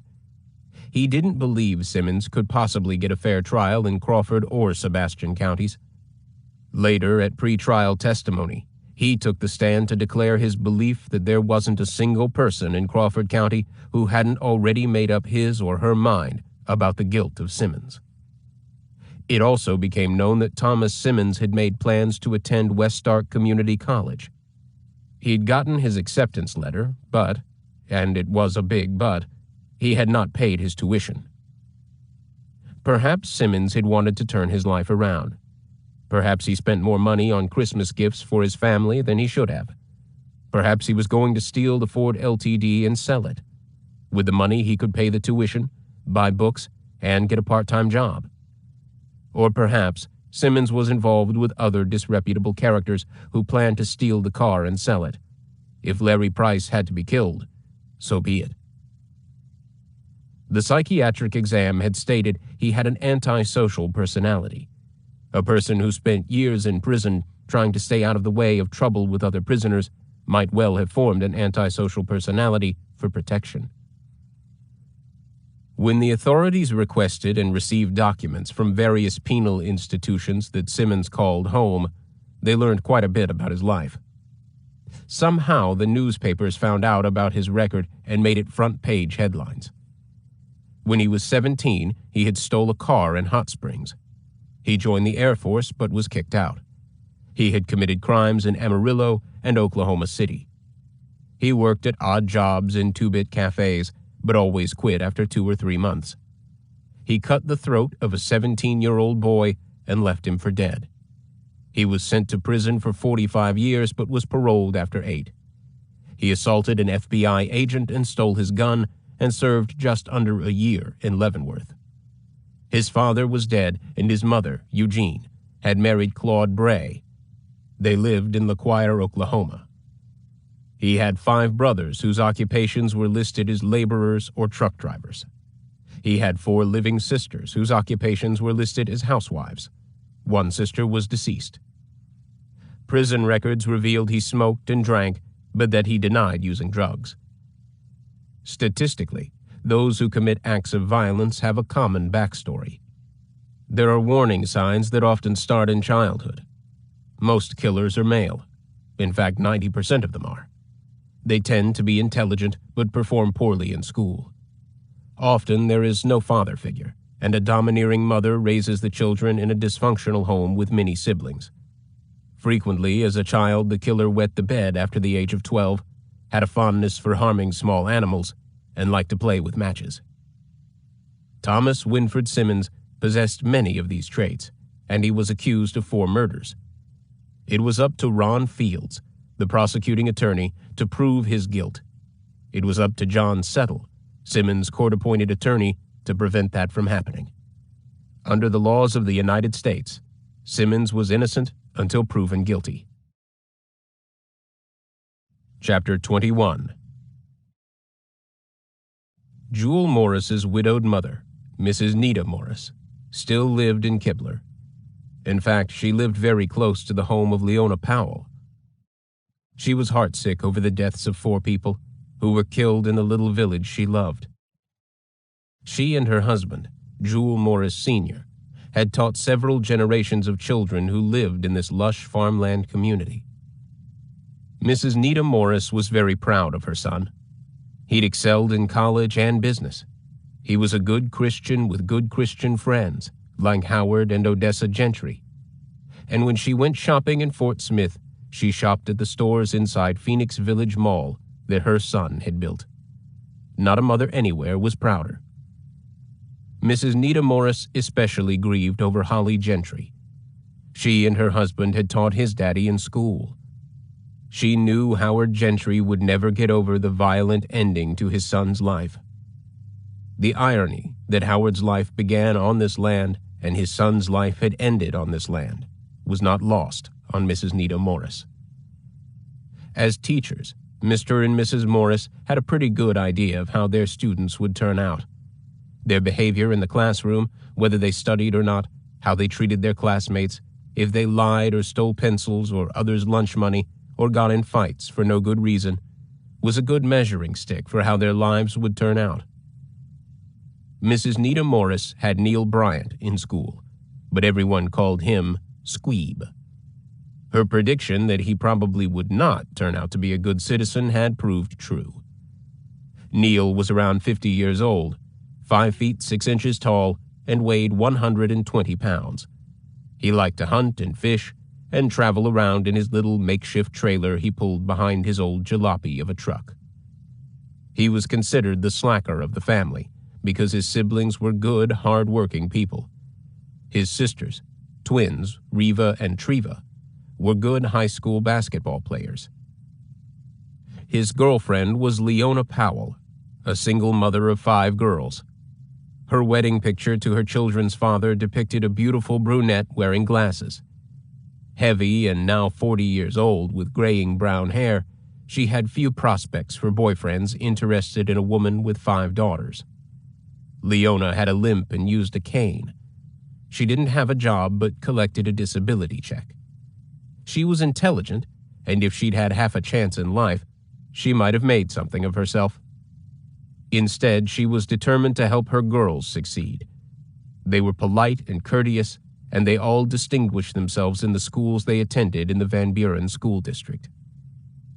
Perhaps that was why Leona accepted Squeeb as a boyfriend. and she agreed that her brother, Tommy, could live with her after he got paroled. A mother determined to provide for her children will do just about anything. Mrs. Nita Morris admired Leona until her no-account brother got out of prison and came to live with her. Squeeb and her brother did a lot of drinking over at Leona's. In fact, Squeeb Bryant lived in his parents' house, also close to Mrs. Nita Morris's house. When she'd visited with her son following the tragic events, and they learned that Thomas Simmons had been arrested for the murders, they both agreed that one man could not have possibly killed 4 people. He had to have had some help, and she had a good idea who it was. Neil Bryant, better known as Squeeb Bryant. And when gossip spread that the gun that killed the 4 people had once belonged to Squeeb, well, now, that was the nail that sealed the coffin. If Mrs. Nita Morris had her way, Sheriff Trellon Ball would arrest Squeeb and charge him with murder right along with Thomas Simmons. Only thing was, Squeeb had an alibi. Hunting in Mississippi with some other guys. And the gun that was purchased at Buster Brown's in Fort Smith that was traced back to him, he had made a police report 2 years earlier that it was stolen. Mrs. Nita Morris and her son Jewel were not the only ones who thought Thomas Simmons had some help in kidnapping and killing 4 people. Folks reading the newspapers were scratching their heads in disbelief. Reporters writing the articles weren't buying it either, and neither were the television anchors delivering the 6 o'clock news. Burr Edson, the anchorman with Channel 5, certainly didn't. And the residents of Kibler didn't sleep soundly for a long, long time. They sure didn't like to apologize for what happened in their backyard. Their pastors in their Sunday morning services referred to the murders and begged all their flock to witness against the sins that were plaguing society. After church, over Sunday dinner of fried chicken or a pork roast, or maybe just a ham sandwich, the talk was of the murders.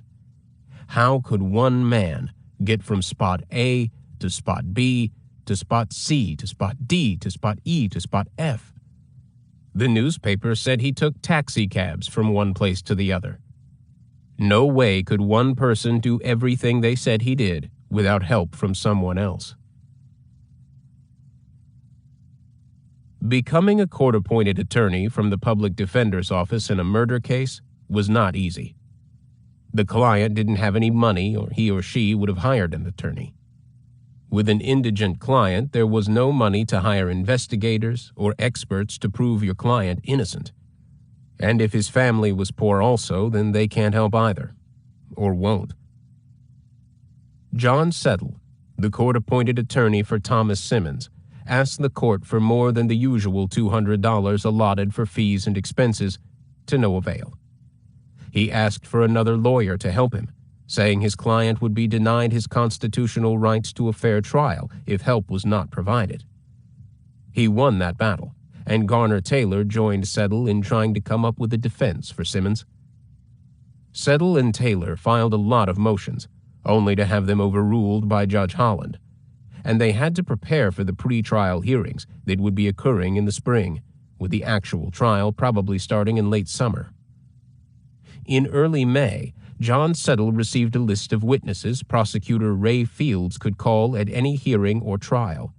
The list was quite extensive and included Clyde McClure, who found the bodies, Jimmy McClure, who found the bodies, Michelle McClure, the daughter who heard doors slammed the night of the murders, Susan Matthews, who worked at Citizens Bank and deposited the forged check, Elizabeth Arnold, who first waited on Thomas Simmons at Citizens Bank in Cloverleaf Plaza, Wanda Hicks, wife of Assistant Chief of Police Wayne Hicks, who worked at Citizens Bank and got the license number of Thomas Simmons, Eldon Richards, who lived in Kibler and saw a sedan driving on Kibler Road, Jim Pence, who'd hired Thomas Simmons, Tom and Carol Gilbert, who lived at the apartment complex and identified Simmons, Vicki Powell, the natural daughter of Thomas Simmons, John Neil Bryant, alias Squeeb, Leona's boyfriend, Leona Powell, sister of Thomas Simmons,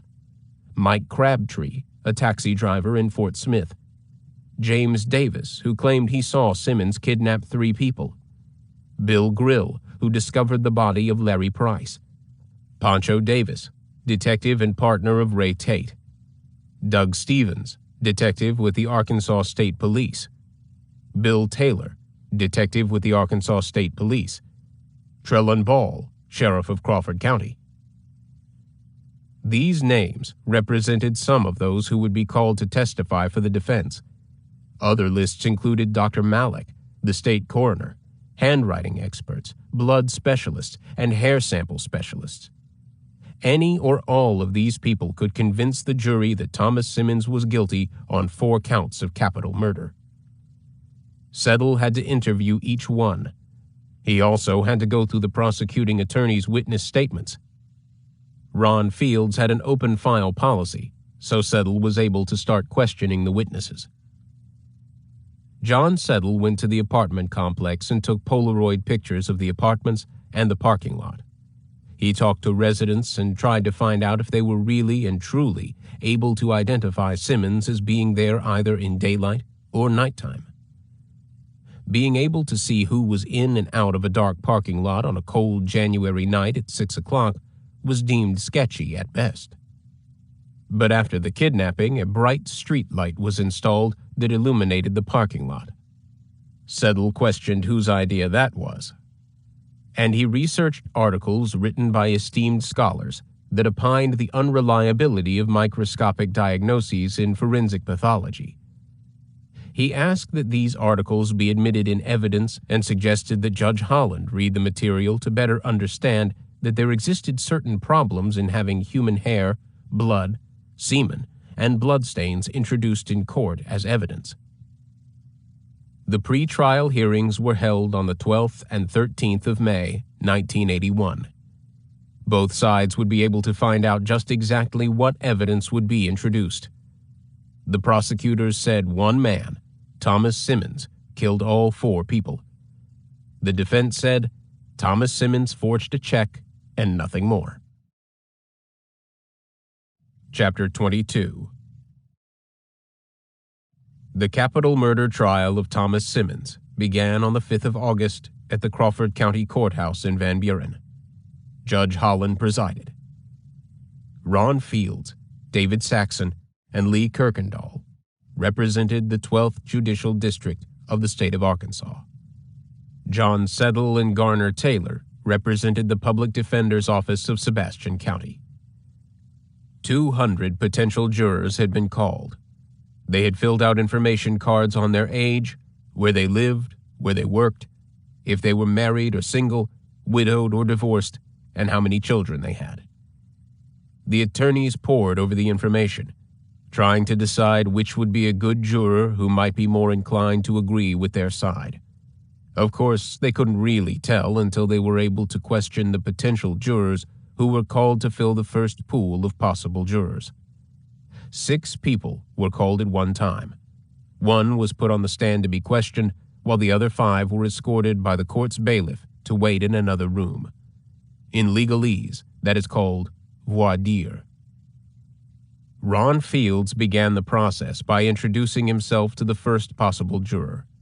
He then explained how the jury process worked and asked the question, "Do you believe in the principle that a person is innocent until proven guilty, and that before a person can be proven guilty, the state has to prove that person's guilt beyond a reasonable doubt?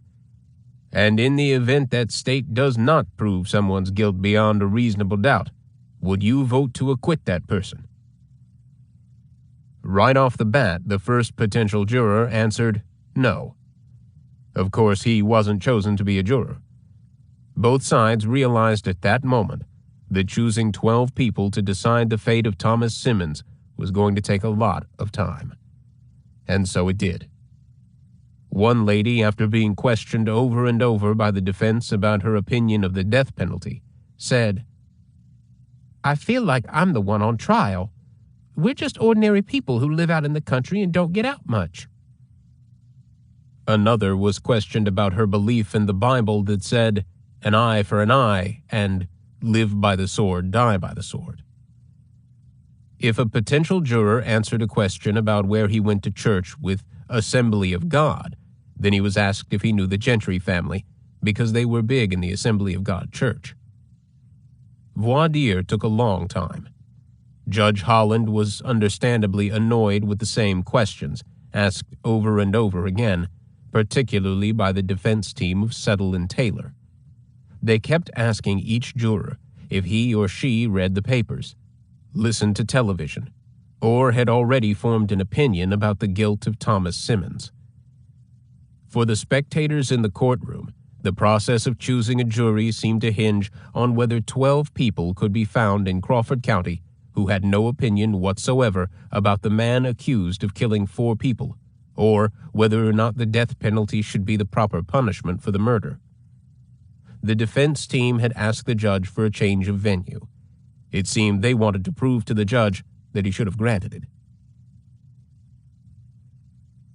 The Crawford County Courthouse was a beautiful, white, 2-story building on the corner of Main and 3rd Street in Van Buren. On the northwest side of the courthouse, an Italian marble sculpture depicted a bearded and caped Confederate soldier in uniform, shielding his eyes with his left hand and holding a rifle with his other. August in Arkansas was beastly hot. People were usually praying for rain to come and water their gardens and cool down the temperature. A fountain in front of the courthouse, surrounded by benches where folks could sit and visit, was especially appealing in the hot summer. Only the bottom, covered with slick green algae, kept mothers from allowing their children to jump in and cool off.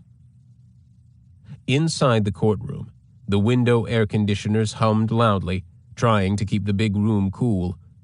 It made it difficult for some to hear the questions, and they often had to be repeated. The lawyers wore suits and ties, and even the defendant was dressed for church. The judge wore a full black robe, which must have been hot as blazes. White handkerchiefs were pulled from pockets and used to mop a lot of brows. Everybody had breathed a sigh of relief when the jury was chosen. 12 good people from Crawford County would listen to what the lawyers and their witnesses had to say and then determine who was telling the truth. 2 alternates would listen to all the testimony in case somebody got sick or had a family emergency. When court was in recess, the judge admonished the jury not to talk to anyone or to their fellow jurors about the case. Each was thankful for a break, but they really had no place to go that was cool, and so they often just sat in the jury room. Their conversations were about the heat, football, and church. Ron Fields began his opening statement in his smooth, authoritative voice. The opening statement is kind of like the picture on a picture puzzle book. You can see the whole picture at first, and then when you take the pieces apart and put them together in whatever order you do, you still have the picture in your mind, and you know, well, this piece is going to fit here, and later on it is going to connect up here. Basically, what the state will do in this case is start with the day of the crime on January 5th, 1981, and we will walk you through, more or less, the hour-by-hour itinerary of the key people in the case, specifically the victims, Ray Tate, Joanna Price, Larry Price, and Holly Gentry. Later on, we will pick up the whereabouts of the defendant in this case, Thomas Simmons. We will start off with a police detective who will tell you that in the late afternoon of the 5th of January, Joanna Price and Holly Gentry came to the police department in Fort Smith, and that pursuant to normal police procedures, when they were asked to report a missing person, that they were referred to the detective's office. The 2 detectives working at that time were Detective James Poncho Davis, there is another person in this case named James Davis also, and Detective Ray Tate. Now, these 2 men have been working as partners for a long time. They sit down with Joanna and Holly and take the details of the missing persons report.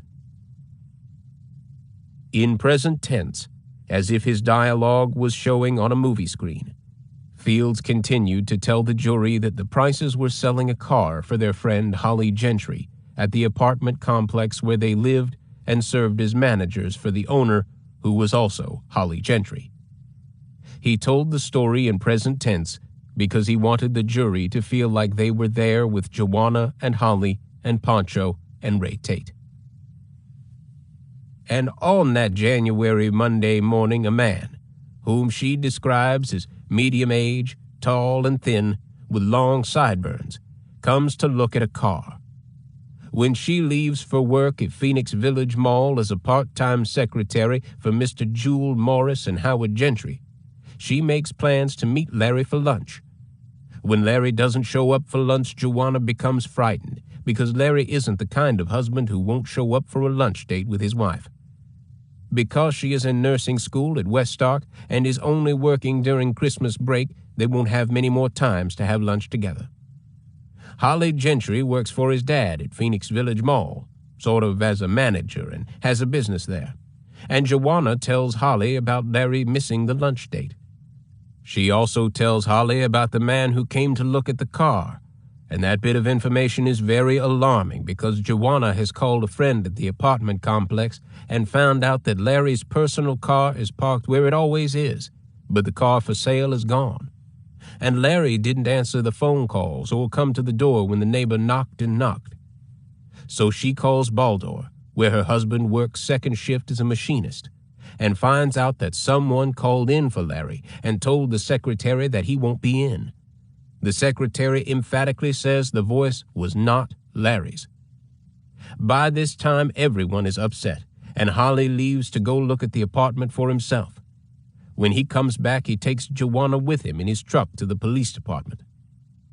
After they tell the detectives the whole story, Ray Tate and Pancho Davis are very concerned. By this time, Joanna is crying. Ray Tate tells Joanna and Holly to go on to the apartment and he will follow them while his partner attends a meeting he can't get out of. The time by now is around 6 o'clock and getting dark. Pancho and Ray make plans to meet up again in their office around 7. Pancho goes to his meeting, comes back, and Ray isn't there. So he drives to the apartment, and when he gets there a little after 7 o'clock, he doesn't see his partner's car, a Ford sedan just like any Ford sedan. He thinks he's just missed him probably, and he goes back to his office. But Tate's still not there, and he gets a call from Joanna's father-in-law, who's driven up with her parents from the Clarksville area. He says they were supposed to meet Joanna at the apartment, but the door is open and nobody's there. Pancho rushes back to the apartment and finds that the wire has been jerked out of the phone, making it inoperable. His partner's car is also missing. Pancho Davis realizes very quickly that a total of 4 people have been kidnapped. Ray Fields took a breath and let the previous information sink in to the jury. Part of a lawyer's job is to be an actor on a stage and to be a good storyteller, and Fields knew when to pause and let his words do their work. The jury was listening, and nobody was yawning or looking out the window or doodling on a sheet of paper. They were with Ron Fields, hanging on his words just as he wanted them to. He continued his story. That night of the 5th of January, the car belonging to Holly Gentry is found at Central Mall Shopping Center by the Mall Theater. Tate's car is found in Van Buren at the 76 truck stop, and it's covered with dirt, and grass and weeds are lodged under its belly. 57 miles are unaccounted for, and they begin an all-out search in a radius of 57 miles where it's dirty and weedy. The search continues into the next day. Fields told the story like John Grisham writes a book. The jurors were hooked, and they wanted to know what came next. The prosecutor then took a step back and asked the jury to backtrack with him to 10 o'clock the morning of the 5th of January, when everything really started. Thomas Simmons, instead of going to work, calls in and says he had a wreck and can't make it in to work at Arcola Sand and Gravel Plant out at Lavaca. At 10 o'clock, he deposits a check at a bank on Industrial Park Road, about 3 miles from where he lives in Kibler, for $350 written to him and signed by Larry Price on a bank in Clarksville. At 4:30 that same afternoon, he's observed sitting in a yellow Toyota watching the car belonging to Joanna that is parked in the back parking lot of Phoenix Village, not where Holly Gentry parks. He parks in the front lot. At 5:30 p.m., a cab driver picks up Simmons at Central Mall and takes him to the apartment complex where the Prices live. At 9:30 p.m., Simmons calls his sister in Kibler and asks her to come pick him up at the Speedy Mart in Van Buren near the 76 truck stop in Van Buren. He tells her he got a ride with friends because he left his car at Central Mall near the Mall Theater, and because he has a splitting headache, will she go pick it up so he'll have a way to get to work the next morning? He doesn't tell his sister that he didn't work that Monday or that he'd been in a wreck. He tells her he left his car for his niece, who works the evening shift at Penny's, but she wasn't even working that night. The next morning, Simmons does go to work, but he asks for a little time off at 9 o'clock, the opening times for banks in Van Buren, and he goes to Citizens Bank at Cloverleaf Plaza and asks for the check he deposited the day before. He wants it returned because he's found out it's no good. Well, it so happens that the lady in the bank is familiar with the name Larry Price because her boss's husband is a Van Buren cop, and she's heard all about the man's kidnapping. She tells the man he can't have the check back until Friday because it's already been sent out. Her boss looks out the window when Simmons leaves and gets his license number and calls her husband. The police find out where he works and goes to Lavaca and picks him up and takes him to Fort Smith because Larry Price was kidnapped from Fort Smith. Ron Fields paused again and let the information about Thomas Simmons soak in. After he walked to the podium, he checked his notes and returned to look at the jury. On the same afternoon, Simmons is in custody in Fort Smith. A farmer in the Kibler Bottoms finds 3 dead bodies in a pile, partially hidden in a tractor tire on his land. It turns out to be Joanna, Holly, and Ray Tate. A pistol is found with the bodies that ballistics say is consistent with bullets fired from that weapon. The next night, Larry Price's body is found in Clear Creek Park, which is only a few miles from where the first 3 bodies were found. He was killed with the same gun. He ended his opening with salacious findings that were hard for Joanna's parents and in-laws to hear. When the examiner conducts his autopsy on Joanna Price, it appears that she has been raped, both normal intercourse and also anally. There will also be some testimony about how they determined that. The sperm is found, pantyhose are inside out, the belt loops are missing when the belt is put back through, so it appears that all 3 people were not killed simultaneously. Fields thanked the jury for their attention and sat down. He had practiced his opening many times, and though he was pleased with himself, he didn't dare change the expression on his face. Judge Holland asked the jury to give their attention to Mr. Settle for the defense opening statement. Good morning, ladies and gentlemen.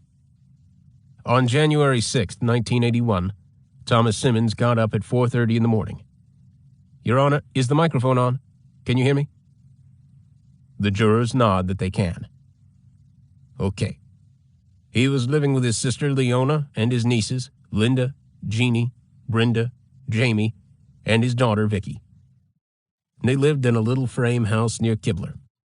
He had to get up that early so he could get to work on time. He worked at the Arcola Sand and Gravel Company plant down in Jenny Lind. His job was to clean out the debris, the rocks, stones, and dirt out from under the conveyor belts that came from these large rock-crushing machines. This is hard physical work. Tom Simmons was glad to have the work so he could earn his way through school. He had already been accepted, and he was planning on taking courses and continuing his education. He arrived at work at 6:30, and around 8:30, Tom Simmons asked for permission to leave work because he needed to go to the bank. You see, ladies and gentlemen, during the Christmas holidays, Tom did something that many of us do. He spent too much money on his family, went a little overboard, and bought more gifts than he really could afford, and was overdrawn on his checking account. He expected to receive some money owed to him by a friend, and as soon as he received that money, he was going to deposit it in his account. Tom went to the bank to pick up a check, to redeem a check, and that check was on the account of Larry Price. In fact, Tom had met Larry Price the day before. Tom had gone by the Price apartment the day before that morning to look at a car for this same friend. He had gone by, and he and Larry Price took the car out for a test drive. When they got back to the apartment, Larry invited him in for a cup of coffee. Tom needed to make a phone call, and Larry told him to go ahead. The phone was located in the back bedroom. At this point, Joanna Price, Larry's wife, was leaving to go to work. Larry escorted her out to the car. As Tom was making his call, he discovered a checkbook, and he took a check. He talked to Larry Price for a few more minutes, and then he left.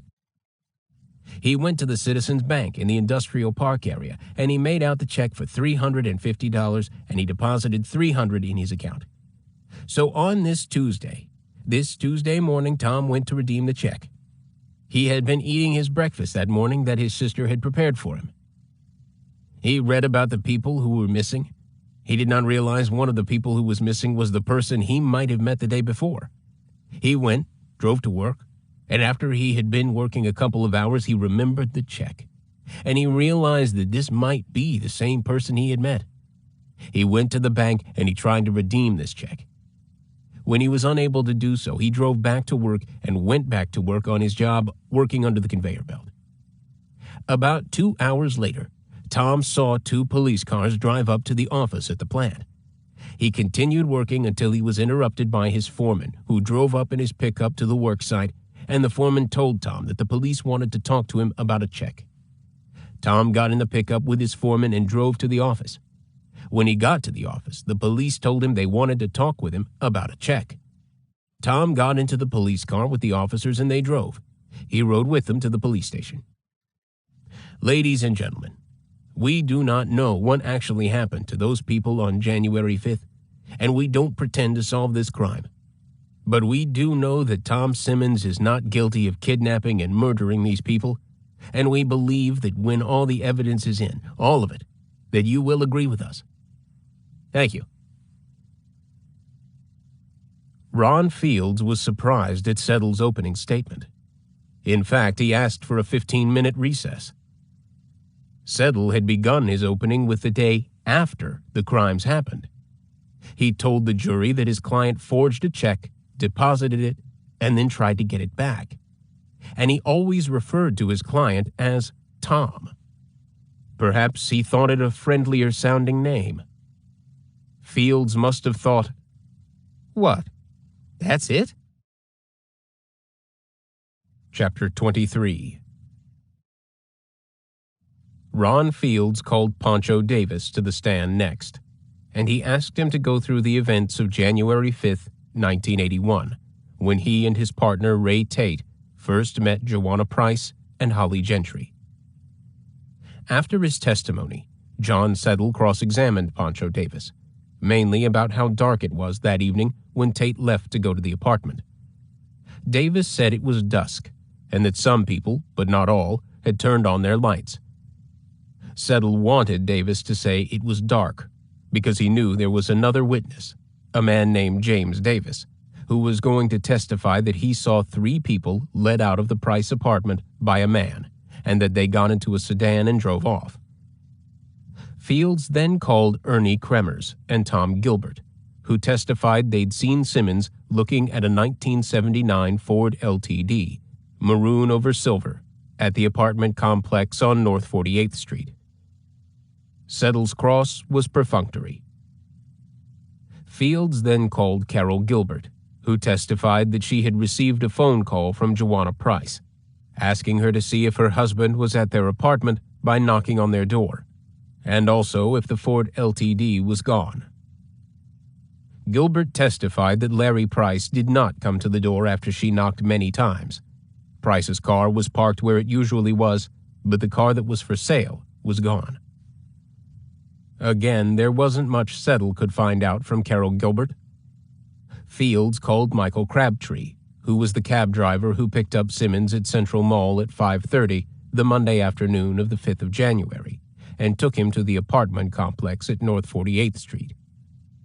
Settle crossed him fairly forcefully, wondering how he could be so sure that his passenger was Simmons since he had not been able to identify him in the police lineup. And then, Ron Fields called James Davis, who had testified during the pretrial. Fields knew, of course, how Davis would answer his questions, so he asked Davis to explain what he saw on the early evening of the 5th of January.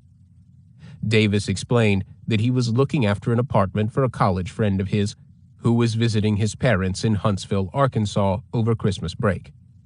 His friend's apartment was in the same complex where Larry and Joanna Price lived. He claimed he'd seen a man usher out, one at a time, 2 men with their hands behind their backs and a woman, to a sedan in the parking lot around 6:30 or so. He had even hidden behind a tree to get a better look. John Settle couldn't wait to cross-examine James Davis. Settle, in fact, had once represented Davis in a criminal matter. He also knew Davis had a police record and was mentally ill, diagnosed as schizophrenic. He questioned Davis about the time he first went to the apartment. Q. What time did you go to the apartment? A. About 5:30. You heard loud music? Coming from a station wagon. Where was this station wagon located? Between the first and second apartment. Could you see anybody in the car? No, I didn't. Just loud music playing and the car was empty. Very loud music. Did you see anybody around the car? No, I didn't. Did you think somebody put it there just to annoy the neighborhood? Yes. This station wagon was between the first and second apartment, correct? That is correct. I believe you stated that you went to the apartment about 5:30. Yes. How often had you been going over there? He had been gone for about a week, between fall and spring break at Westark. Had you been going every day? Every other day. Every other day. More or less. Now, this car that pulled up, you said it was what color? What type of color? Bluish green? Aqua-colored? Green? Bluish green. Aqua. Let me show you State's Exhibit number 2. This photograph, does it look familiar to you? It reasonably looks like the car that was pulled up behind the pickup truck. It's a light blue car, isn't it? Yes. It doesn't really look green, does it? It looks green to me. You insist on that, huh? No response. Okay. Now, when this car pulled up, where did it go in the driveway? It parked behind a pickup truck. And where was this pickup truck? Parked parallel to the driveway? Parallel to the driveway. Yes. Was it in the middle of the driveway? No, to the right of the driveway. The extreme right. The extreme right? The questioning went on like this for what seemed like an eternity to the jury. One could tell by the yawns and the moving around in the chairs and the fighting off sleep that they wished Mr. Settle would move things along. Finally, the questions and answers arrived at the conclusion that a man drove the car. He got out. He looked into the pickup truck. He walked to the mailboxes that were close by. Q. How long did he stand at the mailboxes? A. I'm not real sure. You're not real sure.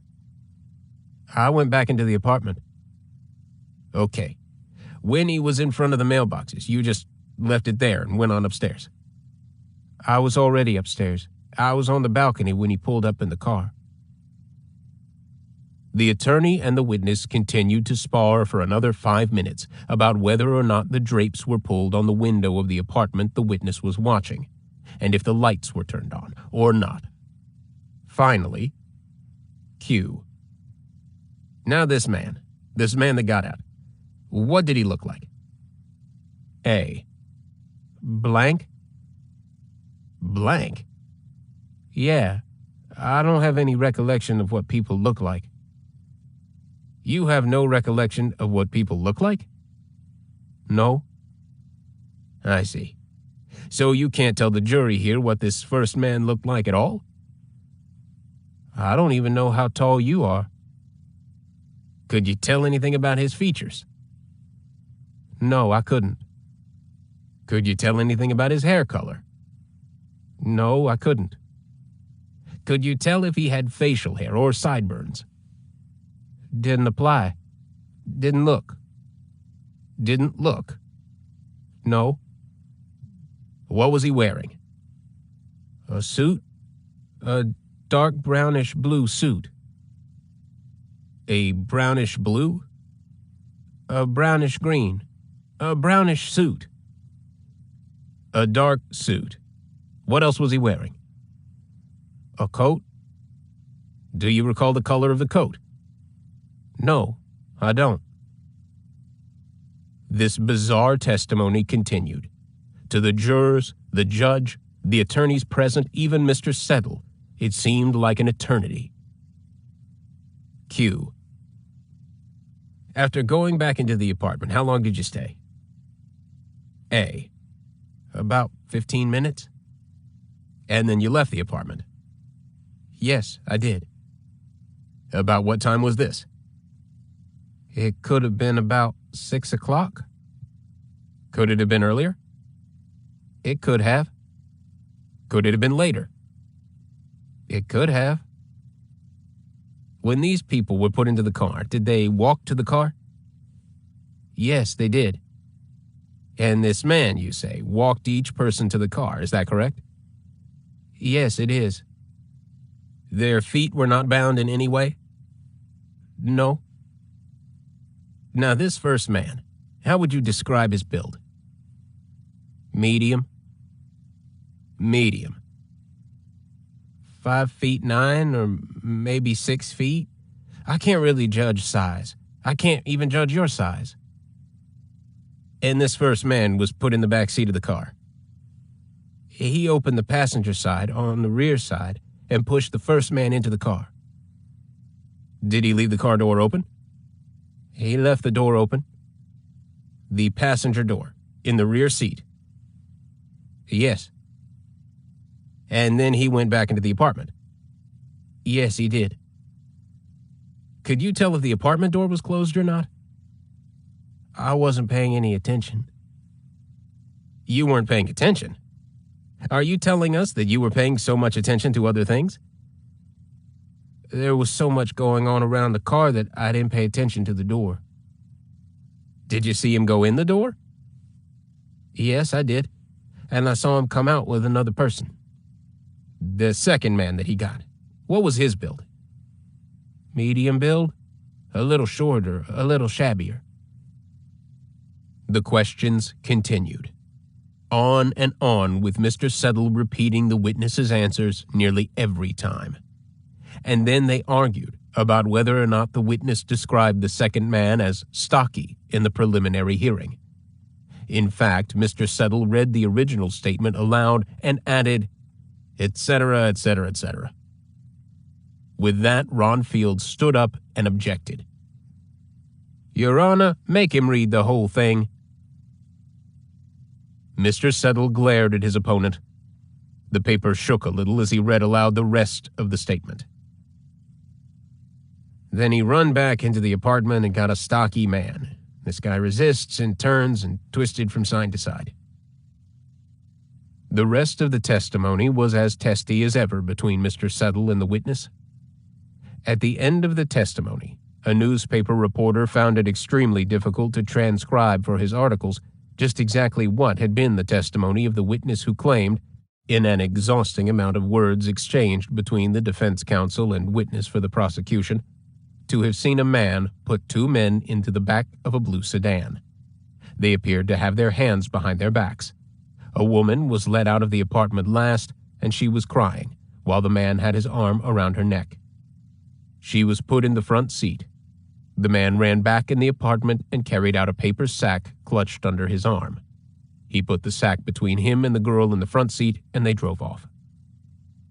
If Mr. Settle planned for the jury to see that the eyewitness was not believable, he may have accomplished what he set out to do. But in doing so, He drew out the testimony such an agonizingly long time that he might have lost the jury 1/4 of the way in. Chapter 24.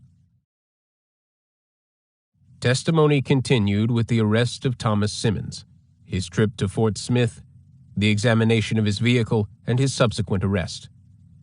John Settle tried to prove that Simmons's car had been searched without first acquiring a warrant, but Ron Fields produced a form signed by Simmons that gave police permission to search it.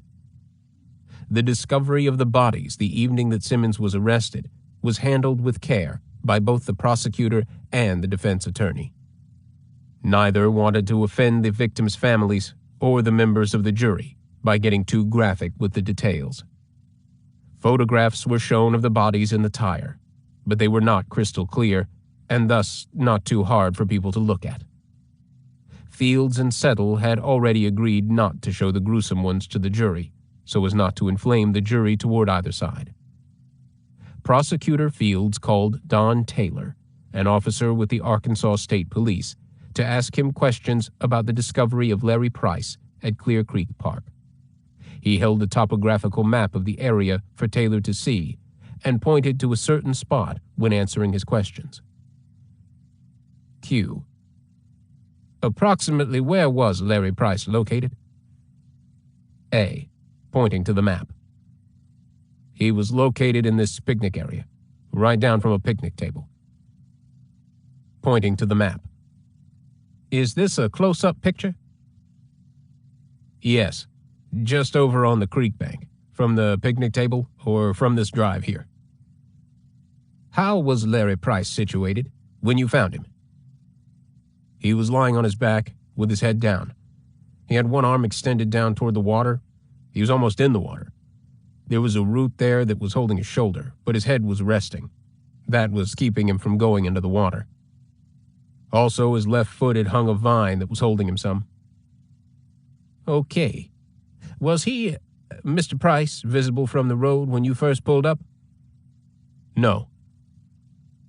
How high were the sides of the ditch? I didn't measure them. I would estimate they were 6 or 8 feet. Can you give us an idea of the angle that the sides sloped? Almost straight down. Straight up and down? Yes. I noticed in this picture there was water in the ditch? Yes, sir. How wide was the ditch about? It was almost 10 feet. In this photograph, pointing to another map, there are 2 earthen dams. Were those there at the time? No, we placed those in there and pumped out the water. Why was that done? We were looking for the officer's gun and his badge and any personal effects of the victims. The victims' billfolds were missing. Were any of those personal effects of the officer ever found? No, sir. Okay. To your knowledge, have any of the effects of the victims been found? No, sir. They haven't. Fields finished questioning Taylor, and he turned the witness over to John Settle. Settle asked Don Taylor, "Were there any footprints taken to the area?" There was a footprint just to the east of where there was a trail and leaves, where there was a small trail that come around. There is a log, a wheel stop, I guess, to keep the traffic from going off. There was a footprint just east of the log stop there. Were there any comparisons made against Simmons' footprints? No. The plaster footprints weren't any good. Too many leaves. Scheduling witnesses and estimating the number of minutes each would be questioned by both sides was a difficult job. Lawyers had to rush around making sure that a certain witness would still be available if the schedule got all messed up. And if somebody got sick several different times, like Leona Powell did, and didn't show at the right time or even the correct day, everybody had to scramble. In one instance, John Settle couldn't contact a man from Oklahoma Gas and Electric to ask him to appear 2 hours earlier than he was scheduled. In the middle of court proceedings, Settle asked if he could approach the bench. "Judge, have you tried to call the gas company lately? The telephone is always busy." The pistol found beneath the bodies in the tractor tires led to the testimony of Neil "Squeeb" Bryant, who dated Thomas Simmons' sister. Thomas's brother, Frank Simmons, lived in a rental house across the road from Squeeb. The police found 5 empty cartridges in the gun that had once belonged to Squeeb, and there was an attempt to destroy the serial numbers on the gun, but the numbers were still legible and matched the records that Buster Brown's general store in Fort Smith kept on the gun at the time Squeeb bought it. Perhaps Squeeb gave the pistol to Leona. Her daughter Vicky said they once had a peeping Tom, and Squeeb gave it to her mother. Vicky also said her mother later sold the pistol. But Squeeb said he lost the pistol while Thomas Simmons was in prison. He said he lost his .38 caliber Colt, he described it as real pretty, during a squirrel hunt. He subsequently reported it stolen to the Crawford County Sheriff's Office on the 12th of December in 1976. But just because he reported it stolen didn't mean it really was. His testimony was comical. He told all about the squirrel hunt and the supplies he brought here and there to take up with him to his camp up by Lee Creek. He named his friends, the good old boys who went with him, the card games they played, how he camped out in his truck. He said that when he was leaving to come home, he had a flat tire on a mighty rough road, really more like a trail. The gun must have slipped out of its holster when he stopped to change the tire. When he reached his home and was unpacking, he realized he had lost his pistol. He turned right around and went back, even though he was mighty tired. But Squeeb had been interviewed on the 10th of January by Don Taylor of the Arkansas State Police. In that interview, he told Taylor that he had originally bought the gun because he'd been having some trouble with people while he was deer hunting. He also stated that someone had stolen the gun out of his pickup while he was deer hunting, and he'd reported it missing to the Van Buren police about 3 years earlier. He also said he couldn't remember if he'd ever loaned it to Leona or not. He offered to take a lie detector test. He took one, but failed it. Of course, the defense wanted to put a doubt in the jury's mind about Squeeb. According to ballistic experts, his gun was similar to the kind that fired the bullets that killed the 3 in the Bloody Bottoms of Kibler and the body found at Clear Creek. But Squeeb was in Mississippi on a hunting trip with some other guys who all testified that he was with them during the times in which the kidnappings and murders took place. There were some who wondered if good old boys would lie for a friend. Blood experts testified that no blood was found on Simmons's clothes. But if Simmons's sister, Leona, washed his clothes the night of the 5th of January, no blood would have been on his clothes when he was arrested on the 6th of January. A hair found on Larry Price's sock was consistent with samples of hair taken from Thomas Simmons. A hair found on Ray Tate's undershirt was consistent with samples of hair taken from Thomas Simmons. A limb hair of African American origin was found in fingernail clippings from Ray Tate, but the hair expert agreed that Tate could have picked up the hair as he was thrown on the floorboard of his car. The car was often used to transfer black men, as well as other races, who had been arrested and were transported to jail in that same car. Those at the autopsy who removed Joanna's clothes said her pantyhose were on backward, and the belt around her had not been put through all the belt loops on her slacks. The semen found in the vagina of Joanna Price was blood type O, which Simmons was, but her husband was not. Matchbooks found in Simmons's car were the brand name of Good Value. The same brand of matches were found next to Simmons's bed. The same brand of matches were found in the detective's car. Did Detective Tate smoke? He smoked Vantage cigarettes. It was possible that Good Value matches were popular because they were sold in Safeway stores, and it was conceivable that Ray Tate could have also used Good Value matches. But the matches Ray Tate used had the logo "Beware of Greek Gods" stamped on the cover. Garrick Feldman, the publisher of the Press Argus, was not the kind of guy who wrote his editorials to please his readers or to curry favor with the local police. In fact, he liked to stir things up. His editorial that ran during the first of the trial was titled Murder of the Month, because the murder trial of Eugene Perry, the man who was convicted of the murder of Kenneth Staton and his daughter Suzanne Ware, had taken place the month before. Perry's partner, Richard Anderson, would be tried after the Simmons trial.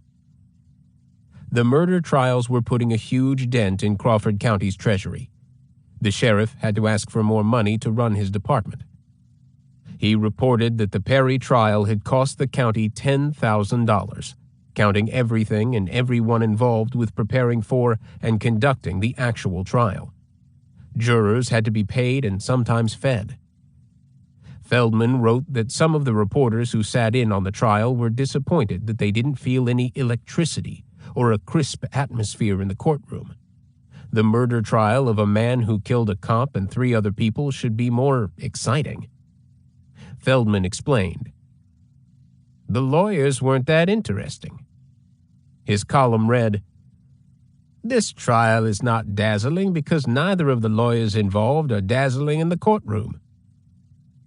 He opined that the lawyers tended to be bland, at times sounding like law students in a mock trial. Feldman also reported that Simmons's complexion changed daily as he sat quietly in a brown 2-piece suit. His coloring turned yellow as each day progressed, and close to the end of the trial, he looked like a shriveled lemon. Chapter 25.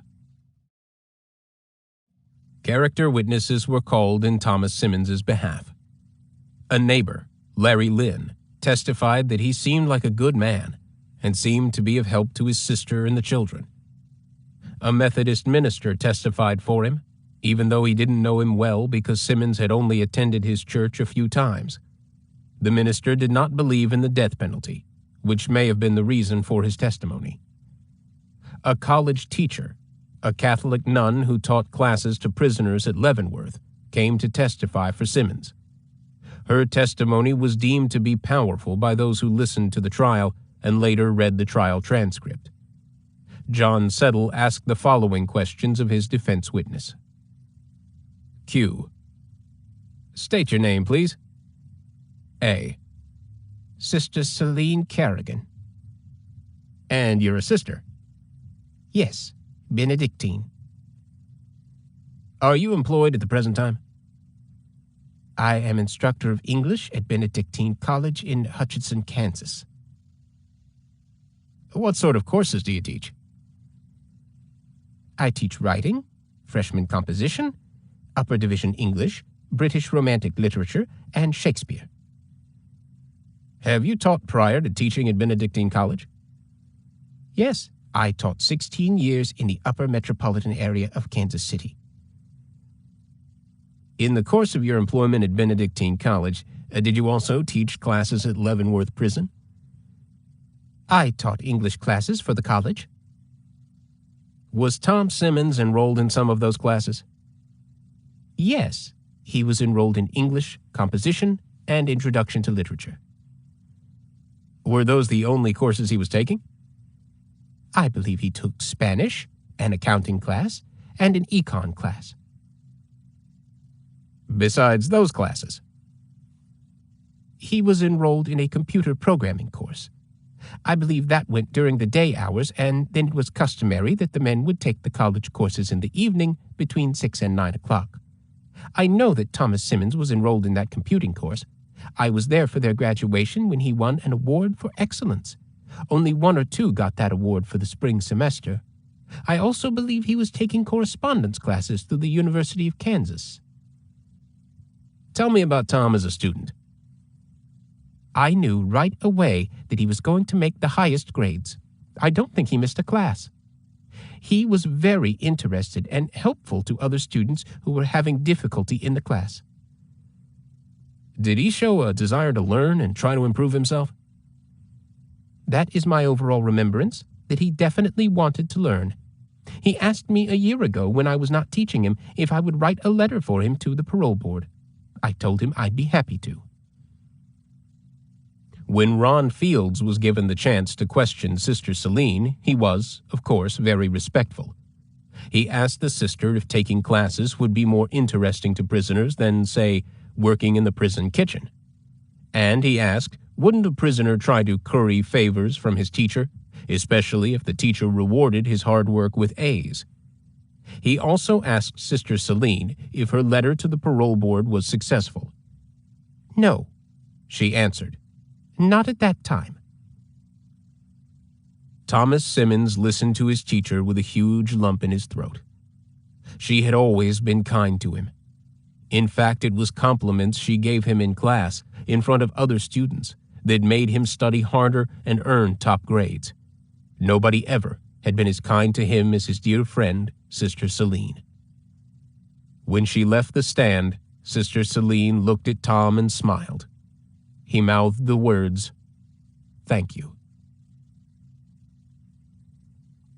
Leona Powell, bless her heart, was subpoenaed 3 times to testify in the trial of her brother. At each scheduled time, she either got sick and fell, couldn't climb the stairs at the courthouse, or was under a physician's care. Of course, by not showing up at the scheduled times, she royally inconvenienced everyone. Finally, with Judge Holland's approval, both sides decided to present the jury with a stipulation of facts, a legal document that substituted a written statement of a witness instead of the witness testifying in person at a trial. Many folks wondered, what is she afraid of? The statement began, that Leona Powell lives in Kibler, Arkansas, that the phone number that the Alma Exchange lists in the name of Ron Simmons, number 632-4879, is located in her home, and that Ron Simmons, a brother, pays for the bill. That on the night of January 5th, 1981, around 9 o'clock, Thomas Simmons called her residence and stated that he needed a ride home from the Speedy Mart located at I-40 and Highway 59, and that she and her daughter went and picked him up at that location. That on the ride home, Thomas Simmons stated to her that his car was at Central Mall in Fort Smith, Arkansas. That when asked if he wanted to go get his car then, he stated that he had a headache and wished to be taken to the residence where he was living at the time. Leona Powell went to Central Mall parking lot with her daughter and located Thomas Simmons's 1975 yellow Toyota parked near the Mall Trio Theater's entrance. That Thomas Simmons never stated to Leona Powell that he had any kind of accident, nor did she know that he had not gone to work on Monday, January 5th, as scheduled. Leona Powell would further testify that a niece of Thomas Simmons was employed at J.C. Penney's in Central Mall and that her normal work hours were 12 in the afternoon until 9 that night. That after Simmons's arrest, he told Leona Powell that the reason he had left his car at Central Mall parking lot was for the niece to pick it up and drive it home, that he did not take the car keys into her. Leona Powell signed the notarized statement and soon after moved out of Kibler to an unknown address.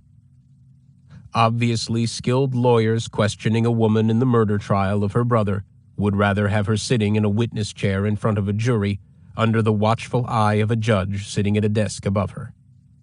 The United States of America's flag sits on one side and the Arkansas flag sits on the other. She would have to put her right hand on the Bible and swear to tell the truth and nothing but the truth. Perhaps she could be tricked and say something she didn't mean to say. Perhaps she could become so flustered she would say something that would prove her brother killed 4 people. Perhaps she'd even implicate his accomplice, or 2, or 3. But she was allowed to dictate a statement and never had to speak a word. Thomas Simmons chose not to testify at all. Judge Holland instructed the jurors to not draw any conclusions about innocence or guilt concerning this decision. It was Simmons's right not to testify at his trial. Chapter 26. Judge Holland read his instructions to the jury, which must have made a few of the jurors look aghast since the instructions seemed complicated, but they would be able to take a copy of the instructions with them when they began deliberating the case. Ron Fields was first with his closing statement. He explained some of Judge Holland's instructions. He wanted them to use their common sense. You aren't required to set aside your common knowledge when you listen to the technicalities of the case. He looked each juror in the eye. Our system is predicated on 12 people using their common sense they have accumulated in their life to make these decisions. He continued, trying to explain the way the jury system worked. If, after an impartial consideration of all the evidence, and a juror is satisfied beyond a reasonable doubt, he must then vote the way he or she sees fit. The state contended that Thomas Simmons was guilty of capital murder, and that the 4 people killed, Larry Price, Joanna Price, Ray Tate, and Holly Gentry, were all kidnapped and in the course of that crime were murdered. They were robbed of their possessions. Tate had his badge taken and his gun stolen out of its holster. His billfold was also missing, and the others' billfolds and purse were never found. Joanna was raped. Ray Tate was murdered in the line of duty. Fields said 4 people were killed by someone who showed extreme indifference to human life, and that someone was Thomas Simmons. Larry Price didn't pick up his wife for lunch. He didn't show up for work, and he was found in Clear Creek Park. He didn't do all of these things for the heck of it. He was kidnapped and ended up dead, with his jacket pulled up behind his neck by a bullet shot into the back of his head. Fields explained that Joanna was killed in much the same way as her husband. Her coat was pulled up on her neck, and then she too was shot in the back of the head, exactly the way Holly Gentry and Ray Tate were. But before that, she suffered the indignity of rape.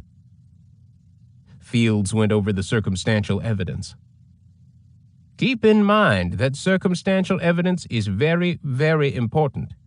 Let's see what we know about the defendant's whereabouts that day. First of all, he didn't show up for work that morning because his foreman, Jim Pence, said he didn't.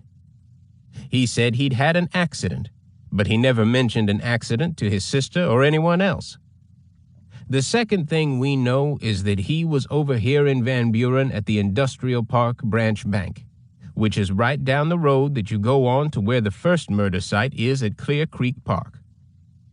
We know about the time because the bank clerk testified that it was at 10 o'clock when he deposited that check, number 209, that is in evidence. And where was he before that? We know that Ernie Kremer saw him that morning, looking at the car with Larry Price around 8 or 8:30.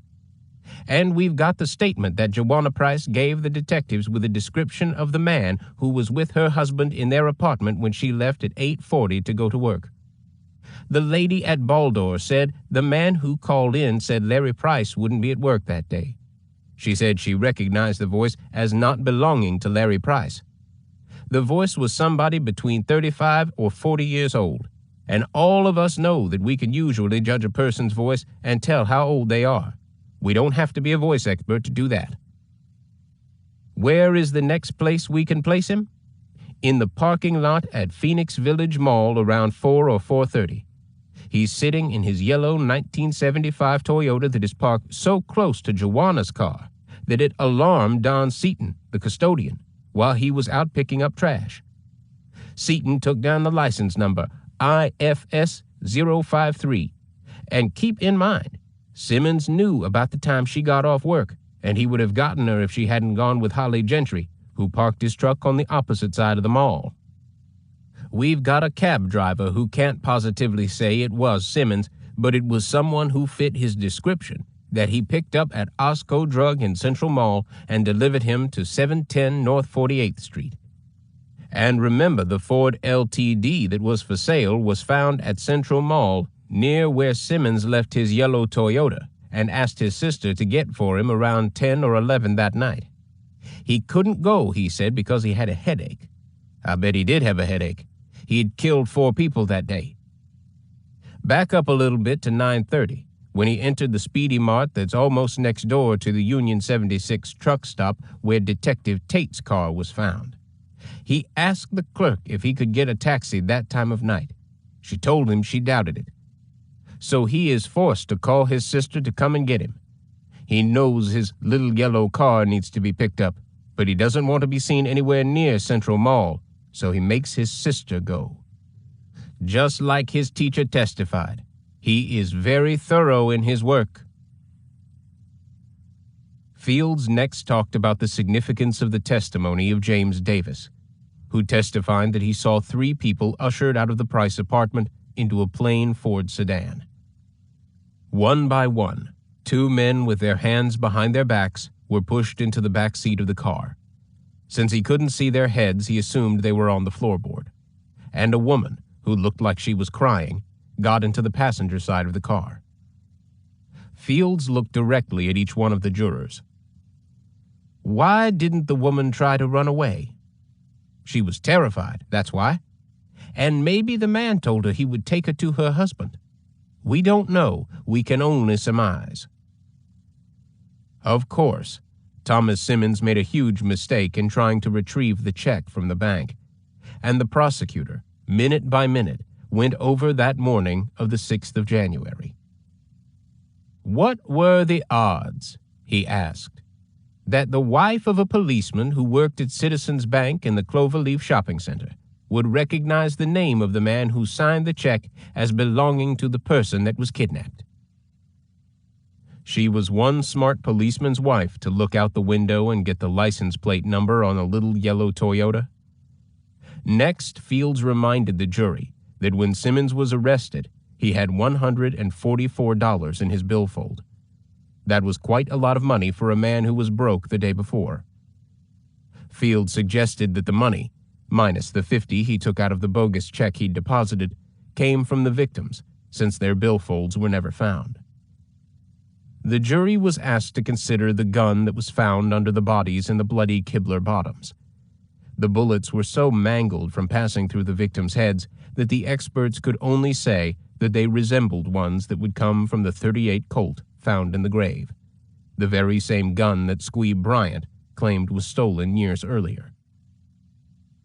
In his final summation, Fields asked the jury to look at the aerial photographs made of the area in which the bodies were found. Could you pick a more desolate spot to hide bodies? There's just nothing around there. One house a quarter of a mile away, and then the paved road is way up the road. No way in the world could you go to the bottoms at night and find your way around. You know what those are like. Hot, pitch black they are at night. And yet, where Larry Price was found over at Clear Creek Park, you can go through the bottoms to get there, or you can go right down Kibler Road. And who would know that area better than somebody that's been living there? Fields pointed to a big topographical map that was facing the jury. And where does Simmons live?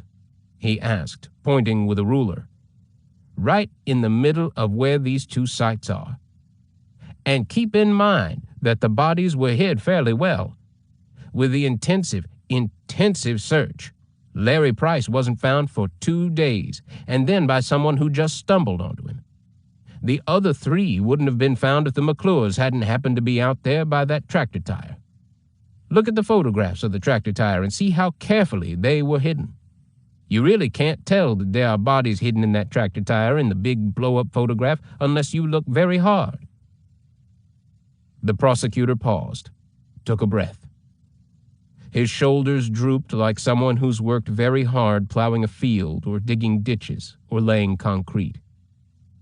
Preparing a case in which 4 people were killed and then presenting it to a jury for consideration was a very tough job, both mentally and physically. Ladies and gentlemen, I submit to you that when you have examined the evidence, have gone through it very carefully, you will agree, as we have, that the same person committed all 4 murders, and that person is Thomas W. Simmons. Thank you. Judge Holland then asked the jury to give their attention to Mr. Settle for the defendant. John Settle opened his closing remarks with the big $1 million question. Where was Larry Price when Tom Simmons was running around all day between Fort Smith and Van Buren? He always called his client Tom Simmons because it seemed more personal. Settle also reminded the jury that the state's medical examiner said that Larry Price probably died after the other three were murdered. Dr. Malik told the jury that Larry Price was lying flat on his back after he died, but when his body was found, at least 4 hours after he was killed, the body was lying almost straight up, hanging down an embankment to a creek. That proved the body was moved. Settle argued that this question on its own demolished the theory that one man alone committed 4 murders. Settle reminded the jury that no fingerprints of his client were found. Only a spot of blood was found on the blue pants he was wearing, and that blood was type O, which was the same blood type of most of the people who lived in his house, and about another billion people. And the star witness? James Davis couldn't decide if he saw certain events at the Glen Holly apartment complex at 5 o'clock or 5:30 or 6 o'clock or 6:30, and he sure couldn't tell what anyone looked like or the kind of clothes they were wearing. If Michelle McClure heard noises between 7 and 8 out in the spinach fields, then the murderer would have blood on his clothes from the actual murders and the blood from the bodies as they were tossed into the tractor tires. But the girl at Speedy Mart saw no blood on Simmons when he arrived at the store around 9 to inquire about taxi service. They weren't bloody, muddy, wet, dirty, or anything else, Settle opined loudly. And what about the African-American hair found among the fingernail clippings of Detective Ray Tate? Did that come from an African-American during a struggle? He could very well be the man who was involved in the murders.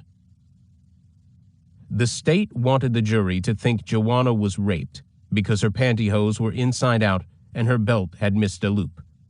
And did the jury really think that Joanna took off her clothes to be raped and then put them back on again? And where did he rape her? In the police unit belonging to Ray Tate? If so, wouldn't there be evidence of rape occurring in the car's front or back seat? Or did he rape her on the muddy ground? And if so, wouldn't her body be muddy and his clothes as well? There were no bruises or lacerations on her private parts. And if Larry Price was shot and killed last with a .38 Colt pistol, then how did the gun wind up beneath the bodies in the tire? And did the good value matchbooks really prove anything? Those were sold at lots of grocery stores in Arkansas, probably Oklahoma and Missouri also. Settle said in closing, "Ladies and gentlemen, I told you in the beginning that there are a lot of questions involved in this matter. I told you there were a lot of questions. I told you I would not be able to answer them for you. After all the evidence has been presented to you, not only do these questions remain, but new questions have been raised. These questions are what I would call doubts, reasonable doubts. They have not been resolved. Ladies and gentlemen, you must find Tom Simmons not guilty. Thank you." The prosecutor was allowed to give his rebuttal to the closing statement made by the defendant's attorney. Ron Fields didn't speak long. He knew the jury was tired. He didn't want to bore them by going over the same material again and again. He hit a few points raised by Settle concerning blood spots and fingerprints missing on a gun that lay at the bottom of a muddy grave under cold and wet conditions. Judge Holland gave more instructions to the jury after it was decided by both attorneys and the judge that the group would eat their lunch after hearing the instructions, and when they returned, they would begin deliberating the verdict. The Crawford County Sheriff, Trelon Ball, took 14 jurors to lunch at the Farmers Co-op on Industrial Park Road, the road that led to Kibler. There were no ulterior motives in choosing the co-op. It was the best place to eat in town. There was a good noon buffet, and there was plenty of room to accommodate a large group. When the group returned, full and not a bit sleepy, they entered the jury room at exactly 1 o'clock. The 2 alternates were thanked and dismissed. The jury returned at 3:45 with a verdict. They found Thomas Simmons guilty of capital murder for each of the 4 victims: Larry Price, Joanna Price, Holly Gentry, and Detective Ray Tate. The jury was individually polled at the request of John Settle. All 12 jurors had to agree to the guilty verdict, and they each did, one by one. The jury was not free to go. Their next decision was to decide upon the punishment for Thomas Simmons. Judge Holland gave more instructions, telling the jury that this next deliberation would be the hardest. "Unfortunately," he said, "Arkansas is one of the states that requires the jury to set the punishment in a capital murder trial." Once again, each side pled its case. Ron Fields went first. "Ladies and gentlemen, as the judge has told you, in a few minutes you will retire to deliberate the sentence in this case. That is going to be an unpleasant task. It is. I want you to keep in mind a couple of very important points, and that is that there are 4 reasons why we talk about sentencing someone to anything in the criminal justice system. The first reason is obviously punishment. We punish people for what they have done. The second reason is rehabilitation. We always like to think in terms of when we rehabilitate this person and make him a safe, sane, productive member of society. The third thing is we punish people as a means of deterring them and making certain that this person, if he is punished enough, would not commit this crime again or any other crime. And the fourth reason is to be a deterrent to others. He reminded the jury that Simmons was already convicted in August of 1971 for kidnapping a young man, seriously wounding him, and leaving him for dead under a pile of leaves in a rural area outside of Little Rock. Miraculously, the young man survived by dragging himself to a farmhouse and asking for help. He healed well enough to testify in court, and Simmons received 45 years in prison. But he got out on parole in 8 years. He was sent right after that to the federal pen in Leavenworth for assaulting an FBI agent, forcibly taking his gun and stealing his car at approximately the same time he kidnapped the young man. He fooled everybody and was paroled in 1980, and here he was, again, but this time for kidnapping and murder. People like Thomas Simmons were what gave rehabilitation a bad name. "You know there was a witness in the first kidnapping case because the guy didn't die," Fields said, looking intently at each juror. "There weren't any 4 witnesses here today. Ray Tate, Joanna Price, Larry Price, and Holly Gentry weren't here to testify in this trial. I am submitting to you for these reasons we need to impose the death penalty in this case. It is a very, very harsh sentence. Is it a deterrent to others? Well, let's think for a second. Deterrent means to cause someone to avoid something because of fear. What deterrent does Simmons fear the most? The death penalty or life in prison? I'm sympathetic to the victims' families. I'm sympathetic to the defendant's family. I submit to you that the defendant had a responsibility to his family way before this happened. He failed them over and over. Simmons is the one that determined his own punishment the day he killed those 4 people out in Kibler and Clear Creek Park. The conscience of the community is the jury system. You are the 12 people in this entire community, in this entire county, who can speak and speak out on what you feel about this type of crime. It is a heavy burden, but it is one that must be shouldered. I'm asking you for the death penalty in this case. You must be the conscience of your community." John Settle was loaded for bear, as they say in Crawford County and other parts of Arkansas. "Ladies and gentlemen, you have found Tom Simmons guilty of these offenses, so you think he was involved in this. Ladies and gentlemen, I submit to you that this case has a lot of questions. It is a very open case. I will tell you that we are not going to deny his record, but I would assert, and I would tell you, he had much to live for. In this type of case, it is understandable why a jury or a community would feel anger in this type of situation. But I tell you, there's far more involved in this case than Tom Simmons. Some argue that the death penalty is a deterrent. I would say that that is too speculative to say. You cannot make that determination, and certainly nobody has. What has been presented does not support that conclusion. Two possible sentences in this type of case, both extremely harsh. That is life without parole. Life without parole, for some, is more than death itself. The family of Tom Simmons knows exactly what the families of the victims are going through. Their families have been deprived as well. They have been deprived of someone they love. It is a very difficult thing for everyone. Ladies and gentlemen, Tom Simmons has the capacity to love, the capacity to be loved. And I would tell you that I feel any person who has that ability is a human being. For you who vote for death in this case means that each one of you will stand up and say, yes, I want him to die, and yes, I will kill him. Settle closed with telling the jury that he didn't think they were so convinced in their own minds. That was what they wanted. That was what was needed. Then, after a long pause, he thanked the jury. The defendant's lawyer had barely sat down before the prosecutor stood up. He could barely contain himself.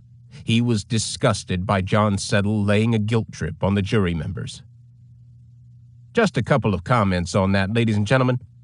I want you to keep in mind that what you are doing won't be the final word.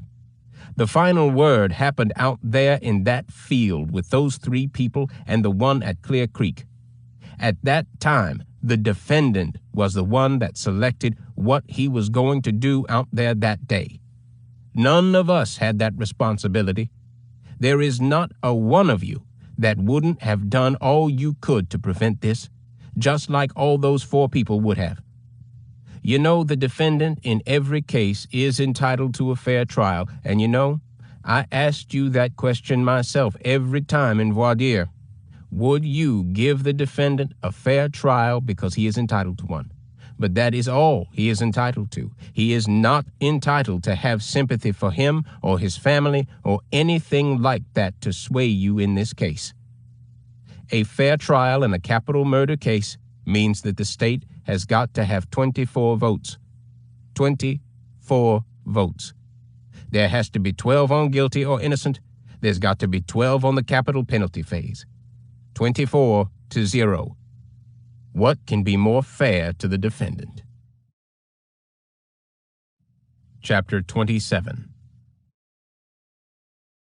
The jury left at 5:40 p.m. to decide the punishment for Thomas Simmons.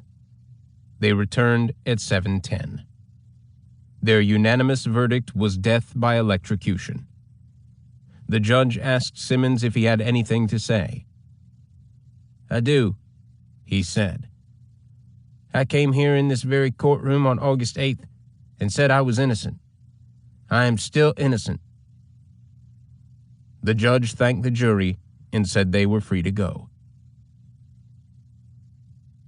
The trial had begun on the 5th of August, 1981, 8 months to the day after 4 people were killed in the peaceful little community of Kibler. The trial ended on the 19th of August, 1981. A notice of appeal was filed on September 17, 1981. At one time in the Arkansas prison, Thomas Simmons was a cellmate of Eugene Perry, who was found guilty of the murder of Kenneth Staton and his daughter Suzanne Staton Ware during a robbery of their jewelry store in Van Buren, Arkansas, on September 10, 1980. The Crawford County jury had given him the death sentence also, so both men waited out their appeal processes at the same time while in prison on death row. Those 2 crimes were both successfully prosecuted by Ron Fields. Another murder took place in Van Buren on the 18th of May, 1981. A prominent woman, Rui Ann Park, a one-time owner of the Press Argus newspaper, was found bludgeoned to death in her mansion on top of Logtown Hill. The murderer entered a guilty plea and therefore was not prosecuted by Ron Fields. These 3 different murder cases took place in a period of only 9 months, all in Crawford County, Arkansas. When Thomas Simmons' appeals were all denied, he decided he didn't want to subject his family to the newspaper and television coverage that would inevitably accompany his execution. Leona and the girls had suffered enough because of him. He thought he'd have the last laugh at the criminal justice system of Arkansas. He wrapped himself in a blanket and slit his throat with a knife he fashioned out of a piece of metal. He left this world on New Year's Eve, 10 years after he had been sentenced to death. Van Buren has been described as a sleepy little river town. The Kibler Bottoms was farmland nourished by the Arkansas River, land that some families owned for generation after generation. From this land, produce grew and fed families in Arkansas, Oklahoma, Missouri, Texas, and beyond. Cattle grazed on green grasses that provided hamburgers and T-bone steaks. Chicken farmers signed contracts with big companies like Tyson and built their chicken houses on land that wasn't much good for anything else. For a long time, people had a hard time sleeping, wondering what else was going to happen. But bit by bit, the landscape changed. Families moved. New families moved in. Before long, children were allowed to play outdoors at night and chase fireflies and put them in mason jars. Parents sat outside in lawn chairs and swatted mosquitoes. Occasionally, someone might bring up the murders that happened down in the bottoms. Author's Notes. My research for this book was through conversations with people who remembered certain things but couldn't remember other things. I read newspaper articles and, most importantly, I had the transcript of the trial, which I used to tell the story of the senseless murders of 4 people and the police investigations that brought Thomas Simmons to stand trial and be convicted. In those days, the police checked for fingerprints by dusting a black powder over surfaces. If a print appeared, then plain old Scotch tape was laid over the print and then lifted up and placed on a 3x5 white card. Hardly a real scientific way of gathering prints. DNA testing was unheard of then, and forensic testing was not around. If there had been the scientific methods of today to solve crimes, then perhaps we'd know the real story of the cold-blooded murders that happened in the Kibler Bottoms. It's an emotional tug on my heart to sit at a computer and tell the stories of people being murdered. I have tried to treat each victim with a tender hand, and in all cases, I've thought about the families who might be reading my books. I didn't want to unnecessarily harm anyone, but yet I wanted to tell a true story, in the way I understood it to be true. I was also told some pretty wild tales about happenings on the tragic day on the 5th of January, 1981, and the days thereafter. Those tales did not jive with the court transcript of sworn witnesses, so I left them out of the book. What I did discover, however, is that my own take on what occurred was different than what the state prosecutor was able to use in court. He was only concerned with convicting Thomas Simmons, the job that was given to him. My take on the events of those days is my own personal opinion, but I share it with you here at the end, because it helps to make more sense of the facts that are known. Here's what I think happened. On Saturday, the 3rd of January, Thomas Simmons left his sister's home in Kibler and drove to Fort Smith to check out the car advertised in the newspaper that was for sale at 710 North 48th Street. He'd seen the ad in the paper a few days earlier. It sounded like a real nice car, and he knew a man I'll call John, who bought stolen cars. He thought if he stole it, he could sell it for enough money to pay his tuition and books at West Stark Community College, where he had already registered but not paid the tuition. I think he tried to be a good brother to his sister and a good father to his daughter. But his job was hard, and he needed fast money to go to college. He had this crazy idea that he could one day make his family proud of him. Going to college was his ticket out of crime. He'd been good at computer work. He found that out in prison when he was able to take college courses. But the man selling the car was out of town, and a man who lived at the apartment complex told him to come back on Monday, the day that would be Simmons's first day back at work after a long 2 weeks of being off work. He really needed to get back to work. He barely had enough money to put gas in his car, but he desperately wanted to get that Ford LTD. The following Monday morning, Simmons dressed for work in heavy clothes because he worked outside. His sister cooked his breakfast, and he left her home in Kibler about 5:30. He didn't tell his sister he wasn't going to work, but he had no plans of such. He called Arcola Sand and Gravel and said he wouldn't be in because he'd had a wreck. He drove across the Arkansas River Bridge and stopped at Yeager's liquor store with his last bit of money and bought a pint of gin courage. He then drove to the apartments and saw that the Ford LTD was still parked in the parking area with the for sale sign still in place. After knocking on the door, he was surprised when a young woman answered. He told her he was interested in buying the car that was advertised. Joanna said she'd have to wake her husband. She did not invite him in, just shut the door and left him out standing in the cold, which made him angry. Simmons and Larry Price went on a test drive, and both returned to Larry's apartment, where Simmons again saw Joanna as she was leaving for work at 8:40. As he always did, Larry walked his wife to her car, and when he returned, Simmons was waiting for Larry with a gun he'd gotten from his sister's boyfriend, Neil Squeeb Bryant. Simmons told Larry not to be alarmed. He just needed money real bad, and he wanted the car. The 2 or 3 swallows of gin from the bottle in his jacket pocket had given him courage, and his self-esteem went up enough to make him confident to pull this off. He'd already found John, who would buy the car for $1,500. That would be enough to pay his tuition and buy the college textbooks he'd need. They left the apartment with Larry driving the Ford LTD. Simmons rode in the passenger side and held the gun on him. Simmons directed Larry to drive to Clear Creek Park in Kibler, which was usually deserted on cold winter mornings. He walked Larry past the picnic area toward the creek and shot him in the back of his head. Left for dead, Larry valiantly tried to get up, but instead he thrashed around to the edge of the creek and fell down the bank in an almost vertical position.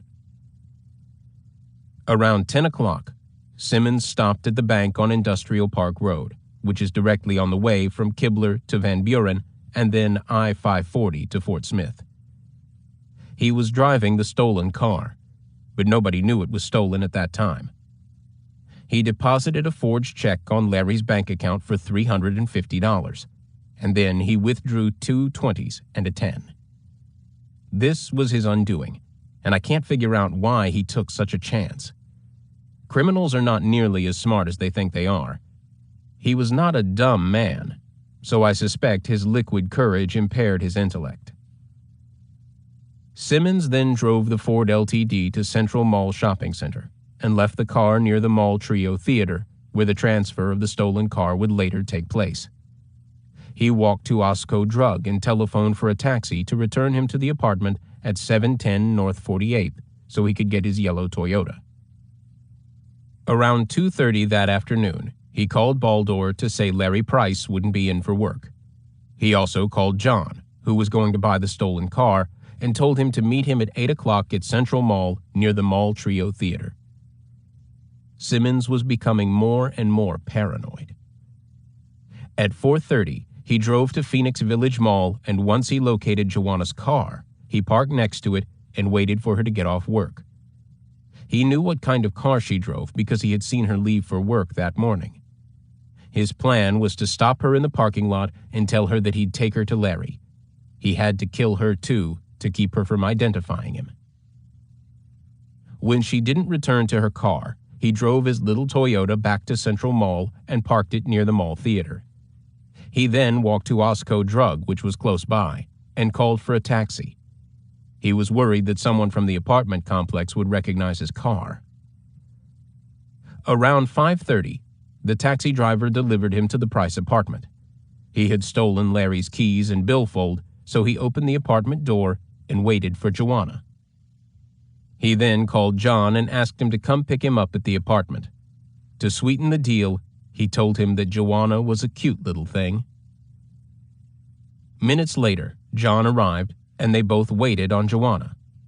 Simmons told his friend he could screw her first. When Joanna and Holly opened the apartment door, they were welcomed by two men, one carrying a gun. The bad guys were as surprised as Joanna and Holly were. Simmons pushed Joanna on the couch and grabbed Holly by the arm. John found some heavy twine in a kitchen drawer and tied up Holly. Joanna made a break for the bedroom where the phone was, but Simmons grabbed her and tore the cord out of the phone. Screaming and crying, she was pulled back into the living room. She told the men that the police were coming and they had better leave. Of course, they didn't believe her. But Detective Ray Tate did arrive and knocked on the apartment door. When no one answered, he turned the doorknob and slowly pushed the door open. He was jumped and handcuffed with his own cuffs. John took the weapon out of Tate's holster. Now Simmons and John both had guns. They discussed what to do with the threesome. Since Larry Price was already dead at Clear Creek Park, they decided to take the threesome there. Simmons promised John he could rape Joanna when they got there. Ray Tate and Holly Gentry struggled valiantly. Simmons threatened to kill Joanna if they didn't get in the back floorboard of the detective's car. The detective was sure he could get Holly untied once they were in the car, but he couldn't. They drove to Van Buren, and then Simmons decided to take the threesome into the Kibler Bottoms. Simmons was familiar with the area, having taken his daughter and her friends on rides through the bottoms. At dark, the deserted bottoms seemed the perfect spot for dumping 3 dead bodies. I think Simmons shot both men in the back of the head, while John raped Joanna on the hood of the car. Simmons then sodomized Joanna before killing her the same way he killed the men.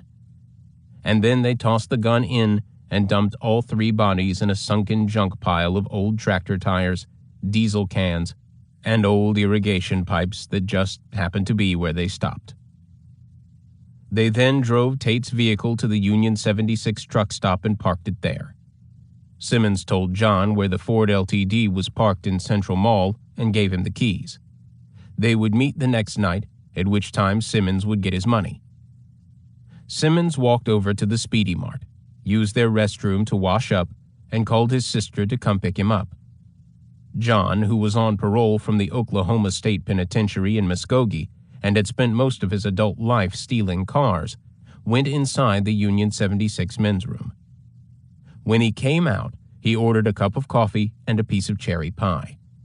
He then called a buddy who lived up on Highway 59 and worked at a used tire store, and asked him to come pick him up and take him over to Fort Smith, where he left his car, which he'd stolen in another state.